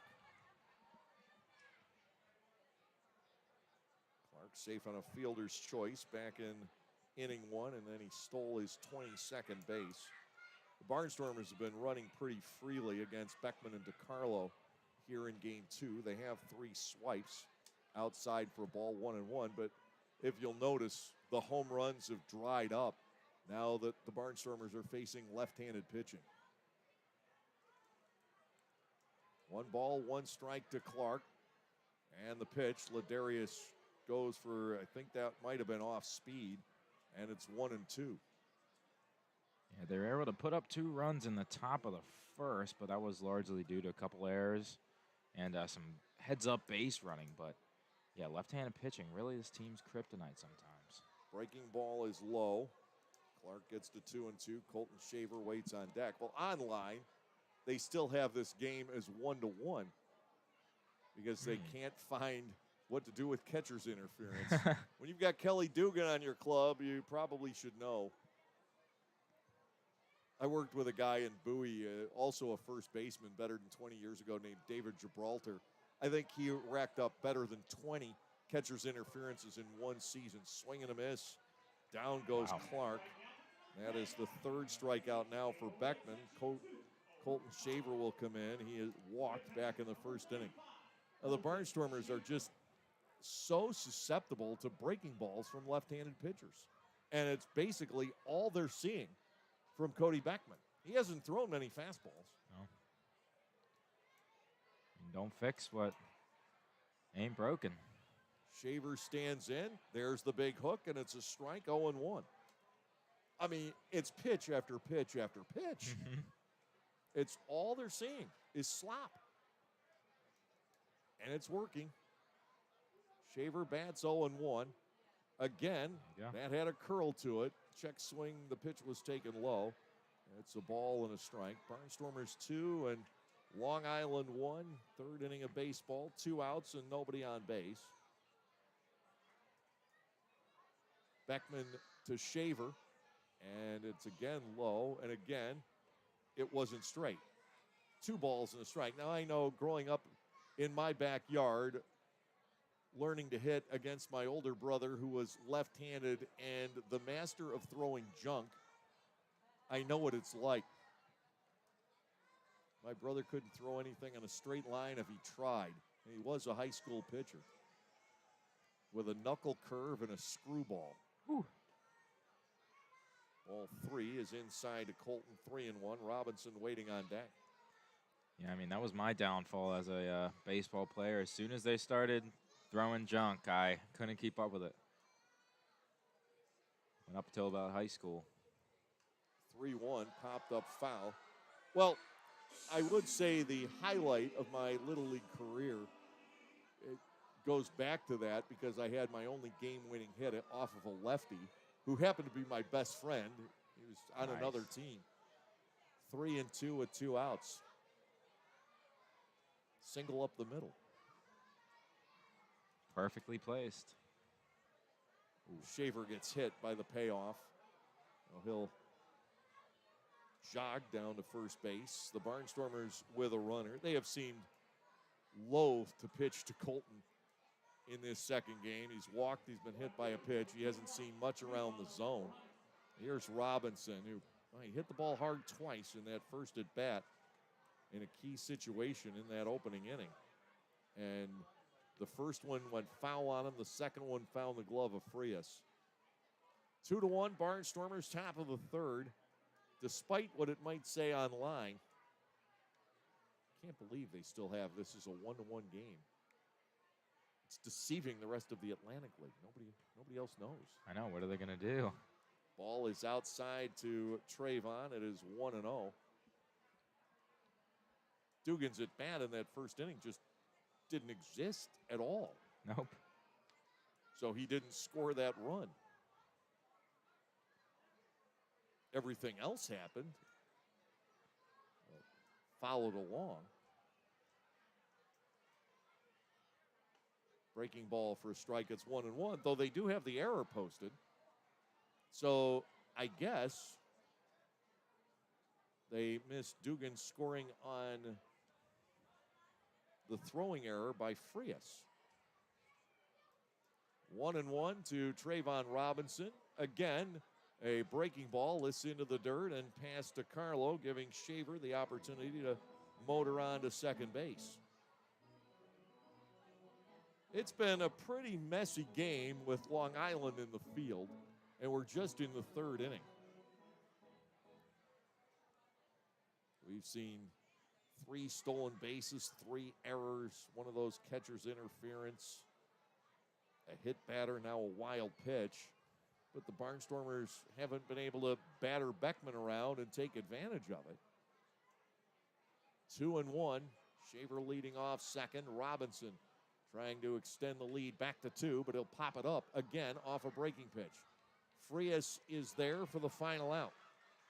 And the Barnstormers are not able to produce. They leave 1. It's 5 for the ball game.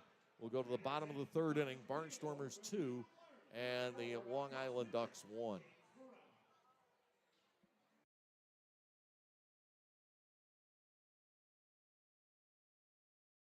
Get out of the heat and dive under the sea this summer with Disney's Little Mermaid at Dutch Apple Dinner Theater. Join Ariel on her adventure from the sea through the human world. Based off a 1989 animated film, Disney's Little Mermaid will keep kids young and old entertained. Performances are Tuesday through Sunday with matinee and evening show options available. Each performance also includes a buffet-style meal prior to the show. Call Dutch Apple Dinner Theater at 717-898-1900 or visit us at DutchApple.com to reserve your tickets today. Being over 55 does not mean a ticket, it means 10 with the Silver Stormers Club presented by the Lancaster Barnstormers and Audiology Associates of Lancaster. Anyone 55 and over can enjoy baseball action at every Tuesday home game for only $50 on the season. That is nearly a 70% savings. Members also receive a special Silver Stormers t-shirt to wear proudly at the stadium. For more information or to sign up, go to LancasterBarnstormers.com and look in the season tickets section.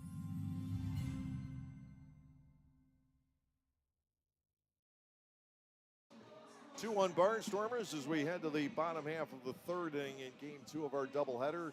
Lancaster looking for a split after falling in game 1 8-6 on a late surge by the Long Island Ducks. Gastonia has the 6-3 win over Southern Maryland in game 1.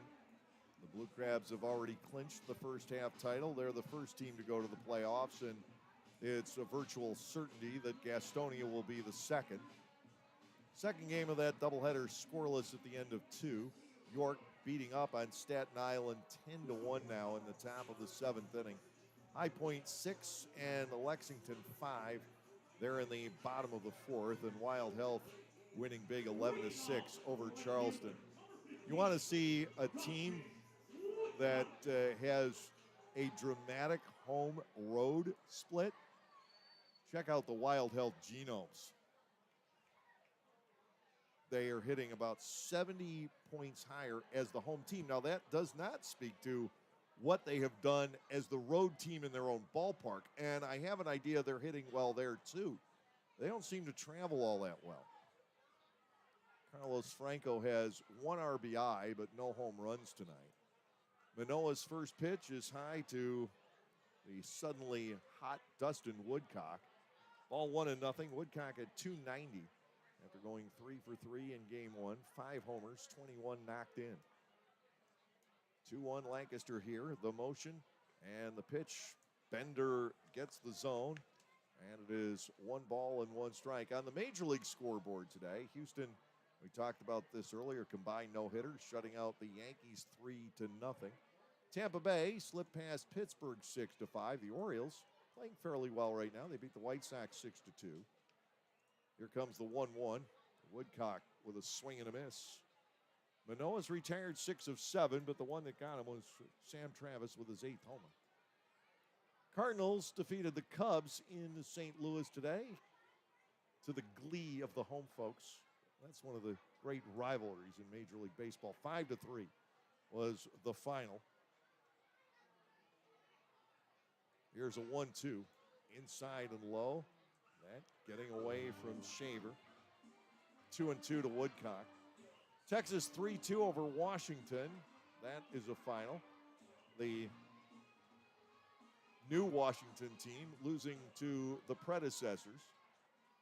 But that's 50 years ago. Oakland beat Kansas City 9-7. The Mets over Miami 5-3. Milwaukee beat Toronto 5-4. Here's a 2-2. Strike 3 call. Manoah with punch out number 3. And with one away, here is L.J. Mazzilli playing second base. We haven't seen him tested at second base. He hasn't had to field the ball yet. Well, I guess he did. The ground ball by Clark was hit to him. And he fed Frias, and then Frias sailed the throw, allowing the second run for the Barnstormers to score. Boston leading 4-2 at Cleveland tonight, bottom of the 9th inning. San Francisco 6-1 over Cincinnati. They're in the 6th. Minnesota owns a 4-0 lead at home over Colorado in the 6th inning. First pitch is ball 1 on Mazzilli. It's 1-0. Atlanta 3, Dodgers nothing in the top half of the 6th inning. Seattle at the Angels, Detroit at Arizona, Philadelphia at San Diego. Still to come. 1-0 pitch, and Manoah misses for ball 2. To the number 9 banner, L.J. Mazzilli. Eric's gotten 7 of 8 so far. Holding on to the Barnstormers' 2-1 lead. Lancaster's left a runner in scoring position in each inning so far. Here's a 2-0. Mazzilli will see a strike onto the outside corner. We go to 2-1.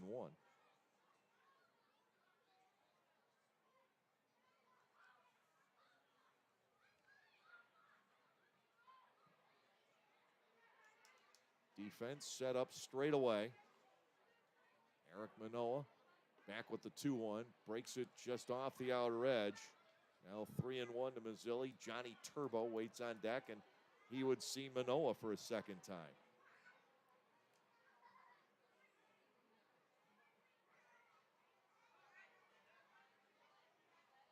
On the other side, Beckman just continues to dare the Barnstormers to hit his breaking ball. Strike 2 to the outside edge. But I think we're seeing some of the same out of Manoah as well. 3-2.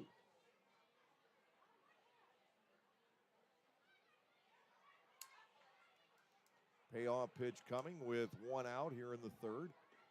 And that will be the walk. Manoah cringes down to his haunches.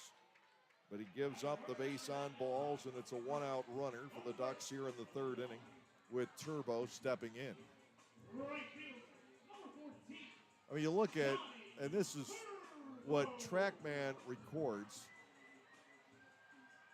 but Manoah's thrown 2 fastballs in this half inning.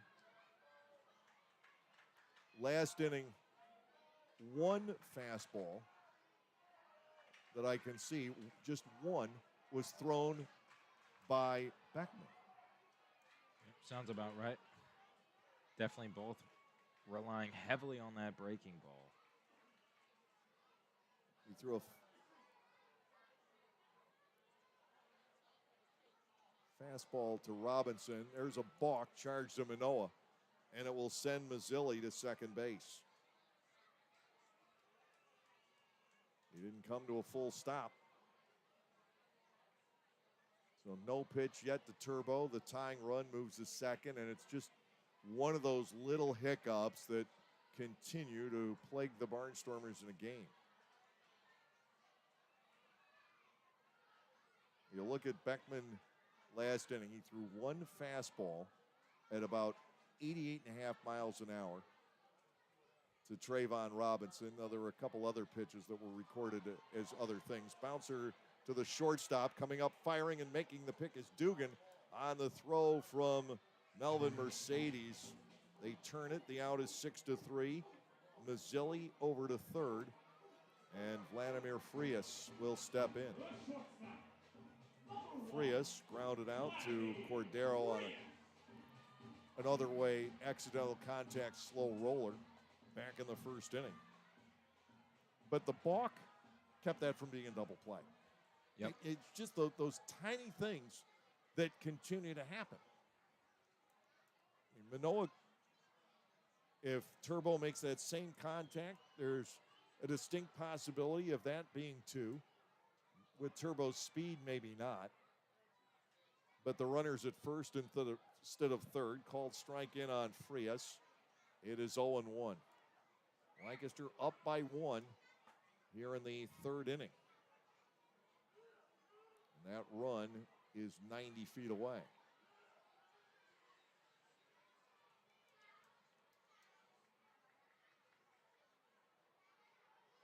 No balls, 1 strike to Vladimir Frias. The pitch dealt inside, and that looked like a fastball. We haven't seen many.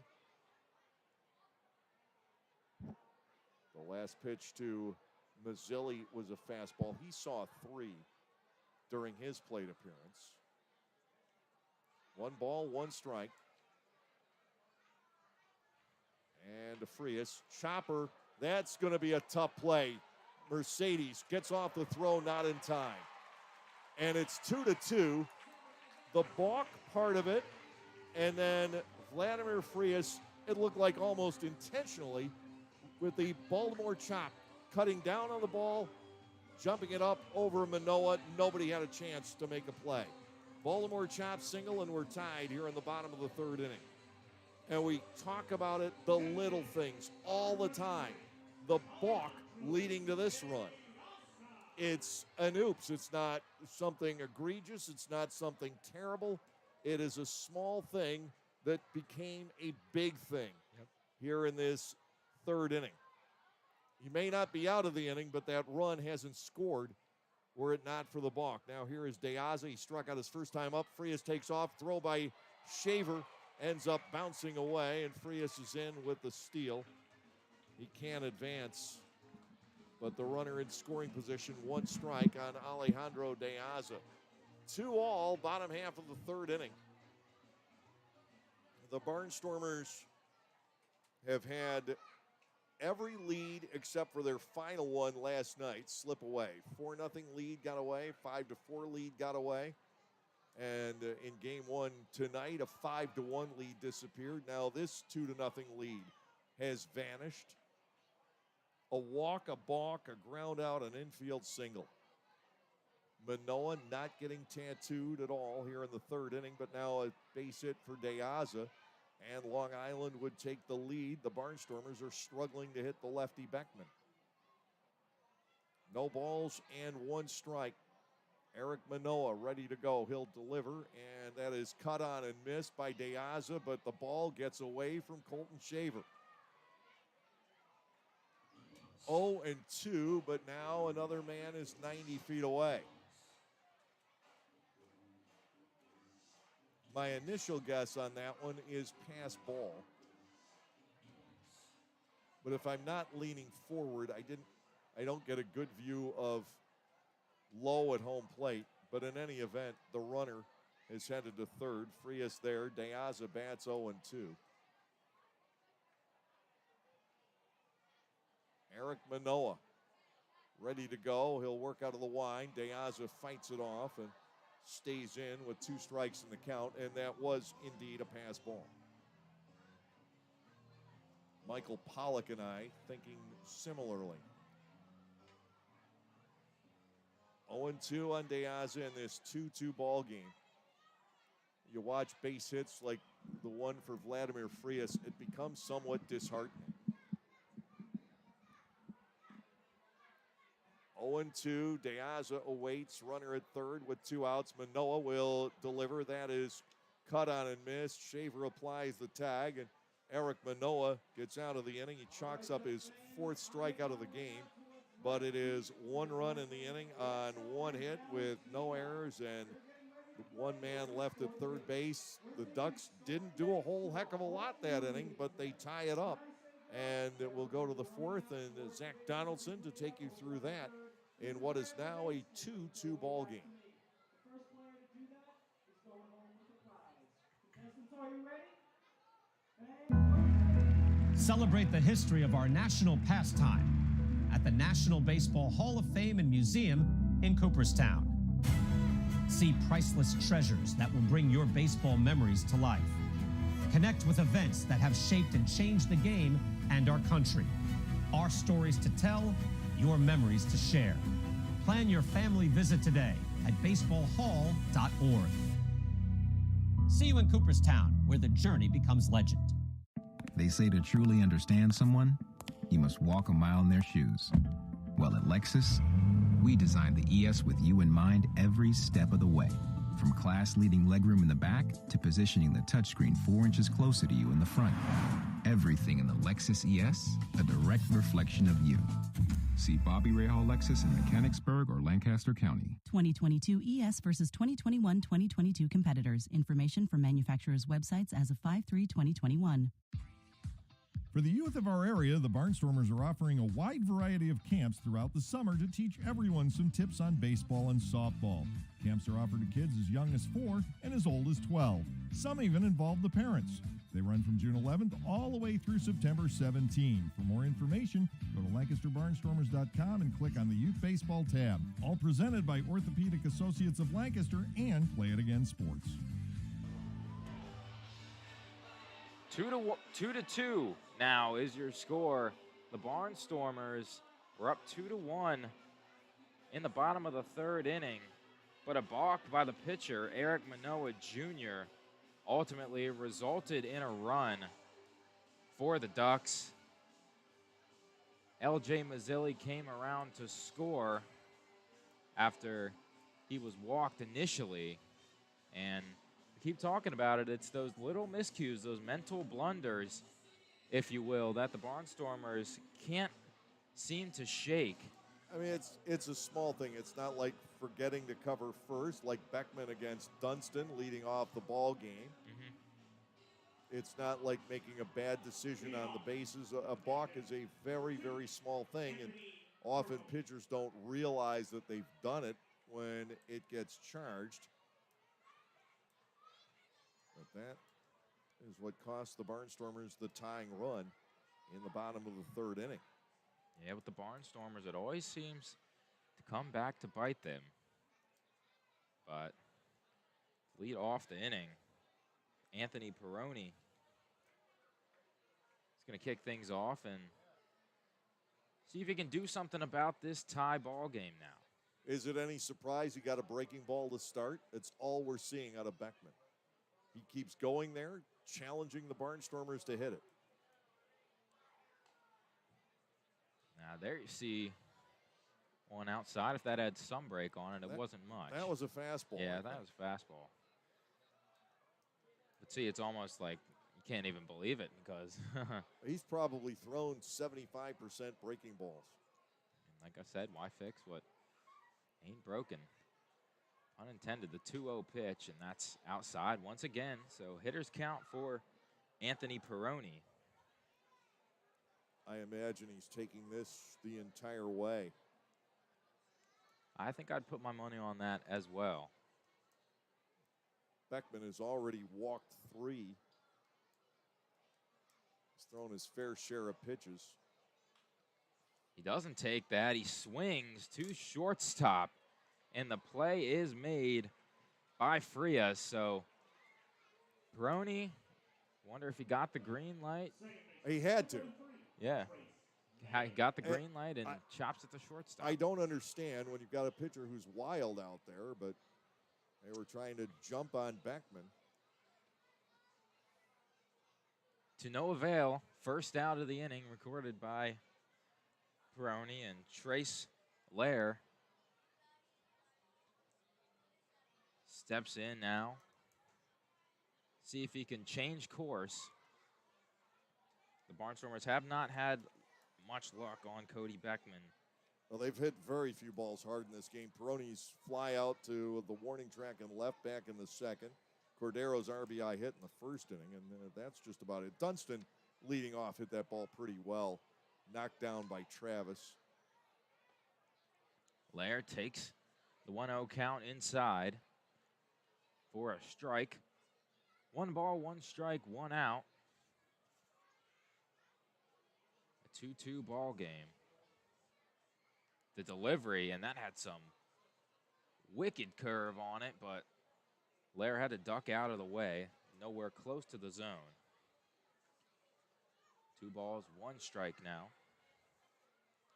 Lair had his 5-game hit streak snapped in the earlier outing. See if he can get back on track here. 3 balls, 1 strike. Once again, count in favor of the Barnstormers.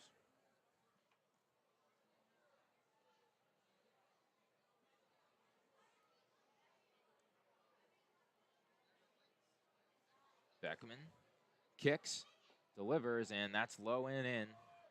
So a base runner for the Barnstormers. Trace Lair will waltz his way down to first. And that's Cody Beckman's 4th walk of the evening. Setting up Sean Dunston Jr. is 1 for 2 in this game, has one of the 2 runs for the Barnstormers.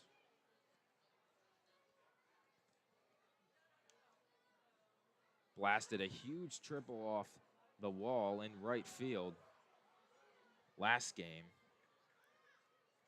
Well, he just keeps finding ways to make contributions. Squares the bunt there. Would have been another way to make a contribution, but pulls back and drops in for a strike. You know, going back to Peroni getting the green light, swinging 3-0, he ends up grounding out. Lair walks behind it. Beckman having trouble throwing strikes. Not to Dunston, though. But I don't understand. It's one of those things that baffles me. If it's Kelly Dugan against a right-hander, sure, he gets the green light. Yeah. Of course he does. But, yeah, Peroni only hitting 179 on the season entering this game. Here's the 0-2, and that's in there for a strike. What do you know? A breaking ball gets Sean Dunston Jr. looking. And that's a strikeout for Beckman, his 4th. Keeps utilizing that breaking ball to his advantage. Barnstormers haven't been able to crack the code. 2 outs now for Melvin Mercedes. That's a fastball high in the zone. I mean, Beckman doesn't seem to be throwing the fastball for strikes very often. You'd like to think he could sit on the breaking ball, but that hasn't exactly worked here. Hardly anything has been hit hard by the Barnstormers in this game.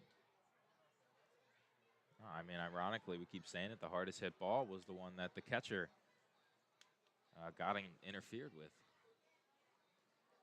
Off the bat of Dugan. 1-0 goes home. Swings a breaking ball once again in there for a strike. It's almost to the point you could lay off the fastball and just wait for that breaking pitch. The fastballs are not in the zone. Yeah, you have to know that's coming the majority of the time. And as Beckman checks Lair at first once again. But the Barnstormers against left-handed pitching coming into tonight's action. A 700 OPS. Against right-handers, it is 812. That's a big gap. That's a significant gap.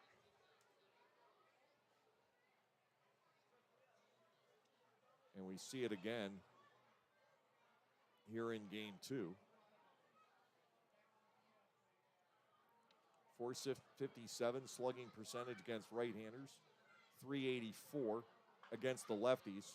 Mercedes grounds at the shortstop. A backhand play made by Frias, but that throw is off the mark. Mercedes will make his way to second. Lair is getting waved home.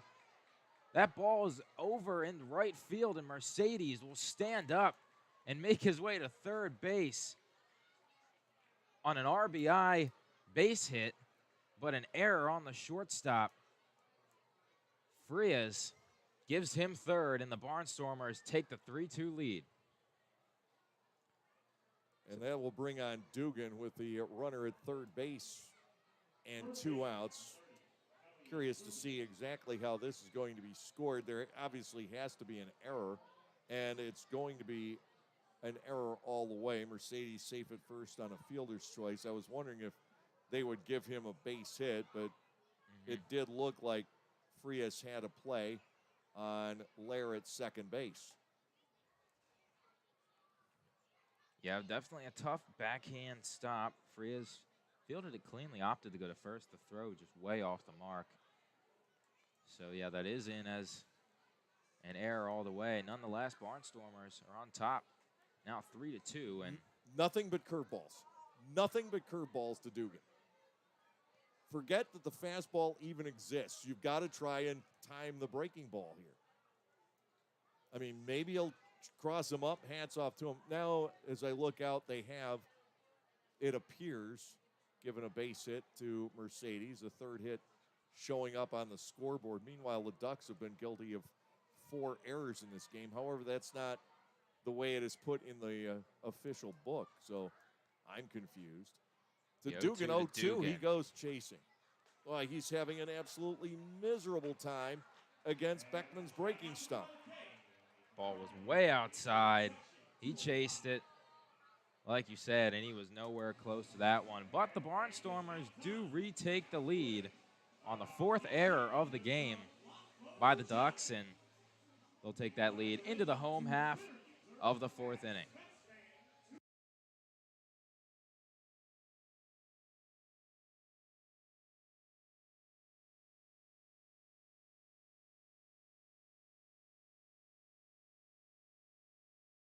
This season offers a whole line of new items from Otto's Hospitality. Dig into the world-famous Nathan's Hot Dogs. Take a trip to Otto's Cantina for a walking taco or your favorite adult beverage. Enjoy a helmet of Otto's meatballs or a sausage with peppers from the Broken Bat Deck.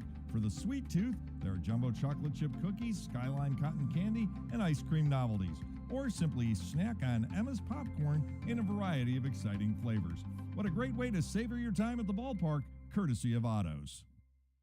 There is a weekend in July where the baseball world revolves around a village in upstate New York. Baseball Hall of Fame induction weekend in Cooperstown is an unforgettable experience full of family-friendly activities and priceless moments. Make your plans today for July 22nd through 25th for the induction of Bud Fowler, Gil Hodges, Jim Cott, Minnie Minoso, Tony Oliva, Buck O'Neill, and David Ortiz as the class of 2022. Visit baseballhall.org today for the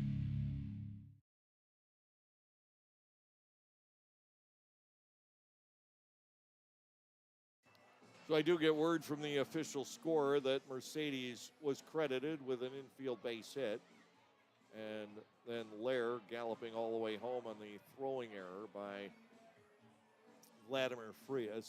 It's an unearned run, no matter however you go for it. Not showing up that way online. Oh. Yeah, so Mercedes gets the hit for himself and brings home a run as well. Barnstormers clinging on to a 1-run lead, but they still have not been able to crack Cody Beckman. We'll see how long he lasts, as he's at 71 pitches here, already through 4. But for the Barnstormers, Eric Manoah will retake the mound and square off against Sam Travis. First pitch misses for a ball. Looked awfully close from here.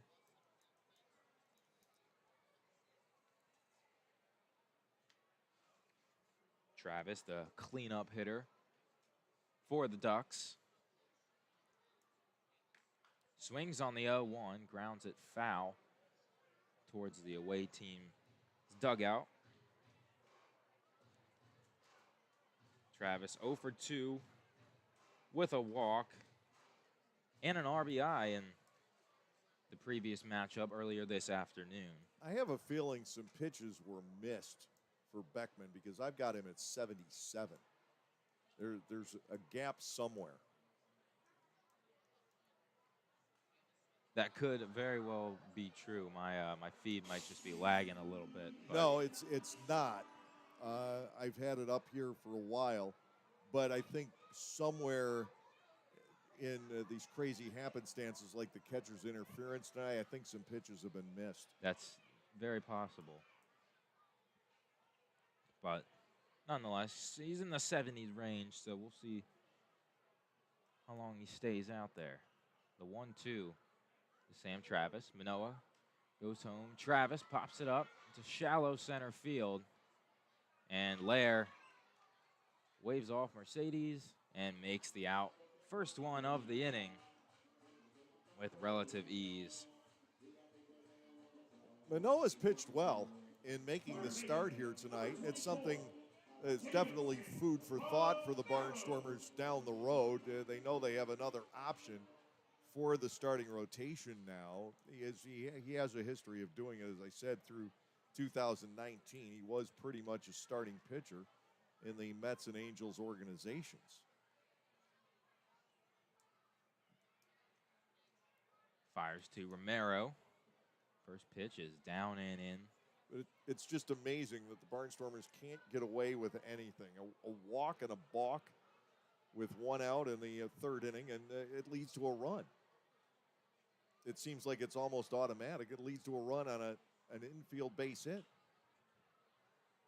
Romero grounds that one foul. Yeah, they have had a handful of breaks go their way in this one, though, and that's probably the sole reason that they're on top 3-2 right now. Well, the Ducks have had a very messy game in the field here in Game 2. It's uncharacteristic of a Ducks ball club. It's the most errors made against the Barnstormers in a game all year, and we're just in the fourth inning. 1-1. Romero tips it foul, kicks in front of the dugout, and he'll kick it over to the ball boy of the Ducks. But yeah, still only in the fourth inning. You said it. Plenty more room for error, I guess, for both teams. Still just a one-run ball game. Well, the Barnstormers' franchise record is 8. And they did it, I think, in the first 5 innings of a game at Camden years and years ago. Wow. With Eric Ackerman on the hill. Good old Camden River Sharks. And that's dating things when I bring up the name Eric Ackerman. Barnstormer from, I think, 2006 to 2010, with one stay over in York toward the end of that time.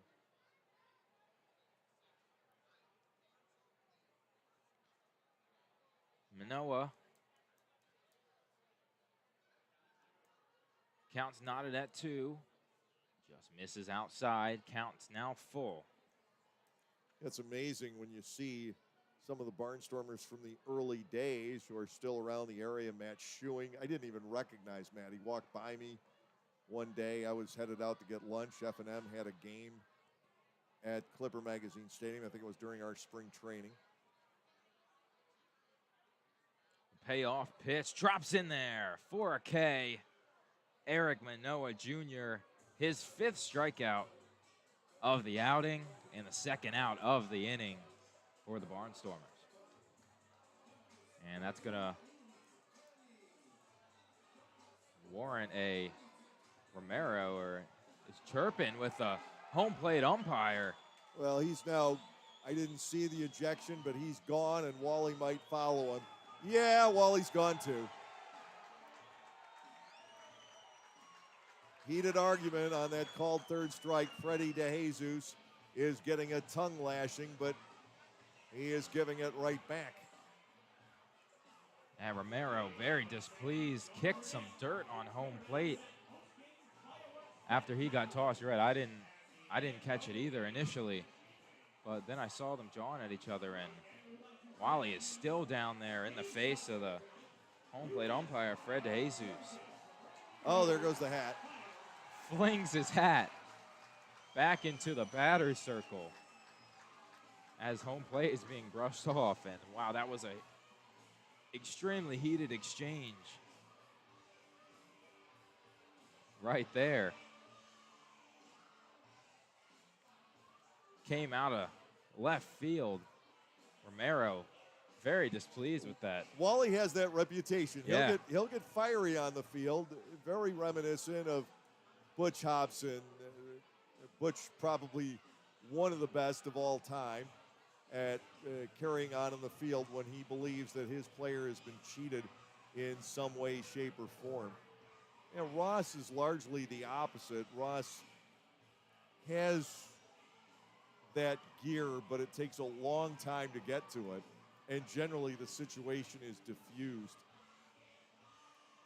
Yeah, no sort of diffusal there. If anything, just fuel to the fire. And they have to leave the dugout before play can continue. Lou Ford will take the reins of the ball club. And he will come out with the lineup card.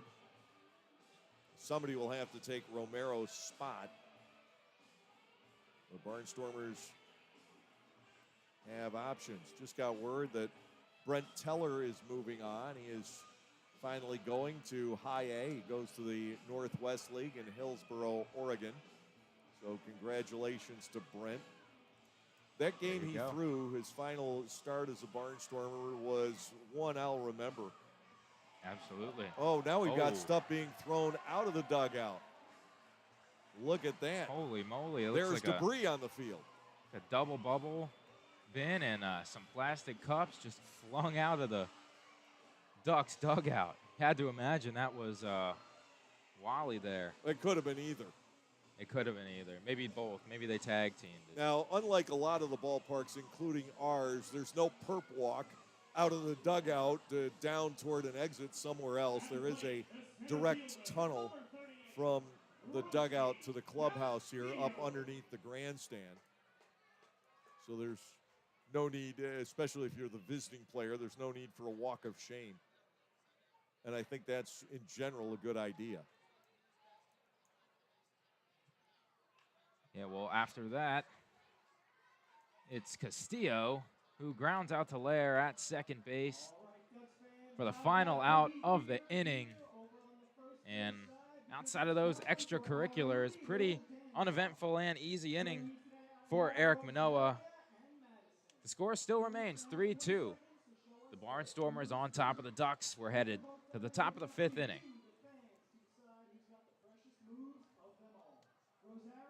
There is a weekend in July where the baseball world revolves around a village in upstate New York.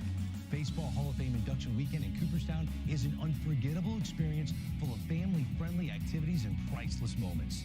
Make your plans today for July 22nd through 25th for the induction of Bud Fowler, Gil Hodges, Jim Cott, Minnie Minoso, Tony Oliva, Buck O'Neill, and David Ortiz as the class of 2022. Visit baseballhall.org today for the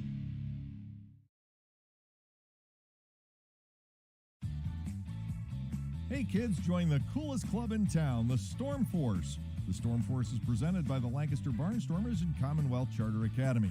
For only $25, kids under 12 get an entire summer of Barnstormers fun with 12 game tickets, a t-shirt and bag, the chance to go first when kids run the bases, exclusive activities, and coupons from Dutch Wonderland, Chocolate World, and more. Don't miss out on all the fun. Go to LancasterBarnstormers.com and sign up. Defensive changes for the Long Island Ducks. Austin Rye comes in to catch, and going to third is Joe DiCarlo. As we get to the fifth inning, Rye will bat in the number 5 spot in the batting order. Lancaster up by 1, 3-2, taking advantage of less than ideal defense from the Long Island Ducks. Wally Backman had seen enough, whether it was his team's defense that certainly started the blood boiling for Backman, but then they called third strike on Debinson Romero, sent it completely into a frenzy, bubbled out over the top and out of the dugout. Backman is gone, and Romero is gone. Here's Andretti Cordero, 1 for 2 with a run batted in.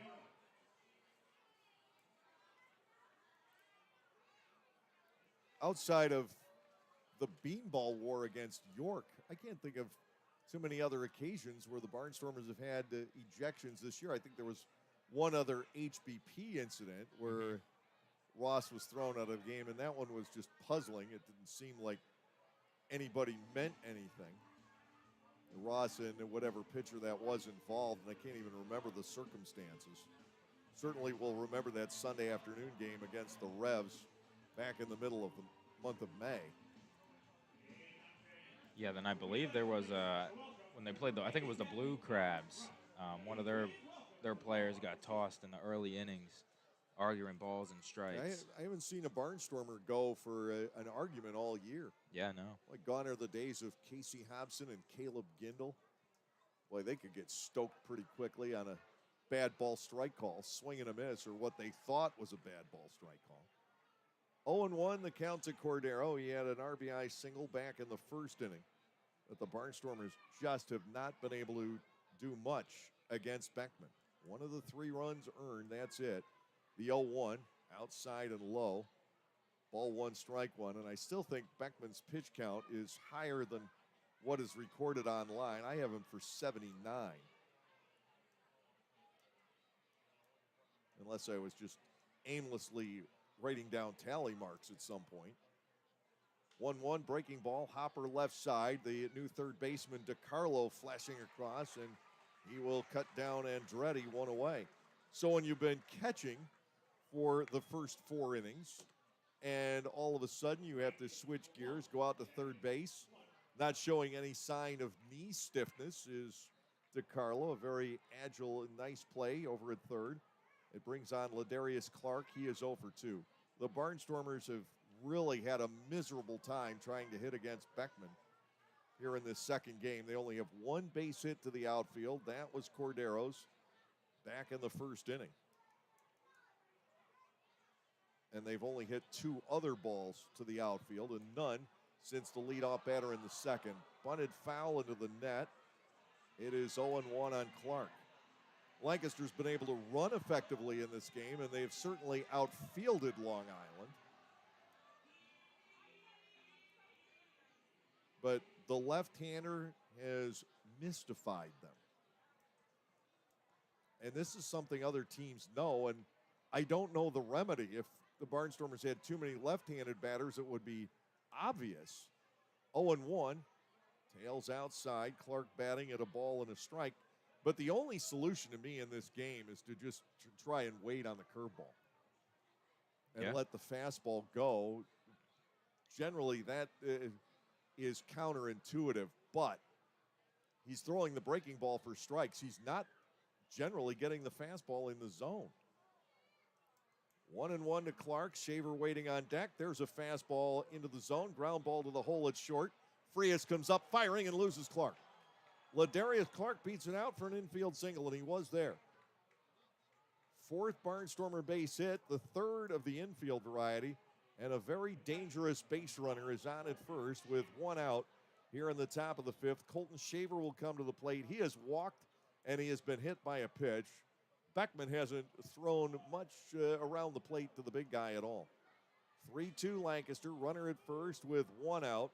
Clark has already stolen his 22nd base of the season here in Game 2. Lancaster looking for the split of the doubleheader. They lost Game 1 8-6. That was a well-played game with a lot of offense. Well played at least, I guess, until the bottom half of the 6th inning. Throw to first base and striding back in is Clark. It was closer than he thought it would be. But the Barnstormers' error in that inning, realistically, it was just an accident. Trace Lair scooping up a bunt, making a throw to Mercedes that was at the bag, but Mercedes got blinded by the sun. 1 out, Clark takes off. He went too soon, and if he hadn't looked back, I think he would have gotten in there. But instead, he is out 1-3-6. He left too soon. And the Barnstormers lose a base runner. Shaver is yet to see a pitch. Yeah, Clark was going for his league-leading 23rd stolen base there. Obviously, other games pending. But yeah, he was guessing on Beckman, and he made the wrong guess. but he didn't commit to it. He slowed down at one point there and looked back. Shaver awaits a pitch, and that is a mile wide. Ball 1-0. I mean, Beckman typically hasn't been close on Colton Shaver. No, that's another fastball that just is nowhere even near. 3-2 Barnstormers, top of the fifth with 2 outs, nobody on. The Ducks playing Shaver to pull. Castillo well toward left center field. Colton has an incredible amount of daylight in right center, but also down the right field line. Johnny Turbo can cover a lot of ground out there, but still, here is the 1-0. Shaver takes ball 2 down and away.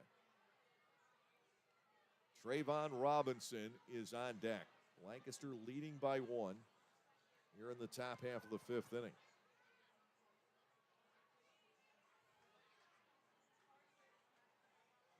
Bottom of the fifth, DeCarlo, Woodcock, and Mazzilli scheduled to face Eric Manoa. That's ball 3 well outside.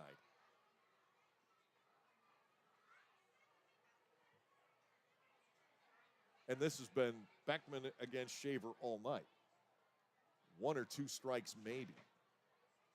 3-0 here. Now, this is a situation, green light, yes.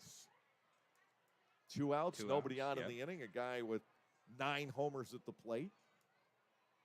Here's a 3-0, and he will take the walk. Beckman just not throwing strikes to Colton Shaver. He doesn't like the matchup. And now the lefty Beckman has walked his 5th. Robinson will step in. Trayvon hit a couple balls hard the first time up and then popped out in the 3rd inning. Lancaster with the 1-run lead. The Barnstormers in this series have seen left-handers now for 7 2/3 innings. They have picked up just 1 earned run on 4 hits. To the plate, Robinson looks at a curler on the outside corner for a called strike. It is 0-1.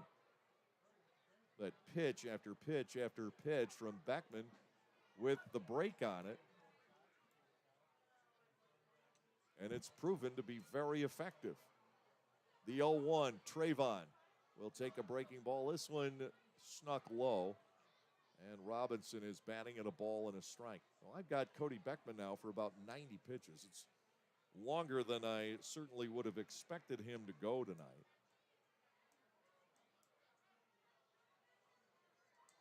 One ball, 1 strike. Robinson goes for it. It just darted downward, and now it is 1-2. Yeah, I mean, with how effective he's been in a 7-inning ball game, too, I feel like you have to maximize his usage. And that's exactly what they're doing. Well, he's going to save the DH for the Ducks with 1 more out here. And that's important because they've already lost a player.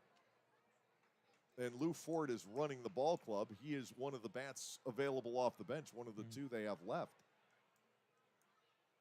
1 ball, 2 strikes. Robinson gets ball 2 wide of the plate. It is 2-2. 2 in the first for the Barnstormers. And 1 in the 4th inning. The Ducks with single tallies in the 2nd and the 3rd. It's how we have gotten to 3-2. Only 1 RBI for the Barnstormers. Both of the Ducks' runs have been driven in. To Robinson. He goes down flailing. A strikeout for Beckman. That is his 5th. No runs on a hit with no errors and 1 man left on base. A runner thrown out trying to steal. Will go to the bottom of the 5th inning. Stormers 3, Ducks 2. Are you sick and tired of washers that don't use enough water or take 2 hours to clean and don't last more than a few years? Well, come into Gockenauer's in East Petersburg now and let us show you the Speed Queen commercial grade laundry. Built the old-fashioned way with warranties up to 7 full years. Gockenauer's will deliver and install your new Speed Queen, and we know you'll be fully satisfied with your purchase. Gockenauer's in East Petersburg, your hometown dealer for 73 years.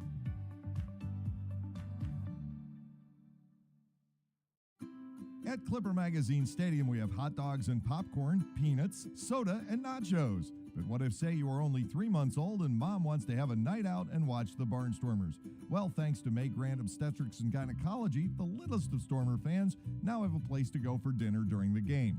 Tots can take mom to the Little Sluggers dugout behind Section 13 at the stadium for a comfortable private feeding experience. A brightly painted room with comfortable furniture and TVs tuned to the game, it is the perfect spot for baby and mom during a night at the ballpark. Knockoffs, copycats, imitators. They all share one thing in common. They always pale in comparison next to the true original. Just like the stylish and versatile Lexus RX. The crossover that paved the way for others. And it's still the best for one simple reason. Nothing else is as good as the original. See Bobby Rahal Lexus in Mechanicsburg or Lancaster County. Well, here in game 2, the Lancaster Barnstormers need 9 more outs. Eric Manoah will remain on the hill for Lancaster. He has faced in 4 innings just 15 batters, only 3 over the minimum. Only 1 runner left on base for Long Island in this 3-2 ball game. And generally speaking, you've got to be quite impressed with the job that Manoah has turned in out there tonight. He has given up the home run to Travis. The 1 walk came around to score, but only because of the balk that followed. Outside of that, 5 strikeouts. Very limited activity against Manoah. Here is DiCarlo, now the third baseman. He's 0 for 1 in the game as the catcher. Foul ball straight back. Manoah gets ahead at 0-1. But I have to say I'm impressed with the job that Manoah has given the Barnstormers here. The question is, can he go through this 5th inning? I think he's got it in the arm because he had been stretched out a bit with his relief work. High and inside, 1-1. I thought that 3-inning stint last Saturday was because of Aker and Johnson being out. It may well have been, but at the same time, it did set up Manoah for being able to make this start and go some distance tonight. I'm not sure if Ross had that in mind. We knew the doubleheader was coming. Breaking ball is wide of the plate, and DiCarlo now bats at 2-1. A 1-run game, bottom of the 5th inning. The Barnstormers have not swung the bats with a lot of authority here in this second game. Beckman has struck out 6. Only 1 hit and only 3 balls have left the infield. Now Manoah is outside again. DiCarlo bats at 3-1. Sort of that transitional time of a game. The Barnstormers obviously want Manoah to get through the 5th inning and protect the designated hitter, who also happens to be the other catcher. 3 balls and a strike, and it sails high, ball 4. Manoah walks the tying run on. A 5-pitch base on balls. Dustin Woodcock will step in. He struck out looking back in the 3rd, one of the 5 for Eric Manoah. And we're going to have a mound visit from Mark Johnson. Cue the keyboard cat. Where is it? Where is it? Oh, there we go. There it is.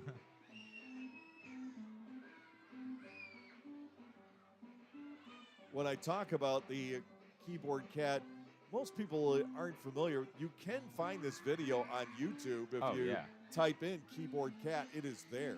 This is the classic meme from when I was maybe like middle school. It was circulating the internet pretty heavily back then.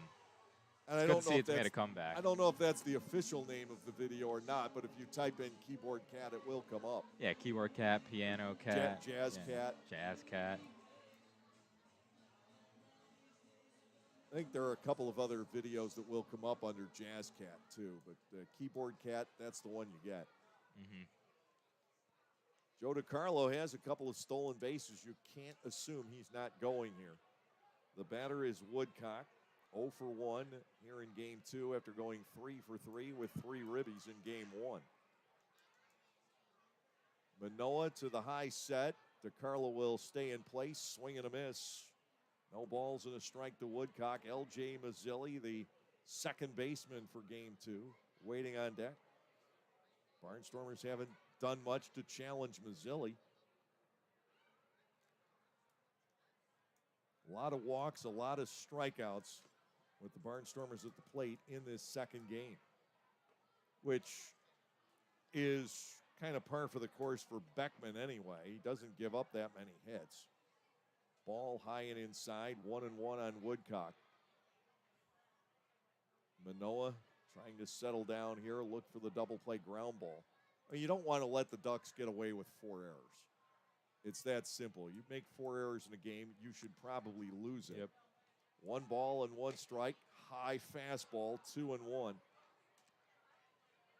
I'm sure that Johnson was checking in on Manoah to see how he was feeling at this point in time. But it's possible, and I'm not saying it's indeed the case, but it's possible that fatigue is starting to set in. Yeah, this is a big pitch right here. 2 balls and a strike to Woodcock, and it's a breaking ball. That stays upstairs. It's 3 balls and a strike. He has missed with 7 of 9 here in the 5th inning. It's the old darned if you do, darned if you don't. You pull him, bad things can happen. You leave him in. And we've seen this time and again over the last 3 Barnstormers seasons. Pitchers sailing along and then suddenly can't get an out to start the next inning. And we the saw it. fastball is fouled back 3-2. We saw it a couple of times with De La Cruz. Yeah, a couple hours ago, yeah. He looked strong. He had retired 6 in a row going into the bottom of the 6th. Had the 6-4 lead. Never got an out, although not entirely his fault. And the game just spiraled out of control in that bottom of the 6th inning. Big pitch. 3-2 to Dustin Woodcock. The runner holds, and that's strike 3 on the inside corner. Woodcock goes down looking. Second time he has been called out on strikes, and that is 6 for Eric Manoah here in game 2. Half of them have been called third strikes, and it's led to the ejection of Debinson Romero, the ejection of Wally Backman over the called third strike back in the 4th inning. Here is Mazzilli. He walked and scored what at the time was the tying run back in the 3rd. Lancaster up 3-2 in the lower half of the 5th inning, a ball game that has taken an hour and 50 minutes to get here. 1 out, runner at first base. Manoah will deliver a breaking ball and a hit and run, grounded into the hole, base hit left field past Mercedes, and galloping to 3rd is DiCarlo. He was on the move with the pitch. Mazzilli finds the hole on the left side. Runners are at the corners. The Ducks threaten to tie the game and maybe even take the lead in the bottom of the 5th. That's just good, fundamental little ball right there. Mercedes almost able to get to that ground ball. It wasn't hit terribly well, but it found the right spot. DiCarlo all the way to 3rd. Johnny Turbo can tie it up on an out. He is 0 for 2 against Manoah. 1 out, runners at the corners. Eric Manoah in need of a double play. Every little boo-boo for the Barnstormers just seems to get amplified. In this case, it's the leadoff walk. Outside and low on the breaking ball to Turbo. Ball 1 and no strikes. Manoah, generally speaking, has given the Barnstormers a very fine effort here. Yeah, 2 runs, 3 hits. Can't ask for much more than that. 1st and 3rd with 1 out to Turbo. It is grounded foul up the first base side. Johnny Turbo would be tough to double up. 1-1 the count. Manoah trying to get through the 5th inning. The Barnstormers have the DH spot to lead off in the 6th.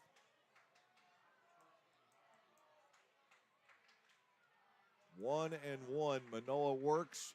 The runner goes. There's a called strike. Throw down to second base. Not in time. Mazzilli has the steal. It's his 8th. DiCarlo stayed put at 3rd. Johnny Turbo bats 1 and 2, and now you lose the opportunity for the ground ball double play. And the Barnstormers do not want the tie. They want the lead. They're bringing the infielders in here. This is very risky. Mazzilli obviously runs quite well. He is the go-ahead run out at second base. 1 ball and 2 strikes to Turbo. Manoa is ready, and Johnny Turbo takes ball 2 outside and low on a breaking ball. You just have seen it so many times here over the years. The Barnstormers with a lead going into the late innings, and just bad things start happening. 2 balls, 2 strikes. The runners take their leads from scoring position. Manoa could use a strikeout here to Turbo. He got it. And Manoa celebrates, pumping the fist into the glove. That is number 7 for Eric. Vladimir Frias, not the guy you want to be facing right now, will bat with 2 outs, runners at second and third. And I say that because, as I keep pointing out, Frias has not had a lot of hits against the Barnstormers on the season. He has 6, but he has driven in 6 runs, and virtually all of those have been tying or go-ahead runs batted in. So here the Barnstormers leading 3-2 with runners at second and third, 2 outs in the bottom of the 5th inning.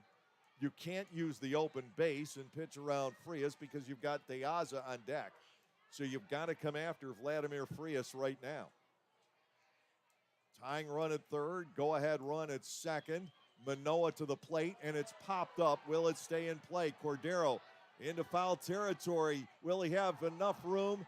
And he does. He made the catch, just about leaning into the screen over there. You saw the Barnstormers leaning out of the dugout and celebrating that play. Frias fouls out the third. Nice job by Cordero because he was out of room. No runs on a hit with no errors and 2 stranded. We'll hit the 6th inning.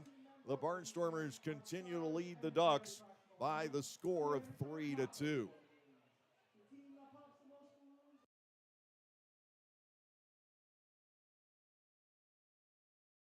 Localflavor.com, local flavor. Localflavor.com, local flavor. Excuse me, are you saying localflavor.com? Oh, yeah, it's where I save big bucks on all kinds of things. Home improvement projects, dining out, family fun, electronics, jewelry, clothing. I even bought my wife a fancy spa package for half price. Half price?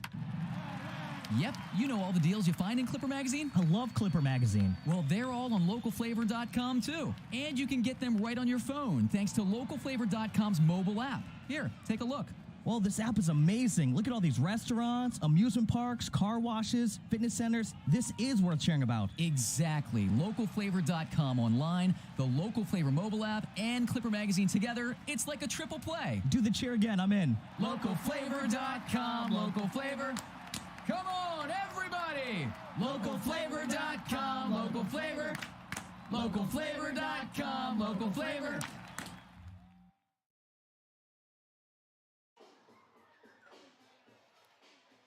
Well, the Barnstormers have now another 9 days to sort out how they're going to attack the second half.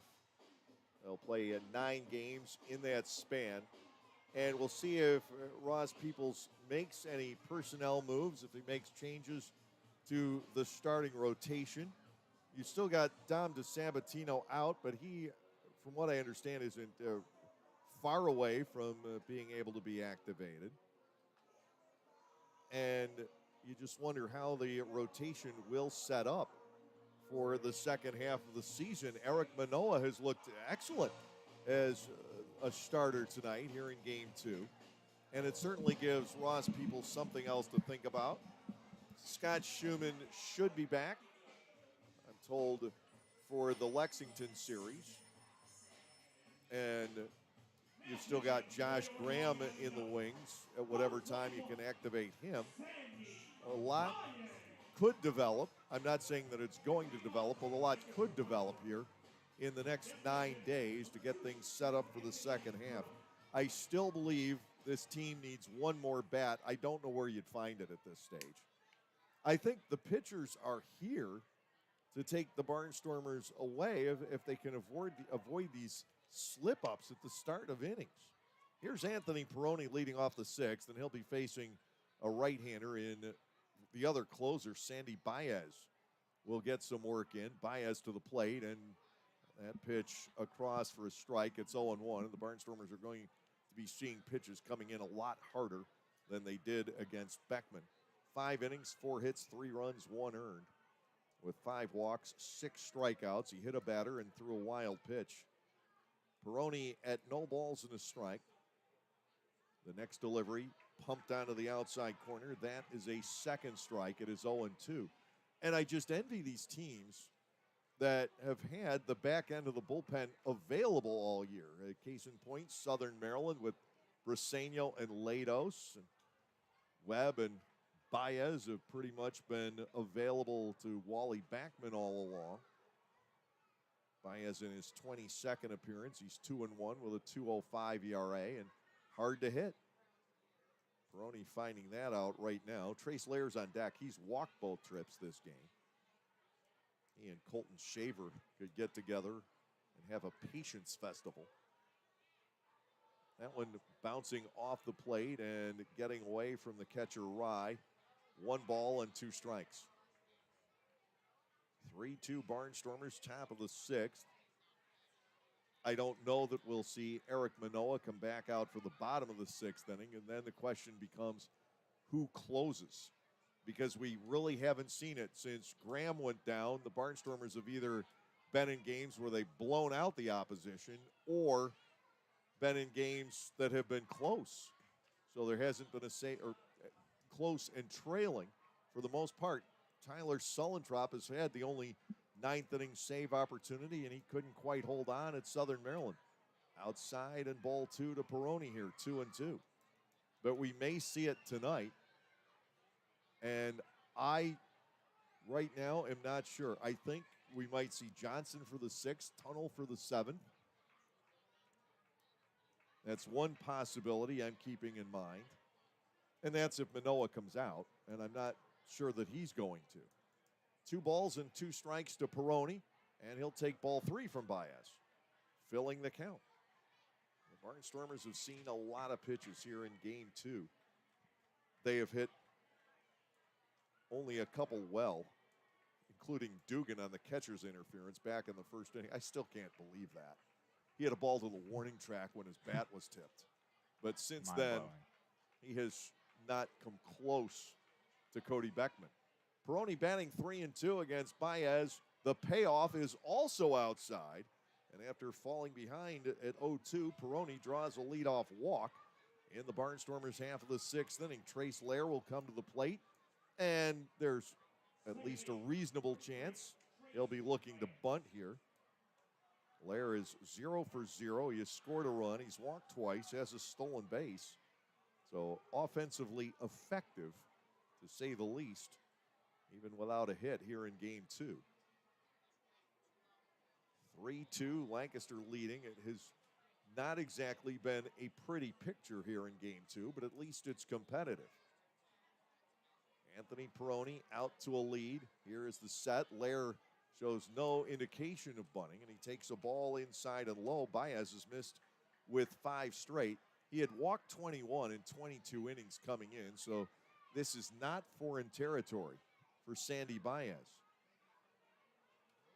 1 ball and nothing to Trace Lair. Sean Dunston Jr. waits on deck.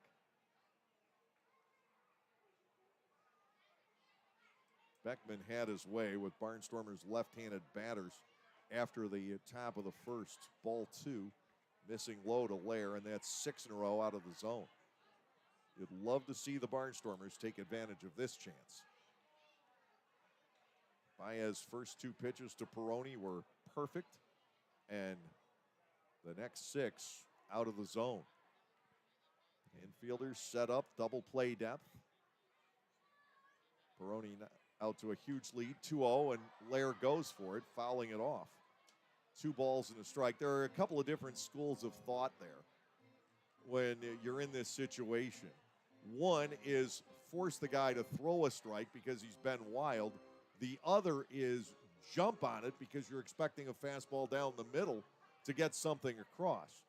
And which is right, which is wrong, I don't know. In that case, a foul ball back, it probably would have been a strike one way or the other. 2-1. to Trace Lair. Peroni leads off first, not going anywhere. That is fouled back, and suddenly Baez is back in rhythm. 2 balls and 2 strikes. Dunston on deck, Mercedes to follow. Lancaster trying to give the bullpen a bit of breathing room in this 6th inning. First game was tremendously exciting. We saw a lot of balls flying around Fairfield Properties ballpark. The Ducks won at 8-6. The Barnstormers hit 4 homers in the game. 2-2 delivery, and Lair gets ball 3, a full count again. This game it's been a ball game that sometimes you will see in the second game of a doubleheader, but more than this is the kind of game that you will see on a dreary, drizzly type of night. It's anything but. The weather is perfect here. Yeah. But I think 4 hours and 22 minutes last night and already a first game tonight. Maybe everybody slightly fatigued. Lair will get ball 4. Second straight walk given up by Baez. And the second straight on full count pitches. Sean Dunston Jr. will step to the plate. He has reached on an infield base hit. A smash knocked down by the first baseman, Travis.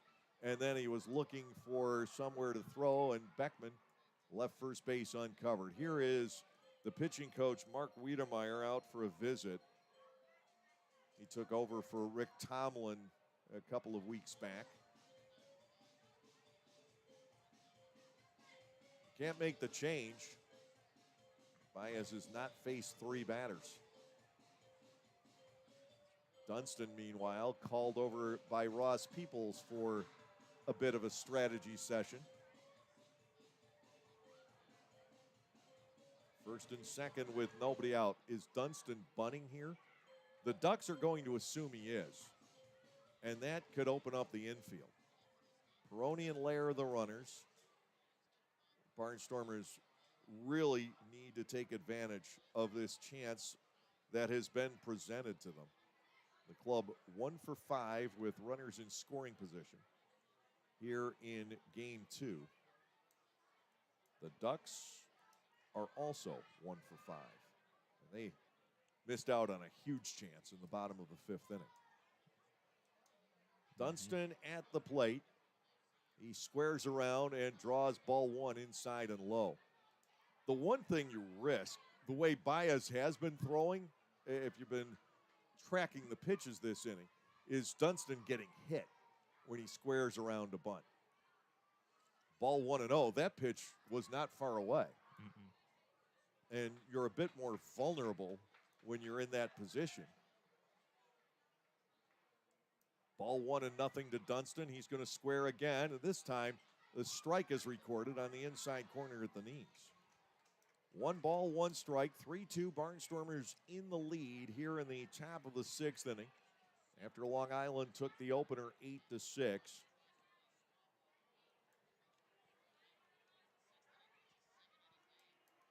Peroni and Lair have both drawn walks on full count pitches.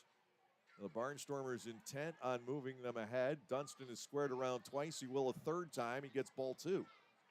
It is 2-1. And Baez now approaching walking the bases loaded. He's not there.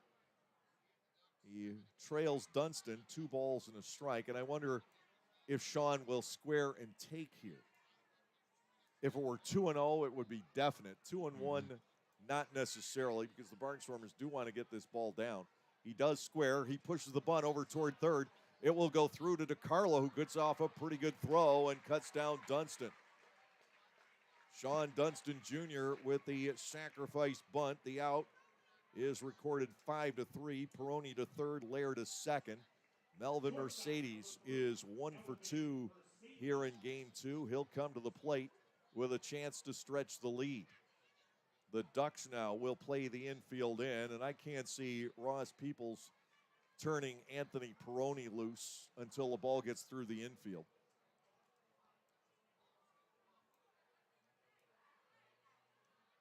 Peroni at third, Lair at second as the Barnstormers execute the sacrifice bunt. to Mercedes. It is outside for a ball, 1-0. Dugan waits on deck. And Kelly just glad that Cody Beckman is no longer around. He saw nothing but a diet of breaking balls, and he didn't exactly have an appetite for the pig slop, and he struck out twice. That's about what he faced. 1-0 to Mercedes. The next offering is fouled to the screen. Ball one, strike one. It is tough to make contact on Sandy Baez. Mercedes is in general pretty good at getting the ball in play. Certainly what you want here. Melvin with the runner at third and fewer than 2 outs is 3 for 6 coming into this doubleheader. He looks at ball 2. If he walks, it won't count against him. Overall in this twin bill, he's 2 for 6. Neither one of the base hits leaving the infield. He needs to get through the infield now. 2 balls, 1 strike to Mercedes. Baez ready to go, and Melvin gets ball 3. The block made by Rye, who is generally regarded as one of the better defensive catchers in this league. 3-1, and Southern Maryland traded him here for Michael Wolanski, and it's benefited both clubs, although the Ducks wouldn't mind having Wolanski back. They have a noticeable hole at second base that they have, in this doubleheader, filled in with a catcher and an outfielder. 3 balls and a strike. Devin Marrero, the starting shortstop, is hurt. Frias moving back to short from second, where he had played every day the first time through. Marrero is a marvelous defensive shortstop. He was a treat to watch even in the other uniform. 3 balls, 2 strikes to Melvin Mercedes. Another full count here in this 6th inning. Dugan waits on deck, and they can pitch around him if Mercedes doesn't do anything here. 3-2, here's the payoff. It's ball 4, but instead they can't pitch around Kelly. There's no place to put him. The bases are loaded. Dugan will step in. He is 0 for 2, and he's reached on catcher's interference. Man who is driven in 58 runs on the campaign, looking to do some harm here against the right-hander Sandy Baez. Bases are loaded. Dugan is 0 for 2 with the sacks full this year. The man behind him, Andretti Cordero, by far has had the most bases loaded opportunities. Here is the pitch to Dugan. He tries to lock and load, but fouls it off, and he's down a strike. It's 0-1. You watched Dugan. He wanted that first pitch. He was doing whatever he could to drive it, but he mistimed it, and he's down a strike. I mean, he was thinking about nothing but another home run right there. He's got Peroni at third, Lair at second, Mercedes at first with 1 out here in the top half of the 6th inning. Baez comes back at no balls and a strike. Dugan will drive a foul again, and Baez has him at 0-2. Dugan has been stumped here in this second game. Though if his bat had not been slightly deflected by DiCarlo back in the first inning, I think he would have had home run number 22. Oh, almost. And he still came close. Absolutely, yeah. 0-2 with the bases loaded, and he swings and misses. 3rd strikeout in a row of Dugan. And now it is up to Cordero if the Barnstormers are to make anything out of this 6th inning. 3 walks, a sacrifice bunt, but the strikeout. The strikeout is huge. And now Cordero, who is 1 for 3. Andretti, with the bases loaded, is 2 for 11. The Barnstormers, team-wide, are in a terrible slump with the bases full. And for the season, batting only around .220.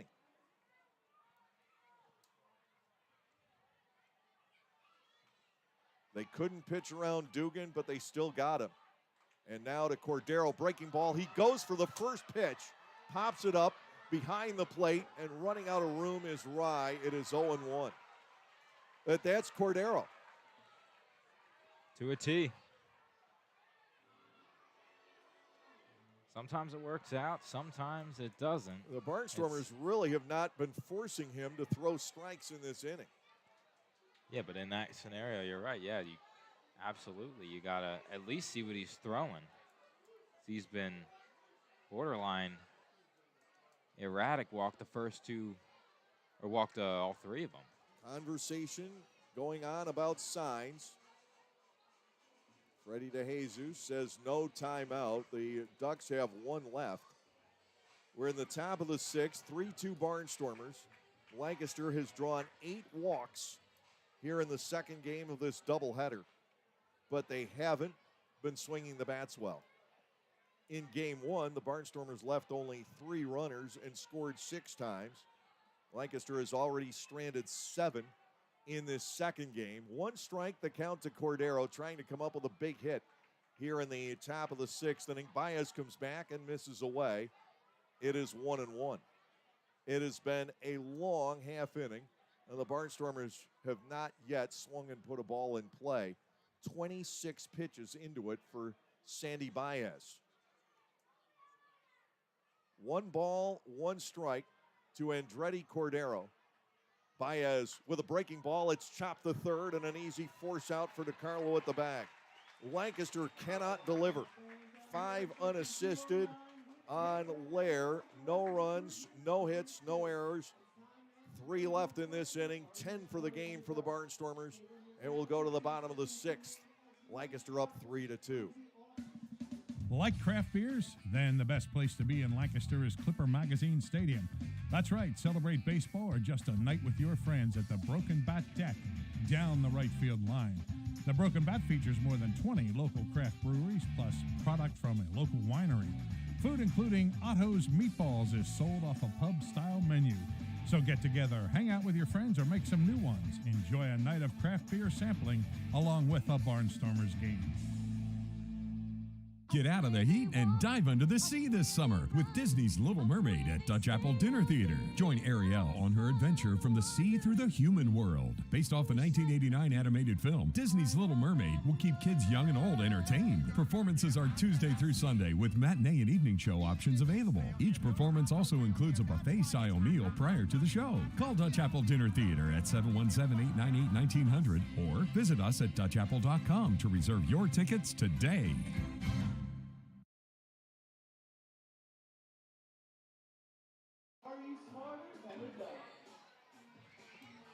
A 3-2 lead for the Lancaster Barnstormers, who in game one used Eric Cha and later Tyler Sullentrop out of the bullpen.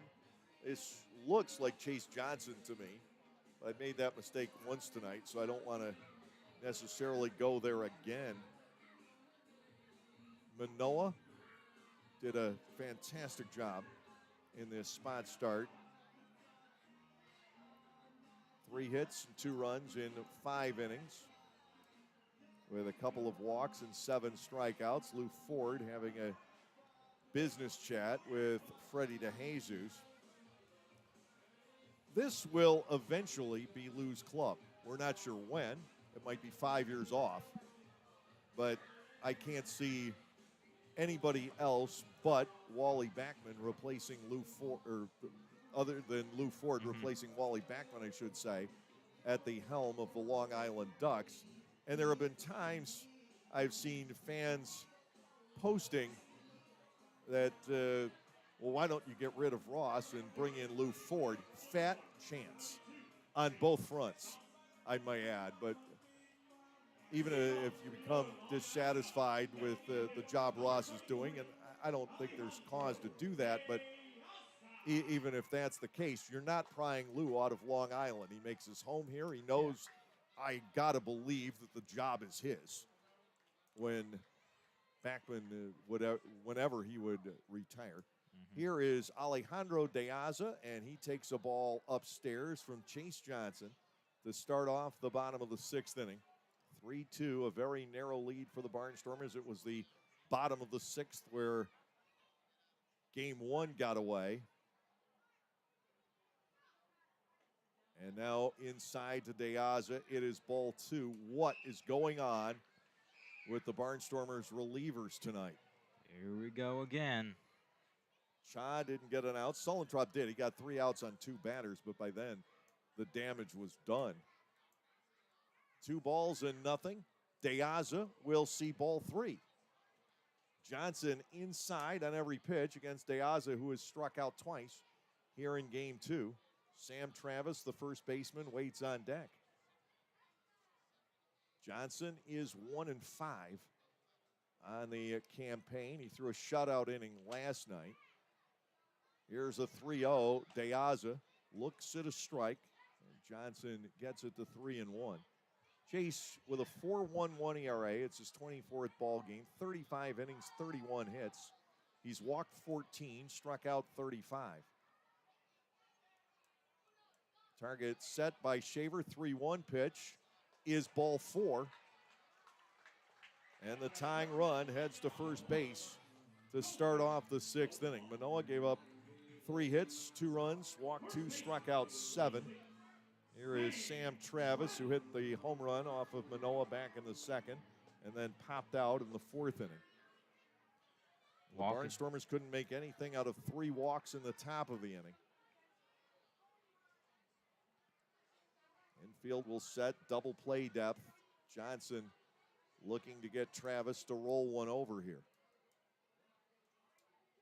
Here's the pitch, and Chase is inside. He has missed with 5 out of 6. I just do not get this. But for 3 years now, it just continues to happen. The guy, brilliant one night, comes out the next night, or brilliant one inning, comes out the next, can't throw a strike. There's one. On the breaking ball to Travis, it is 1-1, and we know that the quality of arms are there on this Barnstormers pitching staff. There's no doubt in my mind that this team has the arms to compete in the second half. 1-1 to Travis. De Aza with the lead off first. He's staying in place. There's a ground ball, but it finds the hole on the left side on a base hit. How do they do it? But they do it all the time. First and second, nobody out for catcher Austin Rye. A seeing eye single into left field. The 4th hit for the Long Island Ducks, and now in the bottom of the 6th, they've got the tying and the lead runs on. Yeah, that ball snuck right through third base and shortstop. And this is showing shades of the bottom of the 6th in the previous game. The Barnstormers ultimately opened the door by not scoring in the top of the inning. Rye squares around. He gets a fastball up. It is ball 1 and no strikes. Had a golden opportunity to tack on some cushion. Rusney Castillo, the center fielder, waits on deck. Leadoff walk to De Aza, followed by the seeing eye single. Johnson needs outs. 1-0 to Rye. The right-hander sets. He'll bring it home. There's the bunt. Johnson will pick it up, throw to first base. The sacrifice is laid down. The out goes 1-4. De Aza to third, Travis to second with 1 out. And Rusney Castillo will step to the plate. Castillo 0 for 2 on ground balls. And again, the Barnstormers playing for the win, not the tie. De Aza still has moderate speed, nowhere near what it once was. He's the tying run at third. Travis, the runner at second base. Lancaster with Clark, Shaver, and Robinson scheduled in the top of the 7th inning. Chase Johnson will come to the set to Castillo. It slides outside, ball 1. And I think the order here is to tinker with the edges of the strike zone. A walk would load the bases but set up the double play. You don't want to walk him intentionally right now. Here comes the 1-0 pitch. Castillo hops it to short. The runner's coming. Mercedes pegs it home, and Shaver can't handle the throw. We're tied at 3, and the other runners will move to second and third. They started Deaza. He came charging, and I think there was a play. But Mercedes threw the ball too close to Deaza and too far away from Shaver. So again, mistakes. And it's 3-3. Now the lead run is over at third. A chopper to the shortstop. Couldn't be a routine ground ball, but a high hopper. And a fielder's choice for Castillo. And there is no error charged on that play, and this is the reason why. There is no error. Well, there has to be one allowing Castillo to go to second, but that's the only reason. We'll sort out the ruling when we have a chance, but it's still second and third. The infield is still playing in, and the pitch is stroked into left for a base hit by DiCarlo. This will score 1, and they will hold up. Castillo at third base, runner trying for second, and the Barnstormers will cut down DiCarlo. Well, they smelled that one out, but now they're trailing 4-3 with 2 outs.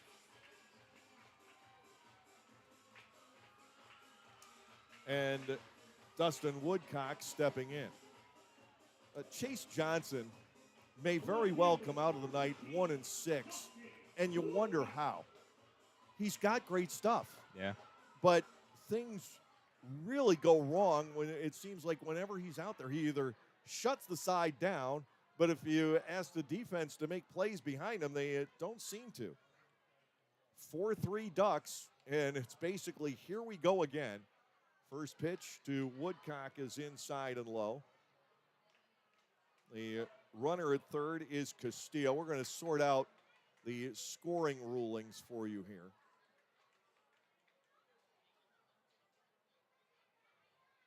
When we get the chance, Chase Johnson works to Dustin Woodcock, and this is lifted foul out of play. It's 1-1, but this is exactly half of game 1.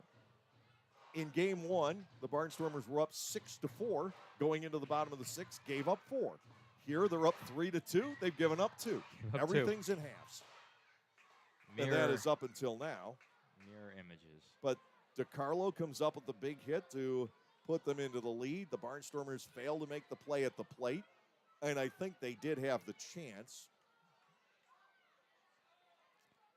Yeah, I would agree. Throw is just offline. He had not plenty of time, but definitely enough time to create a bang-bang play at the plate. So for Castillo, he gets the fielder's choice. Error charged to Mercedes. There's a strike, and it's 1-2 on Woodcock. Now the error just allows Castillo to go to second, and that's it. So an RBI would be granted there to Rusney Castillo. 1 ball, 2 strikes to Woodcock. And that is cut on and missed. Woodcock striking out for the 3rd straight time. But the Ducks pick up 2 runs. They do it with a couple of hits. There was one error that actually never really played a role in this half inning. 1 man left on base. But the leadoff walk gets turned into something. The Ducks played little ball to perfection, and they have taken the lead as we go to the 7th with Clark, Shaver, and Robinson scheduled.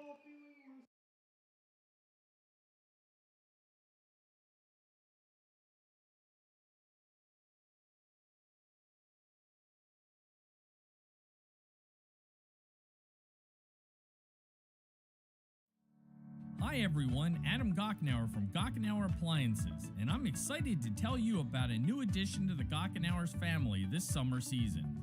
We are now selling Titus Gas Grills. Titus Gas Grills gives you a high quality, all stainless steel grill at an affordable price, and the best thing is you can assemble it yourself in just 5 minutes. That's right, 5 minutes. Stop by to see this great grill now and mention this ad to receive a free gas grill cover with your Titus grill purchase. Gochenauers in East Petersburg.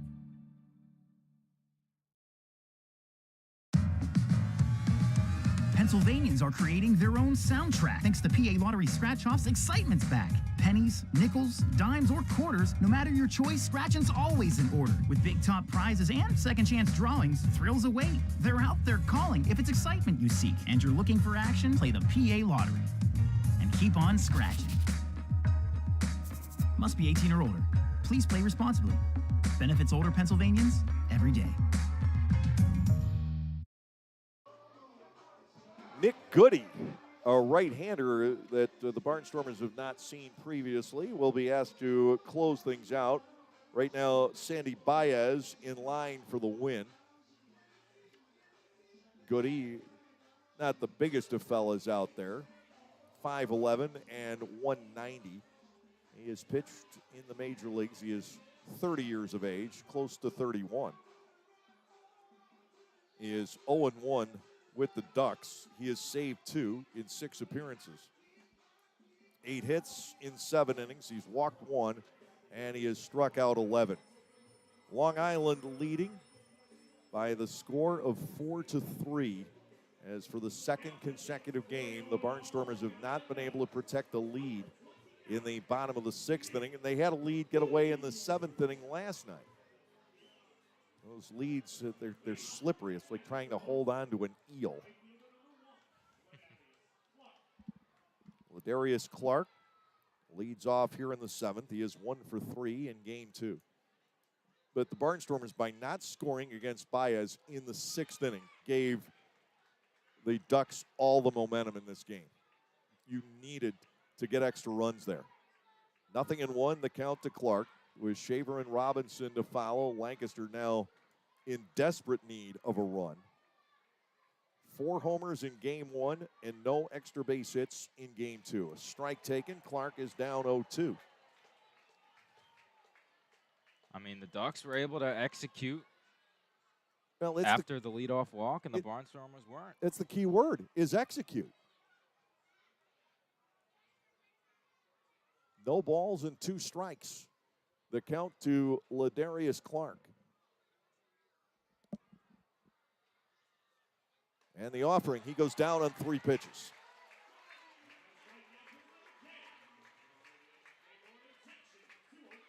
Goody pitched at LSU, 6th round pick back in 2012. Made it to the big leagues with the Yankees and later the team formerly known as the Indians and the Texas Rangers 2 seasons ago. He's been in 158 major league games. 1 out, here is Shaver, who's 0 for 0 here in game 2, and he doesn't see a strike from Goody either. It is ball 1-0. The Barnstormers have just left runners strewn everywhere in this second game. 10 men left on base. They've had a runner thrown out on the bases. They've benefited from 4 errors, but they just haven't had a big hit. To Shaver, it is ball 2, 2-0, and now the Barnstormers just have 2 outs left of them.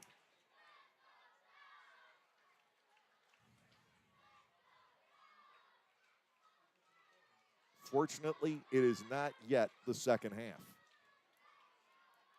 Lancaster will be home a lot in the early stages of that second half. And they're going to need to take advantage of being home all those games. Popped up, foul territory. The first baseman coming over, looking, and he doesn't have enough room. Travis comes up empty, and Shaver remains alive. The count is 2 balls and 1 strike. It's inexplicable to watch this happen time after time here on Long Island. Guess what? When we played a doubleheader here on May 8th, the Barnstormers led 5-3 going into the bottom of the 6th inning. In game 1, it gave up 6 runs. In game 2, it was tied going into the bottom of the 6th, and the Barnstormers gave up a run. Same story, different day. It continues to happen to Shaver, ball 3 getting away. I think he's seen 3 strikes in this game. When he was hit by a pitch back in the 3rd, it was on ball 4, if I remember correctly.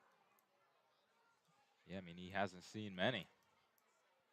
Trayvon Robinson on deck. The Barnstormers would have Felice potentially available to pinch hit. Maybe if the inning gets to Peroni, you'd want to bring a guy up with some left-handed power.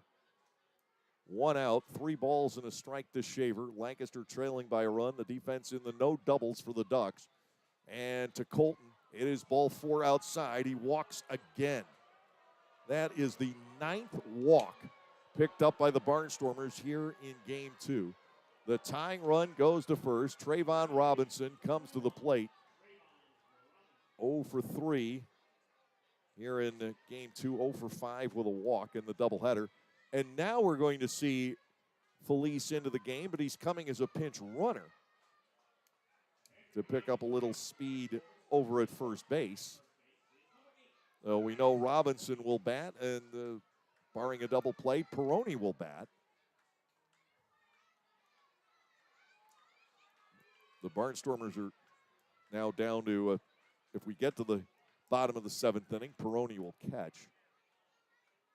That we know. To Robinson, a first pitch strike. It is 0-1. Lancaster just has not been able to make anything out of all these walks. They scored 2 runs in the first without the benefit of a walk. It was a walk that did score in the 4th inning. Trayvon Robinson batting at 0-1, infield set, double play depth. Goody to the set, he'll deliver. Robinson swings and misses, he's down 0-2. The Barnstormers running out of sand in the hourglass in this second game. It is unbelievable. They have, unless something happens here, 4 times in these doubleheader games, these 7-inning games here on Long Island, they will have lost in the bottom of the 6th, 3 times with a lead. That is just remarkable. 0-2. Robinson tries to go the other way, chips it foul. He'll stick around with a count of no balls and 2 strikes. The Barnstormers bullpen, fabulous last night, 8 1/3 innings without allowing an earned run. Tonight, Cha giving up a run and a couple of hits. In fact, when he came in, the Barnstormers still had the lead. Yeah. Inconsistencies. 0-2 to Robinson. Goody will fire, and it's scorched foul down the right side.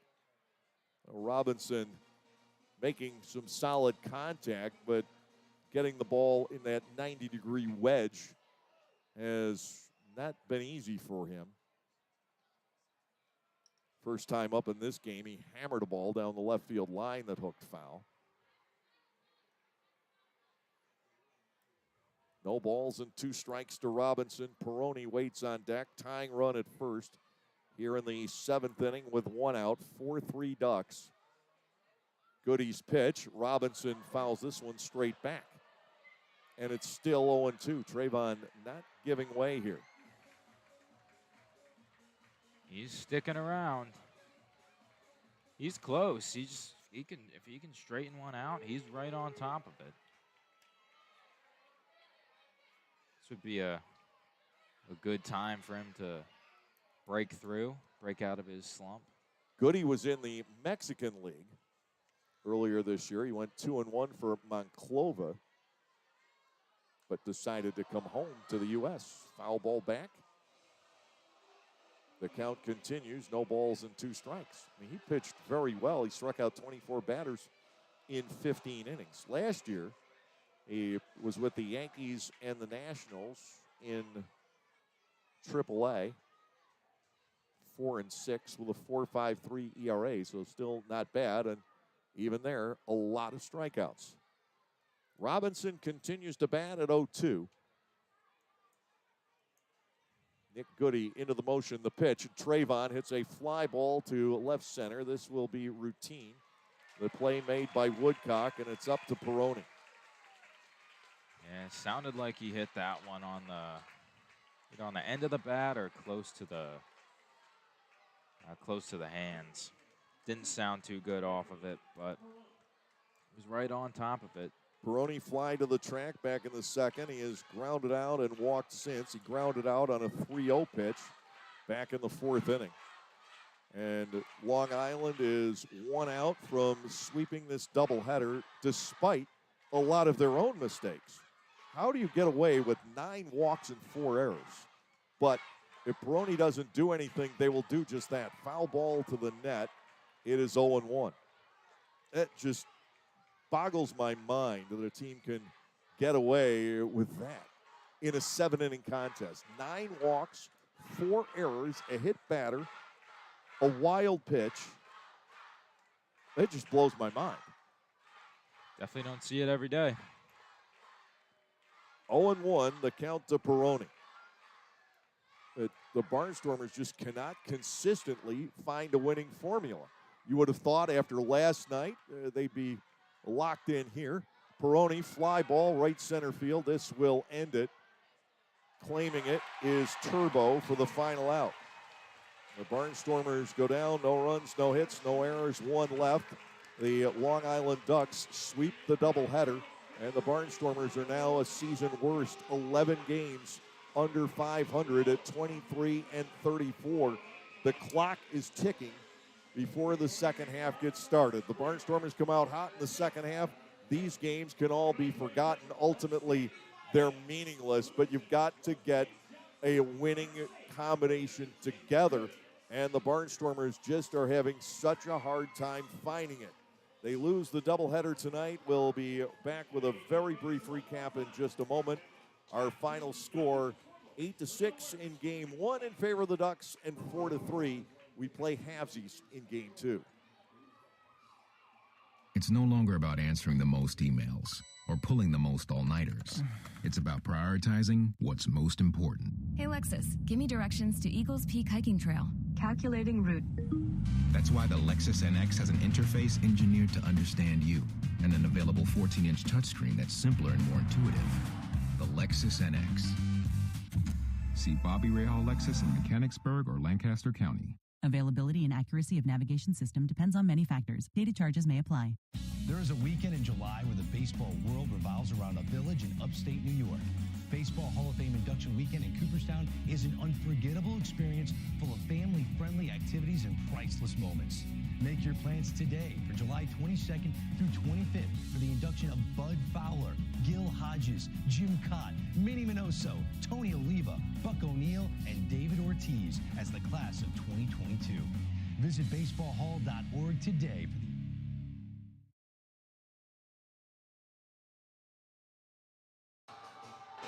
Well, the Barnstormers get swept in the doubleheader, and the stories in the long run were pretty similar. Letting a lead get away in the bottom half of the 6th inning on some seeing eye base hits, walk and error, and so on and so forth. But the Barnstormers' offense very different in the two ends of this doubleheader. They came out swinging in Game 1. They belted 4 home runs. In Game 2, the Barnstormers allowed the Ducks to get away with 9 walks and 4 errors. They left 11 runners on base in the 7 innings.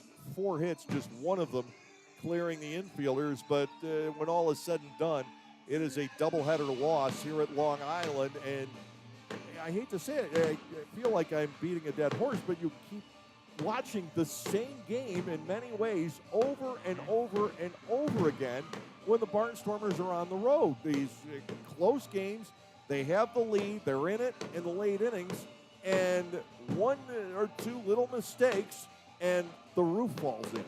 And it happened in both ends of the doubleheader tonight.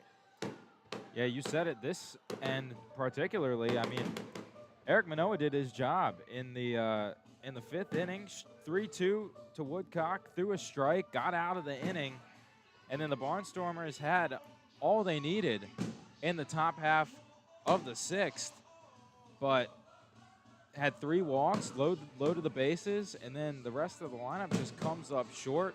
Dugan strikes out, Cordero pops out, and then the Ducks, on the other hand, had a leadoff walk in the bottom of the 6th, and long story short, they cashed in. I mean, nine Stormers walks, 4 errors by the Ducks, and the Barnstormers don't win the ballgame. That's unheard of. That's something that it's kind of bizarre. You don't see that every day, and it's just they gotta, like you said, they just have to find a winning formula and focus on the second half of the season. believe that, with the exception, I still think we need one more bat in the outfield. I believe that fully. But I think the pieces are in place, especially when you start getting the back end of the bullpen off the DL for the Barnstormers to make a run at it. But you can't lose games like the Barnstormers lost both ends tonight. They had both these games, and they got away. In game one, the Ducks 8 runs, 10 hits, no errors, 6 left. The Barnstormers 6 runs, 6 hits, 1 error, 3 left. Chad Hocken with the win, Oscar De La Cruz the loss, and the save to Tyler Webb, his 6th of the year. We saw the Barnstormers unload a bunch of home runs. Kelly Dugan hit 2, his 20th and 21st of the year. Ladarius Clark, number 11, and Anderson Felice with number 2. Dustin Woodcock hit his 5th, and Austin Rye his 3rd for Long Island. Second game for the Ducks, 4 runs, 5 hits, 4 errors, 4 left, and the Barnstormers with 3 runs on 4 hits, 1 error, and 11 runners left on base. Sandy Baez with the win, he's 3-1. The loss to Chase Johnson, who is an unfathomable 1-6. The save to Nick Goody, his 3rd, and Sam Travis with the home run in the 2nd inning, his 8th for Long Island. The Barnstormers displaying the power in game one. The bright spot, is disappointing as this doubleheader was in the long run, but I think the bright spot is the first start for Eric Manoah. He looked awfully good, knowing what he's doing as a starter. He has been there before. It's been about 3 years for Manoah, but he came out. I thought he threw a terrific game here in game 2, but unfortunately things went amiss in the bottom of the 6th inning. In game 1, the Barnstormers led 6-4, scoring 5 of their runs on homers and the other on a triple off the fence in right field by Sean Dunston Jr. At the bottom of the 6th, saw the game get away. Again, both 6th innings for the Ducks started off with a walk, followed by a seeing eye single. It was the same story, and then a bunt, and something going wrong in game 1 on the bunt as Trace Lair, trying to feed the ball to Melvin Mercedes, had it come right out of the sun. Nobody can be faulted on that play, but it loaded the bases. Eric Cha came in. We saw an infield base hit, and then an RBI single and a walk somewhere in there, a run scored on a wild pitch. I actually believe it was the first one, or the second one. It was the tying run that scored on the wild pitch there. Yep. And then Frias put the Ducks into the lead with a single up the middle. A sacrifice fly for Travis against Tyler Sullentrop put the icing on the cake in game 1. In game 2, the Barnstormers struck for 2 runs in the first inning. One scoring on a throwing error by Frias, the other on an RBI single from Andretti Cordero. But 2 runners were left on in that inning despite a walk and 2 errors, and it just set a trend for the ball game. Lancaster would take the lead in the 4th inning on a throwing error, but again, it got away in the bottom of the 6th. Again, walk, leadoff, walk, seeing eye single, bunt. Runners were at 2nd and 3rd with 1 out, and then the play that could have actually held onto the lead, maybe won it for the Barnstormers. A chopper to Melvin Mercedes. They sent DeAza, and Melvin's throw was wild to Colton Shaver. It allowed the tying run to score, the winning run to take 3rd, and DeCarlo was able to get that winning run, or a lead run, ultimately the winning run home with a base hit to left field as the Ducks kept game 2 by the score of 4-3. We'll take a look at the other scores around the Atlantic League. York beat Staten Island tonight. The final was 19-1, and bad news for the Barnstormers and Kelly Dugan's Triple Crown chase, because Carlos Franco ended up with a homer and 3 runs batted in. J.C. Encarnacion with a pair of home runs in that game. Kelsey Whitmore did come in, and she gave up 4 hits and 4 runs, allowing a couple of home runs in her 1/3 of an inning. Elsewhere in the Atlantic League, it was Gastonia over Southern Maryland in both ends of a doubleheader, 6-3 and 3-0. High Point defeated Lexington 13-5, and Wild Health knocked off Charleston. The final score was 11-8. And of course, the big story in Major League Baseball, a combined no-hitter for the Houston Astros defeating the New York Yankees by the score of 3-0. The Phillies have gotten underway out west tonight, and they are scoreless in the bottom of the third against the San Diego Padres. The Orioles victorious 6-2 over the White Sox, and the Pittsburgh Pirates dropping a 6-5 decision to the Tampa Bay Rays. The Barnstormers get one more shot here this weekend. They have dropped the doubleheader tonight after winning an extra inning game last night that you thought might be what vaults the Barnstormers into a winning streak. It didn't quite happen that way. And tomorrow the Barnstormers will take the field. Augie Silk, 2-6 on the hill for Lancaster. Joe Iorio, 6-1, going for the Long Island Ducks. We'll bring it your way at 1:30 here on the Barnstormers YouTube channel. Until then, for my partner Zach Donaldson here tonight, for all the cast and crew back at Clipper Magazine Stadium, getting ready for all of those games coming up at home in July and early August. And for our presenting sponsor, Gockenauer Appliances of East Petersburg, I'm Dave Collins. Have a great evening, everyone, and we'll see you at the ballpark.